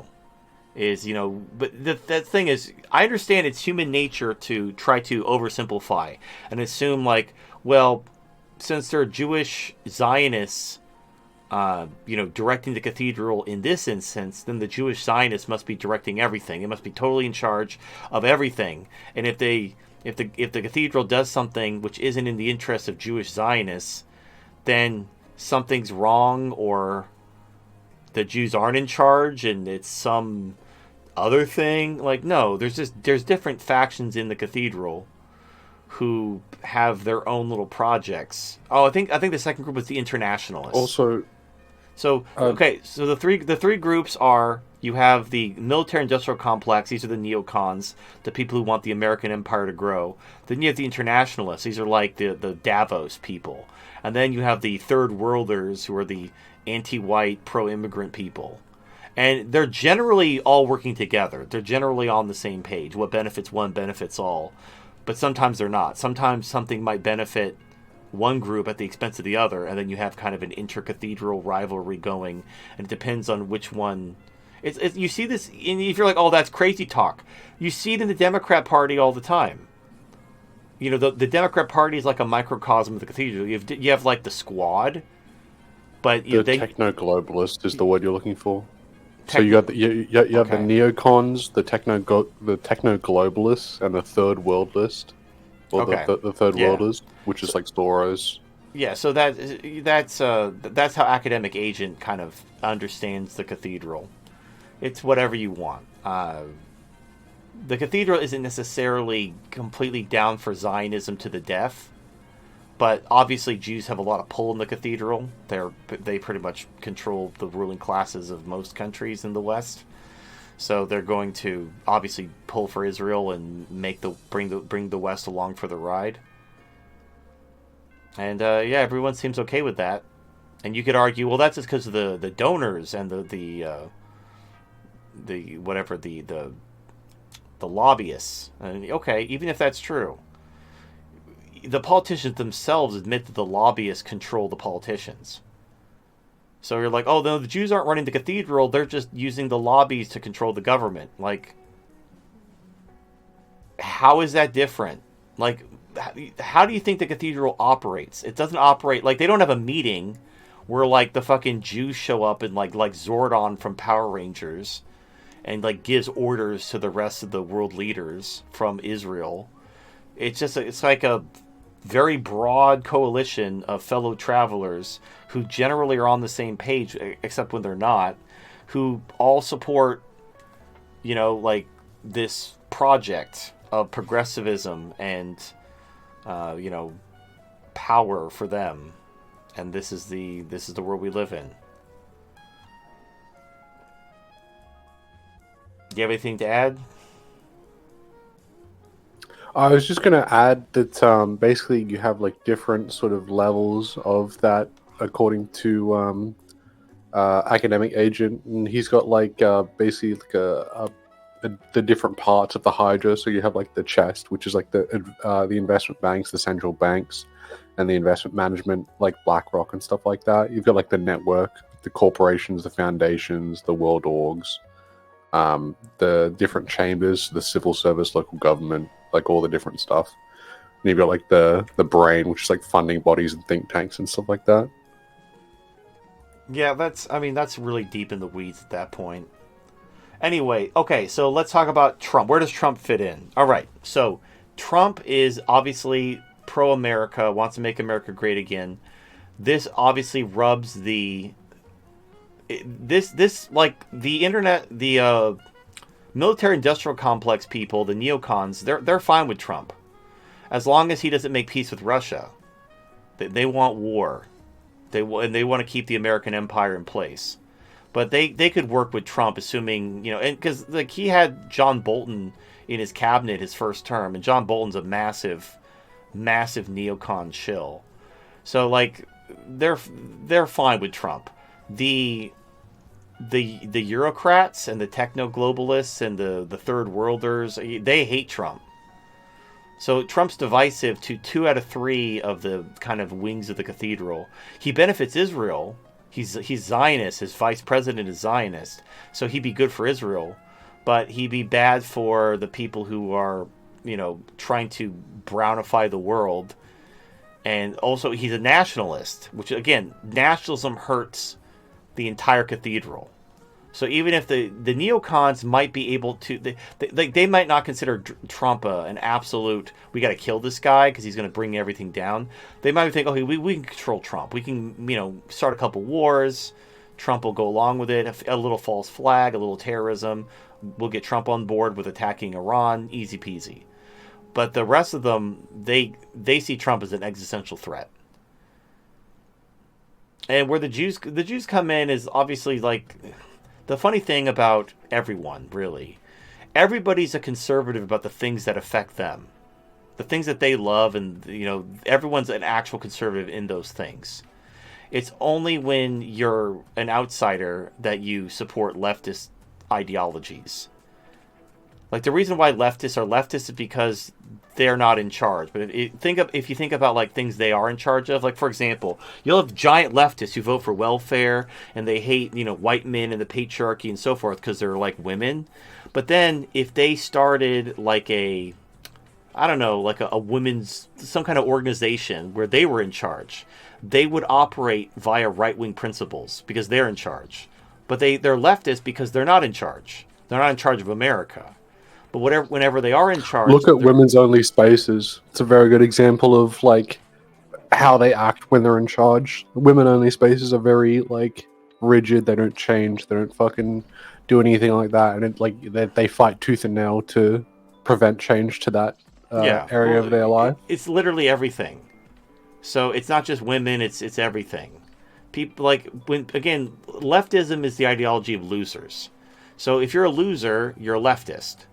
But no matter what, like, you might be a loser politically, but you're not going to be necessarily a loser in every aspect of your life. You might have a certain amount of authority in a certain realm within your life. And within that realm, you're going to operate via right-wing principles. But in the realms that you're a loser, you're going to operate via left-wing principles. Because ultimately, at the end of the day, values are just self-interest. So it's fine. Anyway, so Israel is... They're nationalists. They're very nationalist. Israel's a very right-wing country, which is kind of shocking when you think about it. Like, you see like how Jews push leftism everywhere in the world, but then in Israel, they're extremely right-wing. Why? Because they care about Israel. They're not going to actively undermine their own country. And why can't other people care about their country? Oh, because that's anti-Semitic. Again, the Jews can't control your country if you're in charge of it. They need to control your country to benefit Israel. But they need Israel to be right-wing because it's their country. Yes, it's massive double standards all the way down. I'm sure pointing it out for the 10,000th time will totally make a difference this time. It is what it is. This is just the way it is. Anyway, so Trump is good for Israel. He's possibly good for the military-industrial complex. He's bad for the technocrats, and he's really bad for the third worlders who want to brownify America. So that's why they don't like Trump. So it kind of depends on which group has more pull. Like in the Democrats, there's different factions in the Democrats. You have your Marxists, you have your union people, you have your minority groups. Like right now, for example, there are Muslim Democrats who are really pissed off at what the Democrats are doing, just giving Netanyahu all these weapons. But they don't have the power to stop the Democrats from doing it. They'll pay lip service, like, oh, we're going to hold Netanyahu accountable, but then they just give him all the weapons they want. That shows you the Muslims within the Democrat Party don't have that much power. They have enough power to get the Democrats to pay lip service to them, but not enough power to actually affect policy. So that's how you got to think of the cathedral. There's different factions within the cathedral. Some have more power than others, but they're generally on the same page, and they generally support each other because they see the benefit in doing so, like any other party. any other group of fellow traveling ideologues. There's not necessarily a Jewish meeting where they issue orders to the rest of the cathedral, like, listen up, Goy. Today, we're going to do this. And if you don't like it, we're going to cut off the tip of your penis. Inch by inch until there's nothing left. That's not what happens. All right.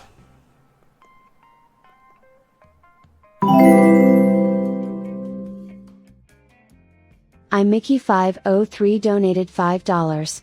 Shogun, you were in the Navy just like me. Get registered for the VA health system. It's all private care now, as the wait for docs at the VA is longer than 3 to 6 months. Get it now. Shogun, were you in the Okay, military? so I was not in the Navy. I'm not sure how that came about. So but I was in the Navy, so he must be confusing the two of us. I have VA yeah, maybe access. because I'm not the stolen valor type of guy, so Okay. I will correct that. All right. So whoops. You're the man, Shogun. You're the man. Oh, I guess I am. All right.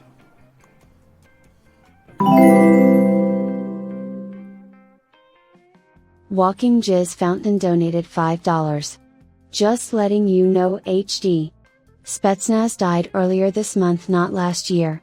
Ironically enough, he just completed a video series about 5 Gen X men that he knew personally that all had lost their lives. After the final one, he'd wound up being the 6th.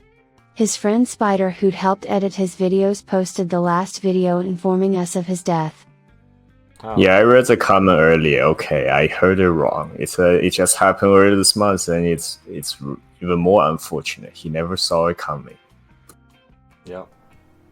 Yeah, that's, Most people never do. Yeah, drunk drivers just kind of come out of nowhere, just plow into you.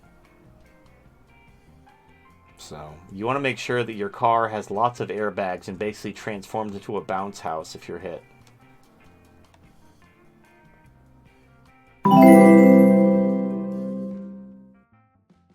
John Conrad donated $5. Was it? None of this would have happened if you just stopped. But on you marched. And for what? You're no savior. It takes a strong man to deny what's right in front of him. And if the truth is undeniable, you create your own. You needed someone to blame. So you cast it on me. I know the truth is hard to hear, but it's time. You're all that's left, and we can't live this life forever. Yeah, that's a quote from Spec Ops: The Line, which is one of my favorite video games of all time. It's not the best game mechanically, but the structure, it's basically a retelling of Heart of Darkness, which is the book that Apocalypse Now was based on, but it's kind of retold. Instead of the Vietnam War, it's like the War on Terror, and it's like you go to Dubai, and there was like a big sandstorm, and there was a military unit that was cut off, and it's very surreal. Like, it's not realistic, but it's interesting. The one thing I don't like about it, and as much as I like the game, so there's this part of the game where you drop white phosphorus and kill a bunch of women and children that are holed up in a building. Except the game makes you do it. You can't progress in the game unless you drop the white phosphorus on the building.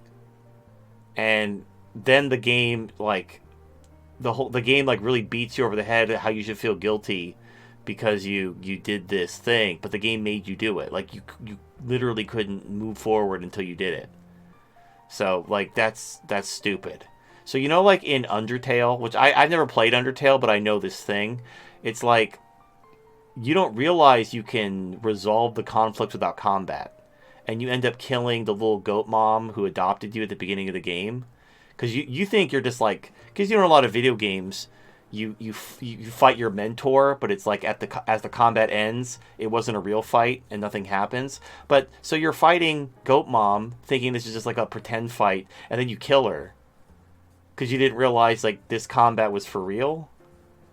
Right. It's usually with your master mentor. It's like a spar, like a prove your worth, surpass your mentor, but it's a harmless sparring match.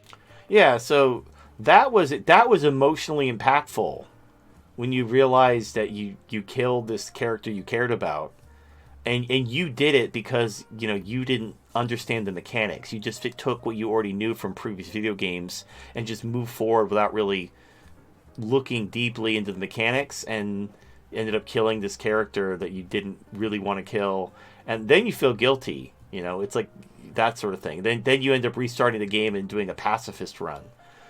But the point is that didn't happen in Spec Ops: The Line. You're basically just you're playing a game, but everything's very linear. But then they want to make you feel guilt. So it's fine. Like telling a story where a guy does fucked up things is fine. But if you're gonna bring guilt into it, you need the player to make the decision. You can't feel guilty. Like when you watch a movie and this character does a bad thing, you don't feel guilty. But when you're playing a game, you're embodying that character, which means you have to, if you're going to elicit the emotion of guilt in the audience, they need to be the one who made the decision. If the only decision is to turn the game off and stop playing, or to progress the story, I'm not going to feel guilty about that. Now they could have done different things. They could have made it like a false choice, where no matter what you do, you kill innocent people, but there's different choices you could have made. You could have chosen to do A, B, or C. They all lead to similar outcomes. And it could have been a false choice, but it at least would have been a choice. It wouldn't have been, you're going to do this, and the game doesn't go forward until you do it. And then we're going to make you feel really guilty about it. That's stupid. So, but other than that, now, when you're first playing the game, you're not thinking about that. But once you know what happens, you're going to actively try to not do it, but then you realize the game won't progress until you do it. Which they could have handled that differently. The game would have been interesting if the game noticed you were avoiding doing it, and the game mentioned that something, maybe a throwaway line about avoiding your destiny, or maybe you should just quit, or something like some kind of almost like a Metal Gear Solid type of fourth wall breaking, which would have been totally appropriate for the game, because it deals with insanity and survival's guilt and all that stuff. So, and I love those games. I love games like Silent Hill, and not so much Silent Hill 1, but Silent Hill 2, which is still one of the, it's the largely revered favorite of the series, which deals with insanity, but in a very interesting way, not just in a hokey, ooh, spooky boogeyman coming for you. In Silent Hill 2, when you play as James, at the end of you're trying to find your wife who died, but then she sent you a letter to meet her at Silent Hill. So you go to Silent Hill, and then you get sucked into the other world. And all the monsters have vaguely sexual aspects. You have the mannequins that are basically mannequin legs. And then you have the nurses, which are all wearing tight nurse outfits. I mean, not all. Then in a lot of the monsters which aren't sexualized, they're in weird, almost sexual positions. So there's a lot of where it's insinuating something sexual. Either the monsters are they got feminine legs or tight nurse outfits, or they're in weird sexual positions while they're attacking you. Anyway, you find out at the end of the game, in case you haven't beat Silent Hill 2, spoiler alert. So at the end of the game, you confront your dead wife, and basically you remember that you killed her. So she basically had a terminal disease, and according to your kind of recontextualized memory, you smothered her because you couldn't deal with her suffering. But you actually killed her because she wouldn't fuck you. You were sexually frustrated, you weren't getting your dick wet, she was sick, and you weren't getting your needs met, and you basically had a fight with her because you basically were frustrated that she couldn't service you even though she was dying of this disease. And then during the fight, you killed her. And you felt so guilty, once the moment had passed, you realize what you did, it fucked you up so bad that like that's why you manifested all these things in Silent Hill. It was the guilt of why you did something so selfish against someone you love when they were vulnerable and needed your support. Like you're just a giant piece of shit. And that realization caused James to like run from the truth. And that's kind of the reveal of the game. So yeah, but it's good, and it's the way it deals with it, and like this kind of almost purgatory-esque kind of place of suffering that he finds himself. Yeah, that will make you feel pretty terrible. In addition to already in such a messed up world, Yeah, well, you find out you accidentally killed your wife because of a he- minor fight. well, they got into a fight. But the reason for the fight was basically him being sexually frustrated and angry, and then they got into a fight and he killed her. But you said she was sick, right? Yeah, she was dying anyway. But you know, he was frustrated, and he was frustrated because like he was horny and he wasn't getting his needs met while she was bedridden.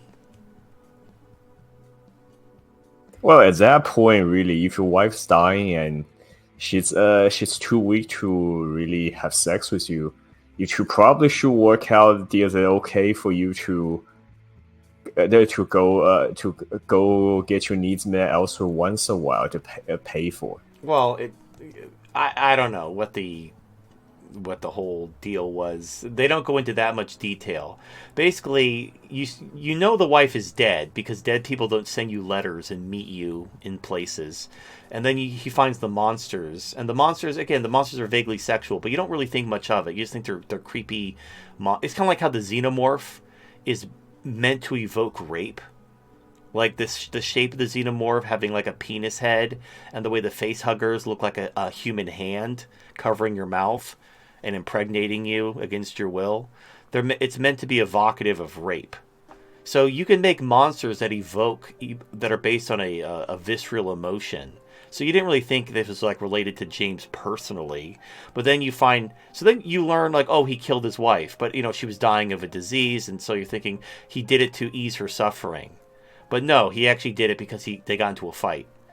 Because he was horny, which is like super selfish and a douchey thing to do, which is why he felt so guilty about it and then suppressed it. But then also realizes he deserves to be punished for it. So it's kind of like how some people will commit a murder and then confess to it years later because of the guilt.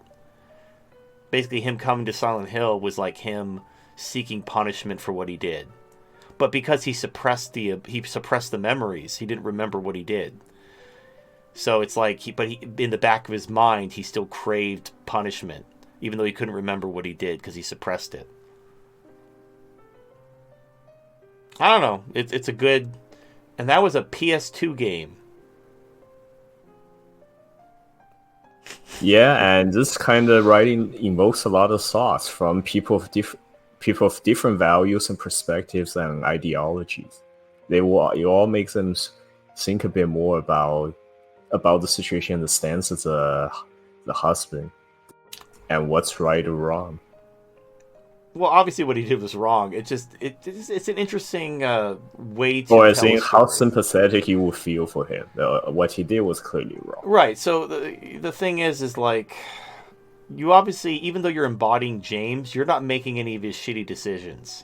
So you're embodying James as he's seeking redemption or punishment. And there's different endings based on what you do. There's even an ending where you basically use the cult's relics from Silent Hill to try to resurrect your dead wife. So that, like, basically to alleviate you murdering her, you try to resurrect her. But they don't show like where that goes. But like if you find certain items, you can unlock that ending, where you basically you find enough occult materials to try to resurrect your dead wife, which will probably turn really badly. You know, like it'll be like Pet Sematary style, where she just comes back to life and tries to kill you, justifiably so in this case. Anyway, it's just interesting. But yeah, Spec Ops: The Line. The problem is with James, you didn't do any of the bad shit he did. That all happened before you took control of the character. But with Spec Ops: The Line, the bad shit happens while you're taking control of the character, but the game takes agency away from you and makes you do the bad thing, which is bad. If you're going to make the character do something bad, then have the player make the call. And it could be like there's certain games, like I know the Shadow Warrior remake. You could just leave at the beginning of the game and the credits roll. Like at the first mission of the first game, like at the beginning of the mission, you could, like you pull up at this house. If you go into the house, like the game happens. You could just get back into your car and drive away, and then the credits roll. And there's also like Far Cry 4. The one with like the gay Southeast Asian dictator guy.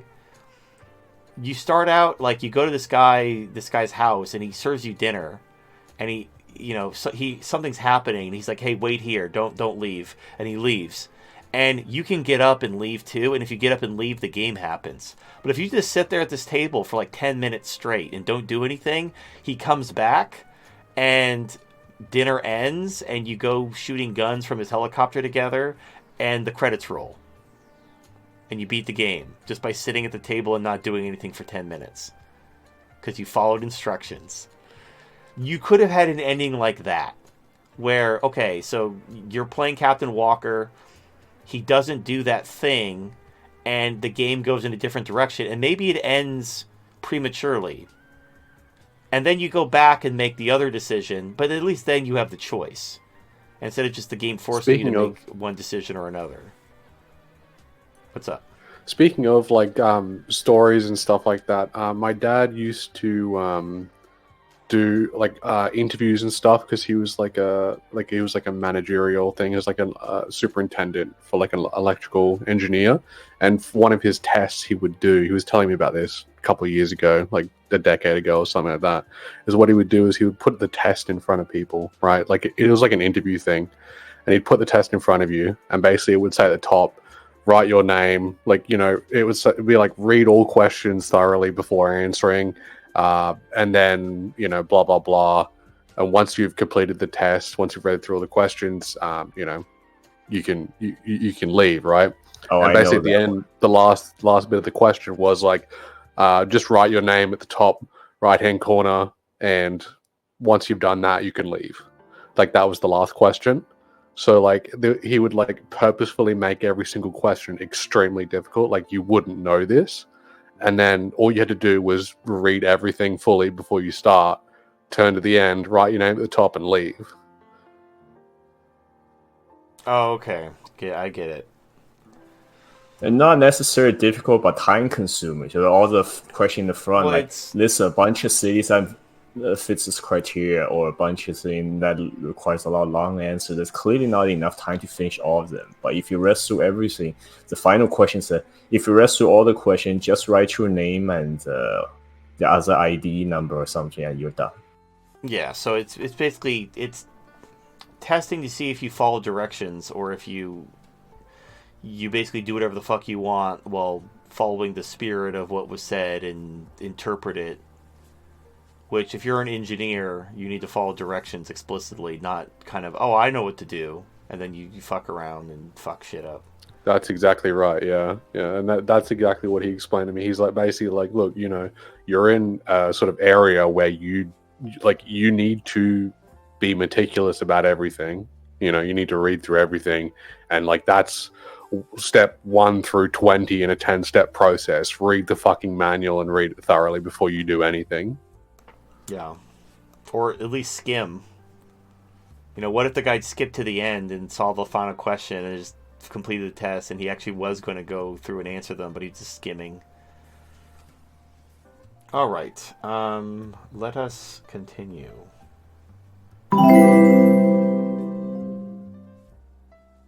John Conrad donated $5. Social media was full of people basically saying I think it's good to use political violence if it's against someone I deem as bad. First genocide was on the table, and now we have a serving of master morality. Are our weak so delusional with our anime fantasies or female Marvel movies that are weak or ready to shed off slave morality and spark violence against armed strong white men with nothing to lose since you killed their leader? So here's the thing that's They don't interesting. think that far. They just think whoever's deemed as a big bad by the mainstream media, it's okay to assassinate them. So human nature is the same. What makes the weak, what causes the weak to be more submissive and whatnot is basically them trying and failing to assert their dominance over people. Like when they realize they're not strong enough to assert their dominance, they have to adjust and develop new patterns, because just forcing your will on people doesn't work if you're weak. Our society, which elevates the weak, we give weak people power over strong people. And what happens is the weak simply act just like the strong would, except they're basically acting counter to nature. So when the strong oppress the weak, you get it. It's like, okay, it's fucked up that you treat these people like shit, but you're also like, you kill them and you're really strong and you know how to kill people with swords and whatever. So we get it. We get why you think you can get away with this. When you see weak people oppressing strong people, you have questions. You're like, well, what is this? Well, why? How are you putting up with this shit? Why don't you just it's like when a man, like for example, when you see an abusive woman beating up her husband or boyfriend, and he's like letting her slap him and hit him and poke him and stab him, because he knows if he does anything against her, he's going to jail. That is completely unnatural. The only reason why he's letting this abuse happen is because the system is empowering the woman to abuse him. So, but in any, like if they were on a jumbo jet and it like crashed on a desert island, he would murder her. He would choke her to death and like use her corpse as bait to catch fish or something. And that would be the end of her. The only reason why he doesn't just murder her right then and there is because the state would basically have his ass. So he puts up with the abuse. But the point is the weak have the same nature. They can be just as oppressive as anyone. But they need artificial power in order to keep the strong from just pushing their shit in. Whereas the strong don't. The strong are naturally stronger than the weak. They don't need anything else. The weak need some type of artificial proxy violence. So what's interesting... Yeah, and that's why they often get more oppressive when the chance to grab power, because they're terrified of ever losing that power, and the strong will kill them or take out the full revenge. Well, so the point is like you have the left or people on social media saying, there's like, oh, they're all anti-genocide, they're all anti-fascist, but they don't have a problem with genocide per se. They're anti-genocide because they don't agree with the people who committed it. Like, for example, I brought up Rhodesia. People are like, oh, you're saying Israel doesn't have a right to exist? Did Rhodesia have a right to exist? If Rhodesia has a right to exist, then why doesn't Rhodesia exist? If Rhodesia doesn't have a right to exist, why does Israel have a right to exist? Other than, well, Jews are part of my little in-group, so they're fine, but Rhodesia was white people, so fuck them. And that's just an appeal to like whatever is thing. It's whatever. My point is, morality is subjective. There's no objective right or wrong. We're not gonna agree on any kind of objective moral standard. The morality is dictated by those with power. Might literally makes right. If you're in power, you get to decide what's morally right. And if you are in power and someone else is in power, they get to decide what's morally right. And if you don't like it, you can always take them out of power, and then you get to decide what's morally right, because that's all morality at the end of the day is. So yeah, that's the left is very much pro-genocide. I mean, have you seen communism? They love killing people. All this shit about where they oppose genocide. No, they just oppose genocide when the people they don't like do it. And they support it when the people they do like do it. Israel has a right to exist. Rhodesia doesn't have a right to exist. That's really all it comes down to. And the only difference is one's Jewish and one's white. That's it. That's the only difference. If Rhodesia was colonized by, I don't know, fucking Indians, they wouldn't have cared. But because it was white people and they hate white people. Now, you're like, why do they hate white people? This is the other question. Why do they hate white people? Because they're jealous. It really is. They're jealous and they feel inferior. It's like when you see, like, it's the way like incels hate Chads. Like, the Chad might be a perfectly nice guy, give you the shirt off his back type of nice guy, but he gets all this pussy, and you, as a sexually frustrated guy, you resent him because he has what you want that you can't have. So you're gonna like secretly hate him and plot against him, and he literally did nothing to you other than exist.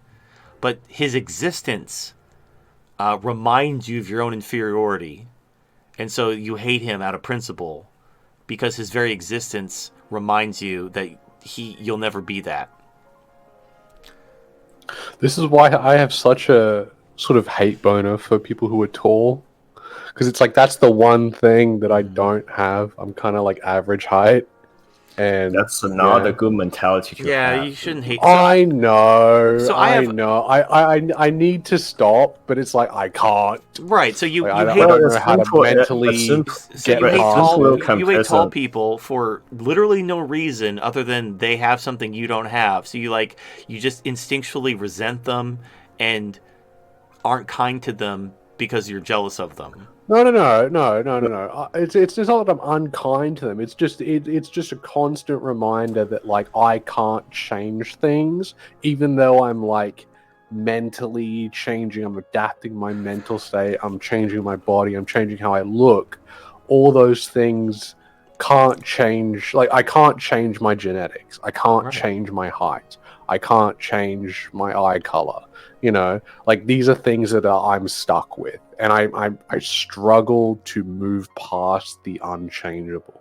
You know, Right, I struggle to let it go. I think an important part is to always understand, appreciate what good you already have, and to appreciate that a bit more. Like, in contrast, in my experience, right, when I was little, I've been to rural areas in China, like people living absolute abject poverty, no utilities, no plumbing, no use of currency, just trying to grow enough food to keep themselves alive with a few bit of manual tools they have, and that's all they got. And I never lived through that myself, but I always count my blessings to say my life could be in a lot worse. I could be born in a lot worse situation that I really appreciate what I have, especially to make it over here to the States. And you know, whether you're 5 foot something or 6 foot something, you're not like a midget. You're not like 3 foot tall or something. You're like, you know, normal. You're just normal height. You're just not 6 foot plus. So the women who are, oh, you got to be 6 foot tall. Okay, they're not going to fuck you. So, like, other than women who refuse to fuck anyone under 6 foot tall, how is not being 6 foot tall negatively affecting your life? It's not. It's not. So, are the women who will only fuck 6 foot tall guys, is there like one that you just had a crush on and you just really want that short king hate pussy? I'm hoping you don't, because you shouldn't depend on one woman's validation. Well, I'm just wondering. No. Like that's not like why it's sort of the. I don't know. Like for me, it's sort of like this sort of reminder that I can't fix everything. You know, there's nothing because like that. I try to be as perfect and straight arrow as I possibly can in everything that I do, and it's just like it's just like TFM with the hugging dolls. It's like the things you don't have. You are a degenerate furry who goes to orgies. Yes. So you're And if Mr. you Yes. look, if you're if Mr. you're Straight fine Edge with that though. and how people view that, and you don't care, Yeah, you really so shouldn't give an F about your not being the yeah, absolute tallest. If height really you matters put your that, dick but in a if height really pussy with your matters that mate's much, dick rubbing against your Asian men dick. would kill themselves in mass. Yeah, like the reason why Asian women are so desirable is because Asians are on average more effeminate. So the men look a little bit more feminine, and the women look way more feminine. And because femininity is attractive in women, but not so much in men, Asian men kind of get the short end of the stick because on average, look at other races, they appear more effeminate. Right, this goes It's back not to their what I said fault. earlier before you got on the show, Voodoo. A lot of Asian men knows that they can't compete much with most other ethnicities of men in direct physical masculinity, and most of them come to that term and usually go for their brains, intelligence, and try to achieve more in life, in work, and other accomplishments. I don't know. Well, the way I look at it is, look, your genes are the way you are, and if you're not a 10, if you didn't win the genetic lottery, and you're not like a 10 out of 10, then you're not a 10 out of 10. You know, so you gotta just do the best you can with what you got. And the people who aren't, here's the thing, I've mentioned this before, but I'll also bring it again. Imagine you could pretend to be something and like get people to love you and think you were like the greatest man ever, but it was all bullshit. It was all an act you were playing. It was a character you were playing. And let's say you met like the girl of your dreams, you fell in love and got married and everything, and the guy that your wife is married to is this character you're playing. It's not even you. Like you just have to keep this act up the rest of your life. You would feel very unloved because they don't love you. They just love this character you're pretending to be. So you got to love yourself. And if you're not a 10 out of 10, who gives a shit? I don't know. And the way I look at it is, and I've mentioned this before, when you hug somebody, the way their body kind of fits, like your head goes over their head goes in between your pecs and your chin, and then their boobs kind of go underneath your pecs, and then you have your bodies kind of fit together like puzzle pieces. So like whatever height you are, there's a girl who's like a little bit shorter than you, about like I don't know 4 or 5 inches, and then that's where you get that nice fit where her body and your body kind of fit together when you hug. And like these short women who are into like 6 foot tall guys, I don't know what that's about. That's fucking weird. Because like, what are we gonna do during missionary sex? You're gonna stare at my chest? You're gonna get like a face full of chest hair? What the fuck? Like, what are we supposed to do? They don't think that far. They just follow the trend. The one is the absolute tallest guy they can bag. Yeah. So I like. I mean, I'm a You cuddle think these slut. people are doing missionary? Nah, they're doing Well, doggy style. I mean, doggy style is fine, but like I like to. I'm a cuddle slut, so I like to kiss. So I like it when a girl like wraps her legs around me and we're like passionately making out and they're like our tongues are caressing and all that stuff. And you can't do that if she's like significantly shorter than you or significantly taller than you. There's like a sweet spot where your bodies kind of fit. And also because the vagina is lower on the body than the penis. So you have to kind of come down to get into that pussy, and then like but you want your faces to match so you can kiss while you're fucking, and that doesn't work if she's like 5'4" and you're 6 foot tall.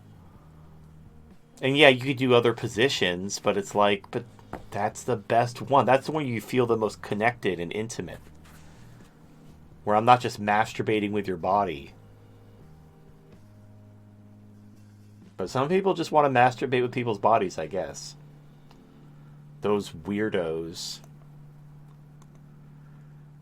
Anyway, actually, there was a question. I'm genuinely curious about this. So, your avatar, you have like a deer skull, Yeah.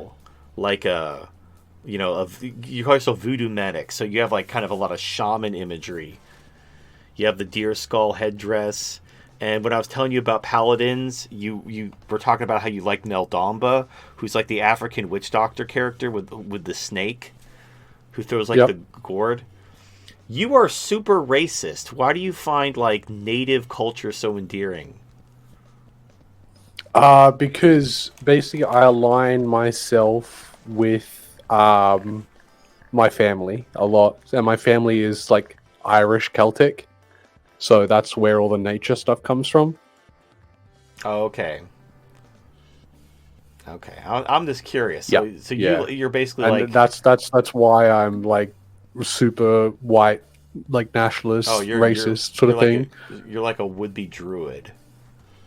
Yeah.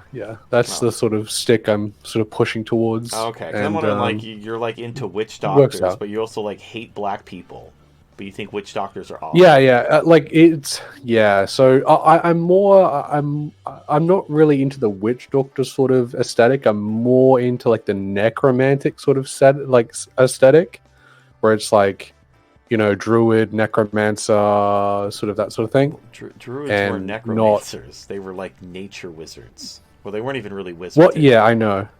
Yeah, so like you have like the aesthetic of like being one with nature, and like I see necromancy as the same thing but with humans, because you're like you're like you don't fear death. You are the embodiment and the like the you have the ability to stave off something that normal people shy away from, and like that's the same sort of thing with like druids and stuff, right? They have like the ability to tame nature. They have the no, ability they to don't. bend No, not like really. I mean, you're talking about the like D and nature D. towards their favor. Yeah, if you're talking about D&D, sure, they cast like nature magic. But yeah, I, necromancy I'm is just talking about completely different. I'm just talking about my own headcanon here. Like I'm Okay. not referring to anything. It's So just in my headcanon about how I think it works. I mean, I guess at least you didn't cite that point and click adventure game, The Secret of the Druids, which was What is that? it's an old like adventure game with all kinds of like stupid logic. Like in part of the I remember this part. So you have to make a phone call in order to progress the game. And instead of like finding change in a normal way, you basically steal it from a homeless beggar. You basically raid his little change cup while he's begging so you can get change to make a phone call. And the game expects you to do that. Like that's part of the game. You have to steal this homeless guy's change in order to make a payphone call. You can't get change any other way. There's no change in the game other than that homeless guy's begging cup. So, yeah. All right. Well, that usually make people feel like crap.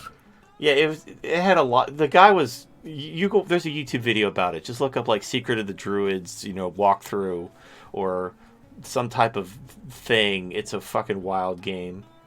It's full of all kinds of moon logic puzzles too. Anyway,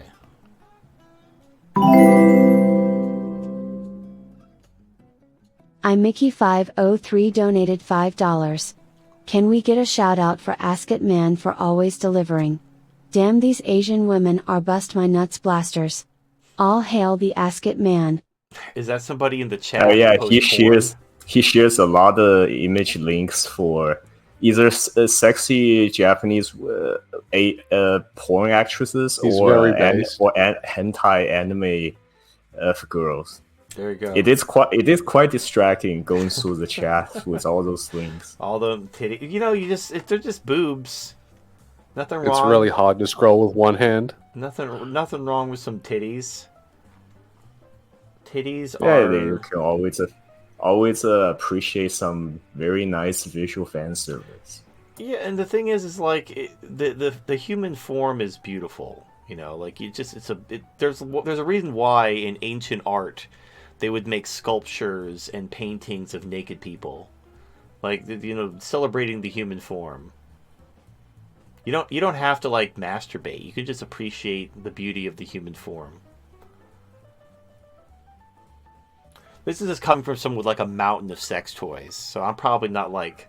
I appreciate all beauty regardless of form. Sure, but that's kind of a self-fulfilling statement because whatever you define as beautiful is beautiful to you, so it's like circular. Yes.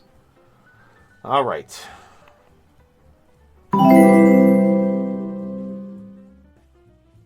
Big Black Consumer donated $5. TFM, what did you do to get back at your siblings when they pissed you off? I like to fart into my sister's bag of potato chips, bare ass cheeks. Jesus Christ. So, Gross. God. I hope nothing leaked Who out not? of that Gross. besides gas. So when I was, I do have an interesting story. All right. So when I was growing up, I was the smart one. So my mom always put me in charge. Even though I wasn't the oldest, I was the smart one. So I usually was like because my mom would always leave to go party or something. So I was usually in charge. So my siblings didn't pick on me because I was in charge. I basically had like the big brother authority, even though I was not the biggest brother. I was just the smart one. I do have a story though related to this. So when I was in the Navy, when I was like a lower enlisted, I would have people fuck with me, like people in my division would just fuck with me. And there's nothing I can do. When you're in the middle of the ocean, you can't like file an IG complaint. You just have to like deal with their bullshit. And so I couldn't protest. I couldn't do anything back to them. I couldn't like complain to anyone. So I would just floss my butt cheeks with their pillowcase. I just take their pillowcase off, rub it between my butt cheeks, and then put it back on their pillow. And then It's like Very sometimes they nice. show in the movie where someone one guy pick on another guy a lot, and then the other guy, when he's not looking, put his toothbrush up in his butt. yeah, Just brush between his butt yeah, crack. With that's what you get. You get ass hole on your pillowcase. Anyway, so Did you at least wipe? yeah, on their pillowcase. They were like a dark blue, meant to disguise stain, because you basically they would wash all the bedding in one big batch, and then you would just make your bed with new sheets. But they were always in like a dark blue, so it was meant to like keep the sheets looking so like you couldn't see anything, you couldn't see the stain. And I didn't have like it wasn't like getting shit on, but it would no matter how much you wipe, there's always a little bit there. There's always a little bit. So I wouldn't like take a shit and then like wipe my ass with their pillowcase with my shit on my ass. But if you wipe something on your ass, it's gonna smell like your ass. If you think I'm like okay, like I assume you've all wiped and you've all but if you basically rubbed your finger up your butt crack and then sniffed it, you're gonna smell shit. It doesn't matter how much you clean yourself. You have this hole in your ass that's constantly producing poop. Anyway, so that was a thing. That's the worst part too. It's just like these assholes who would like abuse their power always piss me the fuck off. Because they know you can't do anything. So, you take whatever revenge you can get.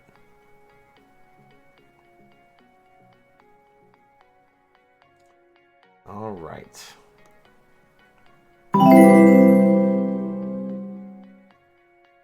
Pluton of Nihon donated $25.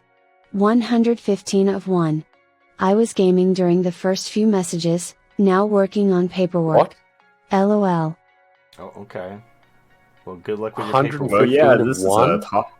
This is a talk show of mostly just for audios information. So people tend to can listen to this while doing other stuff. Yeah, that's the beauty of it. You do whatever makes you happy. All right, we're And almost Pluton done. just counts his donations at whatever number of one, not a big. Yeah. The Best Girlies doing 02 his thing. donated $5. Part 1. My girlfriend sucked 37 dicks. In a row?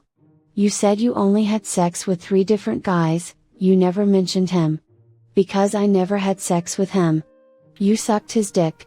This is different, this is important. How many? Well? Wait, what is that anyway? Something like 36. Does that include me? I'm 37. I'm 37. Hey, try not to suck any dick on the way through the parking lot. My ex-girlfriend is catatonic after fucking a dead guy. And my present girlfriend has sucked 36 dicks. Actually 37. Yep, that's from Clerks. I recognize that.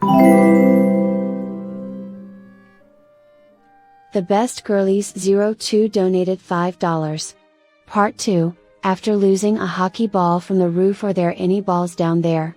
About the biggest pair you ever seen, Dingleberry. Clerks memes. Do you like the Siphon Filter series or the Metal Gear Solid games? I never got into Siphon Filter, but I did love Metal Gear Solid. I even had the VR missions. So Metal Gear Solid 2 kind of lost me, and I never played the others, but I played the shit out of Metal Gear Solid 1 back on the PS. Like, I had a very extensive PS1. Like, I've told the story before. So I grew up pretty poor. So I had a Genesis, and my grandma had an NES, but I basically missed out on the N64 and that era. And after my mom abandoned me was right around when the PS2 came out. So these video game stores were like giving away PS1 games because nobody wanted them anymore. Everyone was trying to trade in their PS1 games to get PS2 games. And so I never had a PS1. So I got a PS1 like super cheap, and I got all these games for like nothing. And I have like a big old book of all these PS1 games. And they were new to me. So I basically was a generation behind everyone else, but I was enjoying myself playing all these great games that were super cheap. And I still have those PS1 games. And I have some like good games, like rare games. Like I have the JoJo Bizarre Adventure PS1 game. I had no idea. I knew it was an anime, but I didn't know anything about it. But it's a fun fighting game. There's this character named Midler who's like a nearly naked like belly dancer, and her stand is like this Japanese, it's like a little spike ball with arms coming out of it and a Japanese guy's head coming out of it. Super weird, but you know what? It's JoJo's Bizarre Adventure. What are you gonna do? Anyway, if you want some Clerks deep cut, did you know they made a Clerks animated series, and it is super fucking funny, and it's like offensive funny. So if you like Drawn Together, you should check out the Clerks animated series. They only made like 6 episodes. I bought the whole box set back when box sets were a thing. But yeah, it was actually good. You should look into it. It's probably on YouTube. But if you like Clerks, you owe it to yourself. Especially the one where Dante, he goes to court, and his jury is black, and Randall is his lawyer, and he tries to appeal to the black jurors by talking in Ebonics, and it's like he goes like, Dante is just like you. He hates it when the man, like he was on his way of getting his food stamps. he's trying to appeal to the black jurors by being super racist. It's very funny. So, if you're into that sort of thing, if you like to laugh and you like Clerks, you should check out the animated series somehow. I'm not sure how you would get a hold of it these days unless it's been uploaded to YouTube. All right. Let's see. We're getting there. Less than 10. We're moving on up. Walking Jizz Fountain donated $5. Let's say hypothetically that you're given the power to simultaneously speak directly into the minds of all 7.9 billion humans in the planet Earth, and no matter the age or language they understand what you're saying. What would you say? The whole panel is free to answer as well. Well, you could pretend to be God and tell them stuff, and they would basically assume that they heard the voice of God. So you have to be very careful what you say. That is probably the most effective way, because otherwise you try to appeal to some logic, to some freedom first and no welfare, the kind of what we talk about here. Most people will reject you. They won't agree with you anyway. They'll think you're an asshole, you're a jerk, you hate poor people, you want to oppress minorities. Yep. The only thing I would say would be, player number 428571 has escaped. The difficulty of the entire planet system 248 will now increase.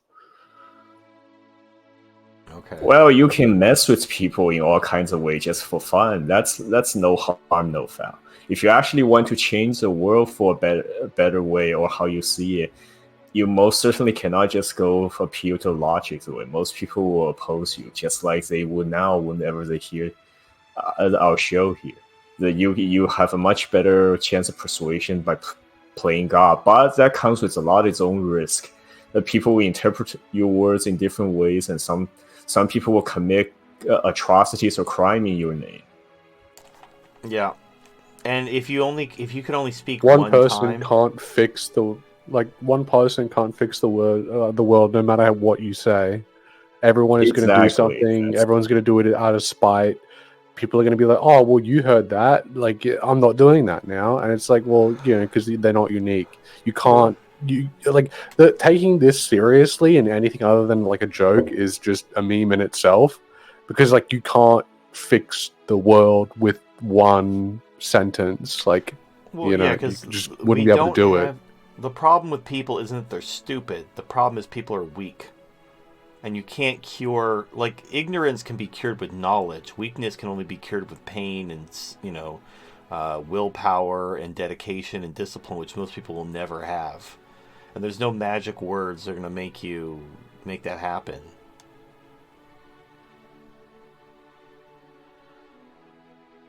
I mean, I could just say, like, women shouldn't have rights, thus saith the Lord. Take the women's rights away now. Do it, or I shall smite you. It will backfire in some way. Some people will carry that out in very wrong ways. Women shouldn't have rights, but I thought you loved all the little children. Like, yeah, well, you're wrong. This is almost like a genie's wish, where you try to wish for anything big, some big scale change in the world. You're almost guaranteed to backfire in some way. Well, because you can't solve scarcity. The reason why people dominance and everything is because of scarcity. So you can't solve that by talking to people. Like, scarcity is going to exist. And also, if you try to implement any kind of system that creates winners and losers, which all systems do, even the absence of a system creates winners and losers. People are going to hate that and resent you if they're the loser in that system. So it doesn't matter. Yeah. Anyway, all right. I would just say, hey, how you doing? I tell the whole world, hey, how's it going? Have a good day. Well, bye. And that would be the last thing I said. Just checking in. See you soon. I may try to offer a bit of advice for individuals who may want genuinely ask for it, want some help, helping their life. But similar like the show here now, when people donate, ask questions. Oh, it'll be funny. There's no point. There's no point in trying to affect anybody in a mass scale. In a mass scale that will not work out. You can just tell the whole world Epstein didn't kill himself, and that's it. That's the only message. What a shock! The entire world hears the message: Epstein didn't kill himself. And there you go. Everyone's like, what? How did we all hear that? All right, moving on. Dr. Quantum donated $5. Puis and trad cats repeatedly claim women to be the gatekeepers of sex and cite historically 80% of women reproduce to men's 40%. Researcher Rachel Wilson claims that prior to feminism, women had all of the control over reproduction and who got wives. According to her, arranged marriages are irrelevant because not every man had one. They repeatedly claim that men only get resources to prove themselves to women to get wives. Yeah, that's completely retarded. So, okay. This is a case of looking at the same facts, but then applying completely different narratives to the same facts. So, according to the facts, 80% of women reproduce, but only 40% of men reproduce.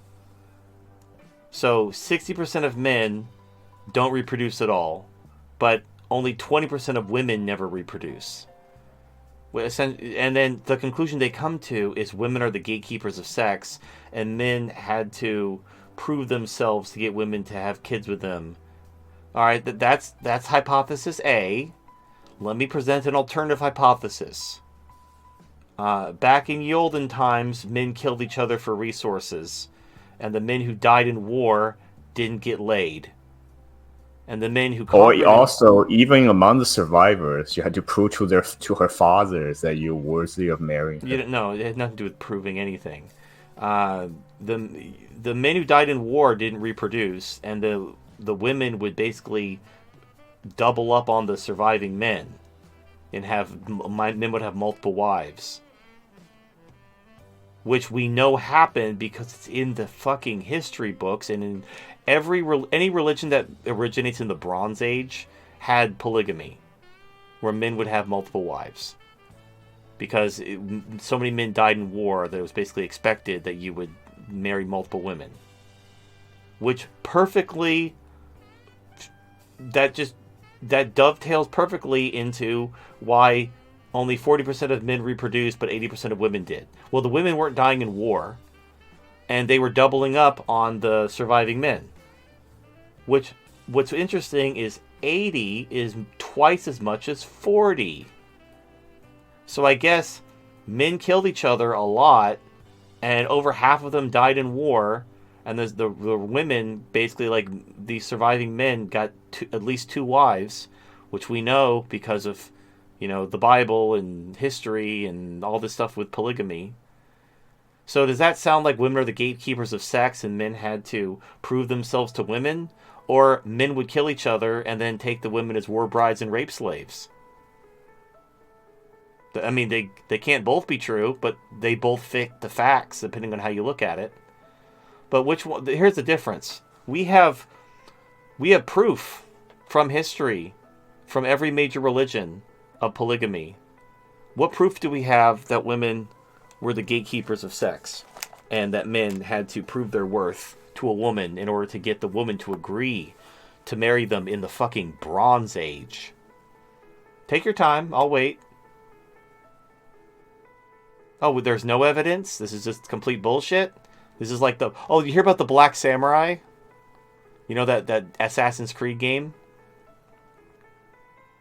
You know what I'm talking about? Turns out most bullshit. of the history about Yasuke completely BS from one dubious author who even edited Wikipedia page. Yeah, he made it all up. He made it all up. So to support his made up fact. Yep. The Black Samurai was basically a Wikipedia Janny who was rewriting history in Wikipedia. And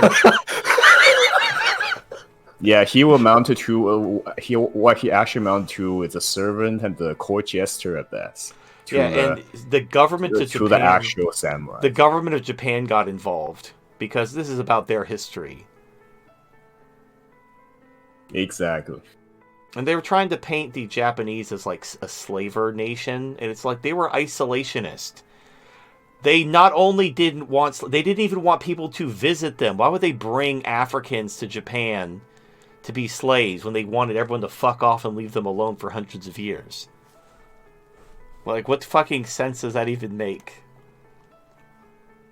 Anyway, yeah. Yeah, so you can say a lot of things wrong with Japan back then, but practicing slavery with other races was not one of them. Yeah, so anyway, so the whole Rachel Wilson and all that, whatever, is bullshit. They're looking at facts, but then they're applying their own biases, their own preconceptions to try to twist the facts in order to fit some narrative that women are the gatekeepers of sex. But the actual, like, historical record, because we don't just have the fact, like, these statistics by themselves don't prove one or the other. But when you look at the historical record, and especially when it comes to religion, you see polygamy in war and the body counts in ancient war, and it makes perfect sense. And also you see it in animals, and it's also confirmed by human reproduction. Why do men produce sperm in such abundance when a woman only produces 1 egg a month? Why produce so much sperm? It kind of superfluous if you think about it. Unless somehow men have been evolutionarily wired to have multiple women for some reason, possibly due to massive war and male scarcity. So they'd have multiple women they can impregnate all together. That way they can reproduce the species. But that would imply that women don't control, like if men could have multiple, if men are evolutionarily benefited, like adapted to have multiple partners, how are women the gatekeepers of sex? That doesn't make any sense. Because what do you see? At like today, right now, in the current year, women are the gatekeepers of sex. And they do have multiple partners. And what's happening to the species? It's going extinct because it's not evolutionarily sound. Women being the gatekeepers of sex is actually special suicide. Because the women just have abortions and want to get dicked down by Chad and Tyrone and only get married and have kids if they need to financially. And if the government's willing to take care of them, they don't. So the idea that this was the way things have always been, women have always been in charge. Okay, explain the last 100 years. If women have always been in charge, and they've always been the gatekeepers of sex, and men have always had to compete for women, why is it the birth rates were very healthy for thousands of years, and then we gave them rights, and then the birth rates took a shit? Because if you're right, what changed? If women were always the gatekeepers of sex, why would giving them rights completely upend everything society was built on? And they won't fucking know. Like, why do you hate women? Who hurt you? So, anyway.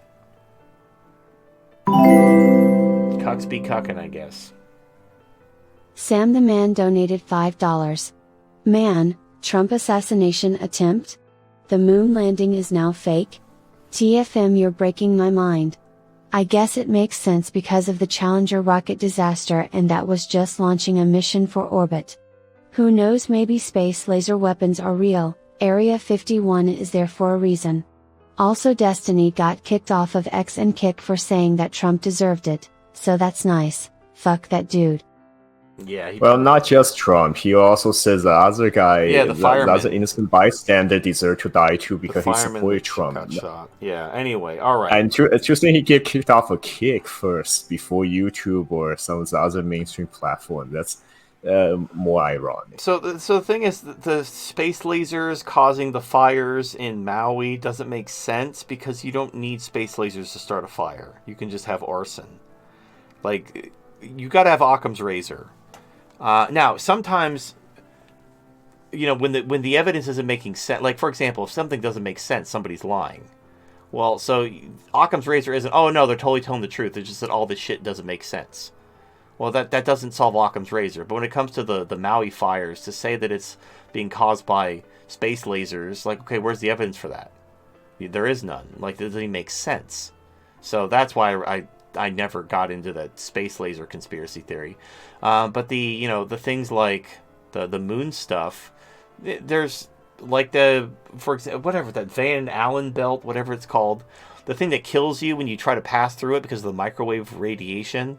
They didn't even know about that during the so-called missions to the moon. They only found about it. The Van Allen belt. Van Allen belt. Yeah, they didn't know about it before, and people are like, well, was it always there? Like, how the fuck did we pass? How did we go to the moon? If we had to have known about this. And they're like, I don't know. We lost technology. Now, when people say shit like that, when people do something and when you tell them to replicate it, they can't. And they say, oh, the technology's been lost and we can never do it again. That should be a massive red flag that they're bullshitting you. It's like, you ever have a kid at school who claimed to do something in a video game, like they were just making shit up? Like some Easter egg that didn't exist.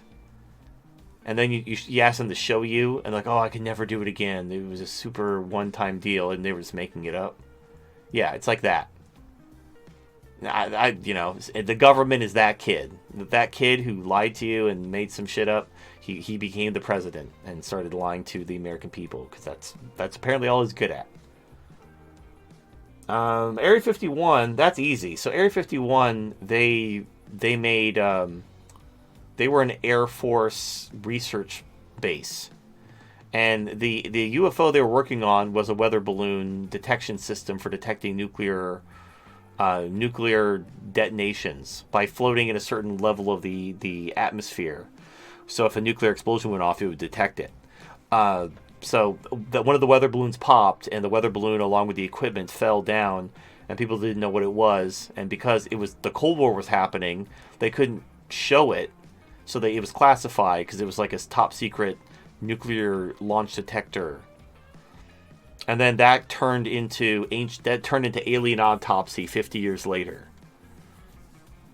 So I mean, it is what it is. But nothing happened, and also like later on during the Cold War, we had computers. We didn't need these weather balloon systems anymore, and then they got phased out anyway. All right.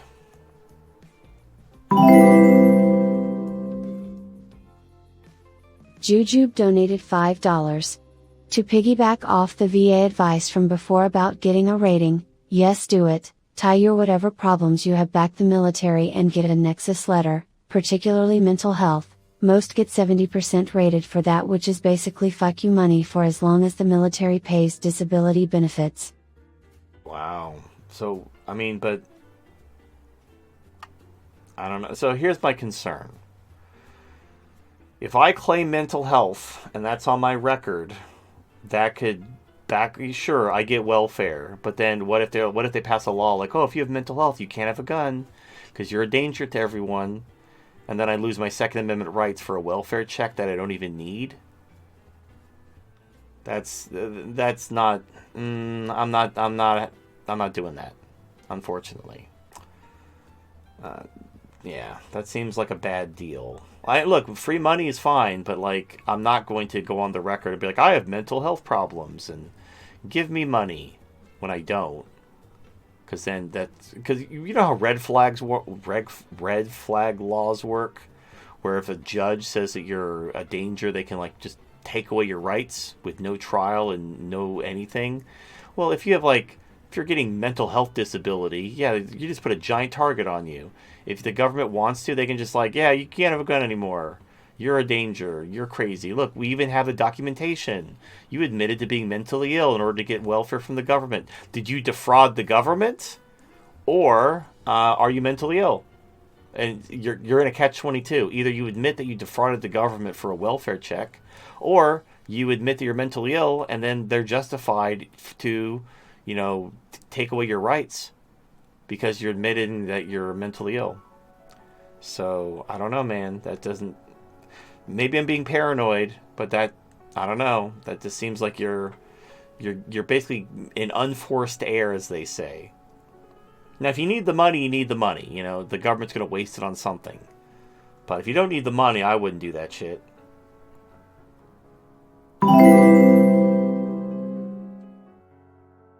Slow Dan donated $5. God damn it, people, the Van Allen belt is a ring of radiation around the Earth. You can go above or below it on your way to the moon, or pass through the less intense region on its edge. It's pretty easy to avoid the lethal areas of the belt.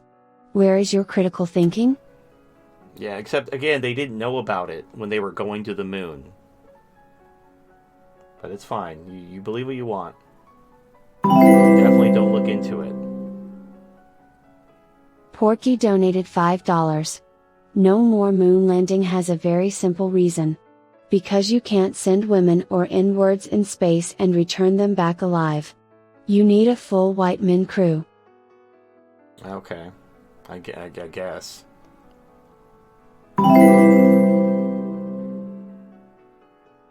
Big Black Consumer donated $5. TFM, how do you put up with Halsey's Israel does nothing wrong, it doesn't count as genocide but kill 'em all, it's only okay when I do it, and I must defend my trash BS on Wednesday? What do you tell yourself to put up with this level of bitch think? Seriously, please help. I'm trying so hard not to hate all Jews, but Halsey is making it borderline impossible. I try to remember the Hasidics and people like Norman Finkelstein, but it's so hard. I'm close to saying F them all. Okay, so Halsey's point was that if if Hamas would surrender, they would stop killing civilians. Therefore, it's not genocide. So, according to Halsey's logic, it's only genocide if you're intentionally trying to kill everyone, like no matter what they do. If they're like we surrender, please don't kill us. Like, no, we got to kill you all. We got to erase you completely. That's genocide. But if you're like in a war and you're killing civilians in order to, like, you can't defeat, like, they can't defeat Hamas because they're in the tunnel, so they're just killing civilians. Apparently that's not genocide, because if Hamas would surrender, they would stop killing civilians. Now, he admits it's ethnic cleansing, but he's like, but it's not genocide because they would stop if Hamas would surrender and let Israel kill them. But Hamas isn't surrendering, therefore the people must suffer. I don't know. That's what he said. So That's okay. not making it much better. Yeah, well, he also admitted that to me, ethnic cleansing and genocide are synonyms. When you go in, you're trying to wipe out people or like steal their land and drive them into the sea.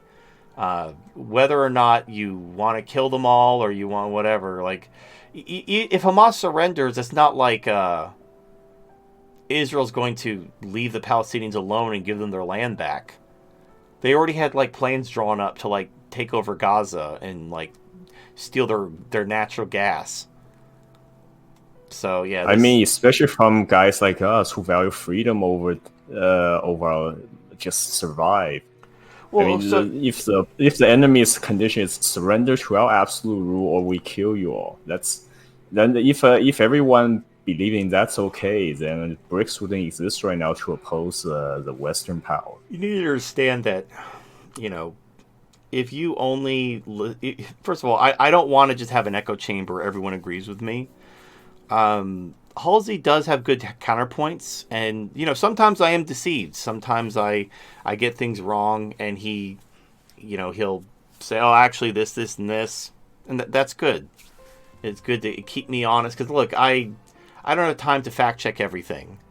I have sources that I trust, and they usually don't lead me astray unless something is setting off an alarm bell. Then I check into it. But no one has time to fact check everything. So one of the best things you can do is think of it like a judge, where you have the prosecution and the defense, and you hear both arguments and then you render your verdict. That's kind of how this works. So having somebody, and look, in Halsey, we still agree on a lot of stuff. So it's not like he's just my complete opposite. We agree on like stuff about women and patriarchy, which I think is more important. Like obviously he cares about Israel. He probably has family in Israel, and he's Jewish, so he doesn't want to see Israel destroyed. And he's going to make excuses for what Israel does because it affects his family and his relatives and his tribe, and everyone's going to do that. Like, let's say you're from a country that did a bunch of atrocities. I guarantee you have some rationale about how that was okay. That it was okay that your country committed atrocities back in the day. Everyone does. It's the inevitable and eternal. It's okay when I do it. It's not okay when you do it. So you're like, yeah, fuck the Jews, but it's literally everyone. It's not just Jews. Well, if anything, everyone. right, how this stands on this issue specifically, it's a great example showing everyone has their clear in-group bias. Yeah, but it's fine. It's fine that he has this bias. Everyone does. Everyone has everyone. I'll give you an example. Like, this is proof. This is psychology 101. So, we judge others by their actions. We judge ourselves by our intentions. Everyone does this. So I'll give you an example. All right, you're driving and someone cuts you off. What do you think? Someone cuts you off while they're driving. Well, they're obviously like a bad person. They're on drugs. They can't drive for shit. Blah, blah, blah, blah, blah. You're judging their actions morally. But when it comes to, let's say you are driving and you don't check your blind spot and you accidentally cut someone off. Like you didn't even see them until you were halfway into their lane and they honked at you. And then you realize you didn't check your blind spot mirrors and you cut them off. Are you going to judge yourself and be like, oh, like I'm a piece of shit, I'm on drugs? No. You're going to be like, oh, I didn't mean to do that. I didn't intend to do that. Therefore, I'm a good person. Everyone does that. Everyone. Every single person does that. We all judge others by their actions, but ourselves by our intentions. And this double standard carries over into everything else. But it basically begins with our own psychological well-being, where we impose double standards to our own benefit. And that extends to our in-group. Like, for example, okay, you're part of the MGTOW community. You hear that the government is looking into MGTOW as a problematic group because it's worried about incel shooters. The incel mass shooters. Now, the guy, Elliot Rogers, he wasn't even a member of the Manosphere. And you have that one guy, Manassian, who like ran people over with a van. He was like a Redditor. He wasn't part of any kind of Manosphere community. So who are they talking about? Andrew Tate? Like, where are all these criminal Manosphere people committing all these violent crimes? They don't exist. But let's say hypothetically, let's say they did exist. Let's say there was a group of MGTOW who were trying to, get back at the Stacys, and they went around shooting people. And then the government's like, oh, MGTOW's a bad group. We would be like, no, but it's a small group of mentally ill people who took the thing the wrong way, whatever. But, like, would you give any other group that benefit of the doubt? If there was a group, we'll just call them Jews, and there's a group that does, like they do a lot of bad shit, are you going to be like, well, that's just a small percentage? Most Jews are cool. It's just, the ones who, fuck kids and suck baby penis and like, corrupt the world. Fuck them. But, the rest of them are cool. Probably not. You probably like, yeah, fuck, it's all the Jews, man. The Jews do everything bad. And look, it's human nature. I'm not even shaming you for it. I want you to be aware of these cognitive biases that we all have, where we judge our own in-groups and ourselves through double standards, and we give ourselves the benefit of the doubt that we don't extend to others. It is what it is. All right. But anyway, to answer your question, I appreciate Halsey pushing back when I go a little bit off the rails, and for having a different outlook. And also, it's not, I know this is like, could sound weird, because I don't like, the word diversity is such a bantied about phrase, but I do value the fact that we have people on the show from all over the world, of different ethnicities and backgrounds, so that, like, we're talking about Eastern Europe. Oh, horse twat, do you have something to say about these Eastern European topics because you're from Moldova? Oh, we're talking about China? HD, do you have some opinions since you're Chinese? We have an Australian. We can talk about furry shit because Voodoo's also a furry. When Kroy was a legit tranny. I mean, he's still a tranny, but, now he's, like, living his truth. It's nice to have people with different backgrounds. Now, you don't want people who, like, hate you and, oppose everything you stand for. You want to have some commonality, but it's good to have people of different backgrounds who can offer their insights, especially when you're talking about current events and geopolitics and, all these international things. 'Cause, look, I'm an American. I don't have a lot of background in foreign cultures and foreign stuff. So it's nice to have people who do, especially when it's like in their backyard and they actually do have some insights. So Halsey provides insights, like he provides insights from someone who's Jewish and who is a little bit more political. Like Karoy was Jewish, but Karoy couldn't give less of a shit about politics. He was more about REM. Unless you were talking about REM and ReZero, he wasn't really that interested in whatever you had to say. So anyway, all right. Final super chat.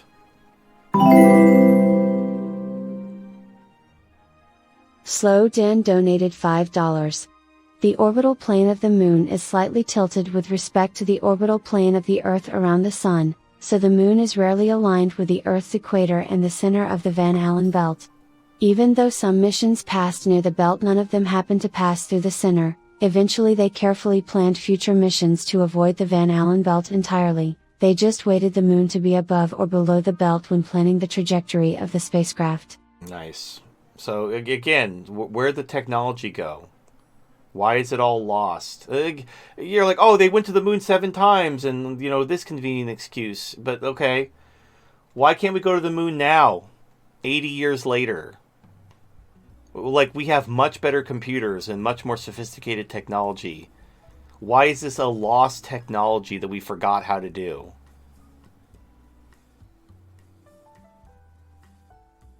Because that's they're not saying, oh, it'd be too expensive. We'd have to make a ship made out of solid gold, and there's nothing really there to get. The novelty is worn off. No, they're saying like they can't do it. They can't do it. The technology's lost, and they can't explain how they did it the first time. That doesn't make any sense. Because you notice, what else we developed during that time? The nuclear bomb, and we made thousands of them. Why is it that technology? I mean, if we're going to forget a technology, shouldn't we have forgotten how to make nukes? That would have been a very useful technology to forget how to do. But we didn't forget how to make nukes. We just forgot how to make rocket ships to the moon. But it's fine. Don't bother looking into it. It's just crazy people. Crazy people. Anyway, so that's our show. Apparently we're gonna end on that note because that was our last super chat. So I guess that's all we have to say. All right. Shoot! I'm in the middle of a run here on the round. I mean, you had. Oh well, if we don't make it, I'll continue next week. You had some hours to get these final achievement things, whatever you were going for. It's okay. Turns out I forgot that there's some part of it where you have to play handicap, and that makes the run a lot harder. You have to handicap your abilities. Oh. So there's certain handicap where you have less than half your HP or lower your primary sword damage. You can't, it locks out your abilities or shuts your energy bar to a tiny amount. Wow. So you basically have to do it one hit? There are certain difficulty on that, but I wasn't going for that the worst part of it. All right, man. Well, as long as That's you're having okay, fun. no big deal. I'll continue next week. As long as you're having fun. Anyway, all right. So, sponsors: The Dollhouse, Love Nestle, MetWeb, Lucas and Mucus, and SpinningRubberPussy.com. That's it. That's it. So, take care of yourself. Enjoy your weekend. We'll see what's going on with next week. What's going on with the Houthis in Israel, and if the F-16s finally make their dramatic appearance in Ukraine, or what's going on there. We shall find out soon, between now and September, apparently. We shall see. So enjoy the rest of your weekend, and we'll see you Wednesday, maybe. Or not. Yep, take care, everyone. After these messages, we'll be right back.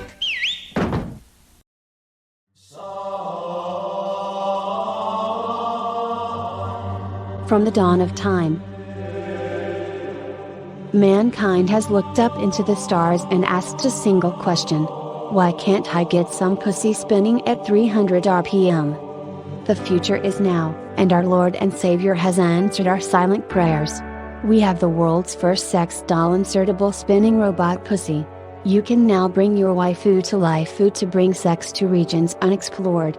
Go boldly where no man has gone before. Spinning robot pussy is the best pussy you'll ever have, and that's a fact. Does your meatbag girlfriend's pussy spin at 330 RPM? No, it doesn't. Go to spinningrobotpussy.com/TFM for a discount of up to $100 for a limited time. That's spinningrobotpussy.com/TFM. What are you waiting for? The future is now. War. War never changes. In the current year, women have declared war on men. Men are not only guilty until proven innocent, but they are not even allowed to prove their innocence. In response to this warfare waged by women, known as feminism, men have sought refuge with waifus, artificial women able to satisfy a man's need for love and sex. Retailers like the dollhouse began to spread, bringing waifus to men everywhere, freeing them from the enslavement of feminism. Get your waifu today from thedollhouse.com or dc.dollhouse.com if you're in the United States, before they're banned by feminism so they can control men once more. Go to thedollhouse.com and dcdollhouse.com to find your waifu today, before it's too late.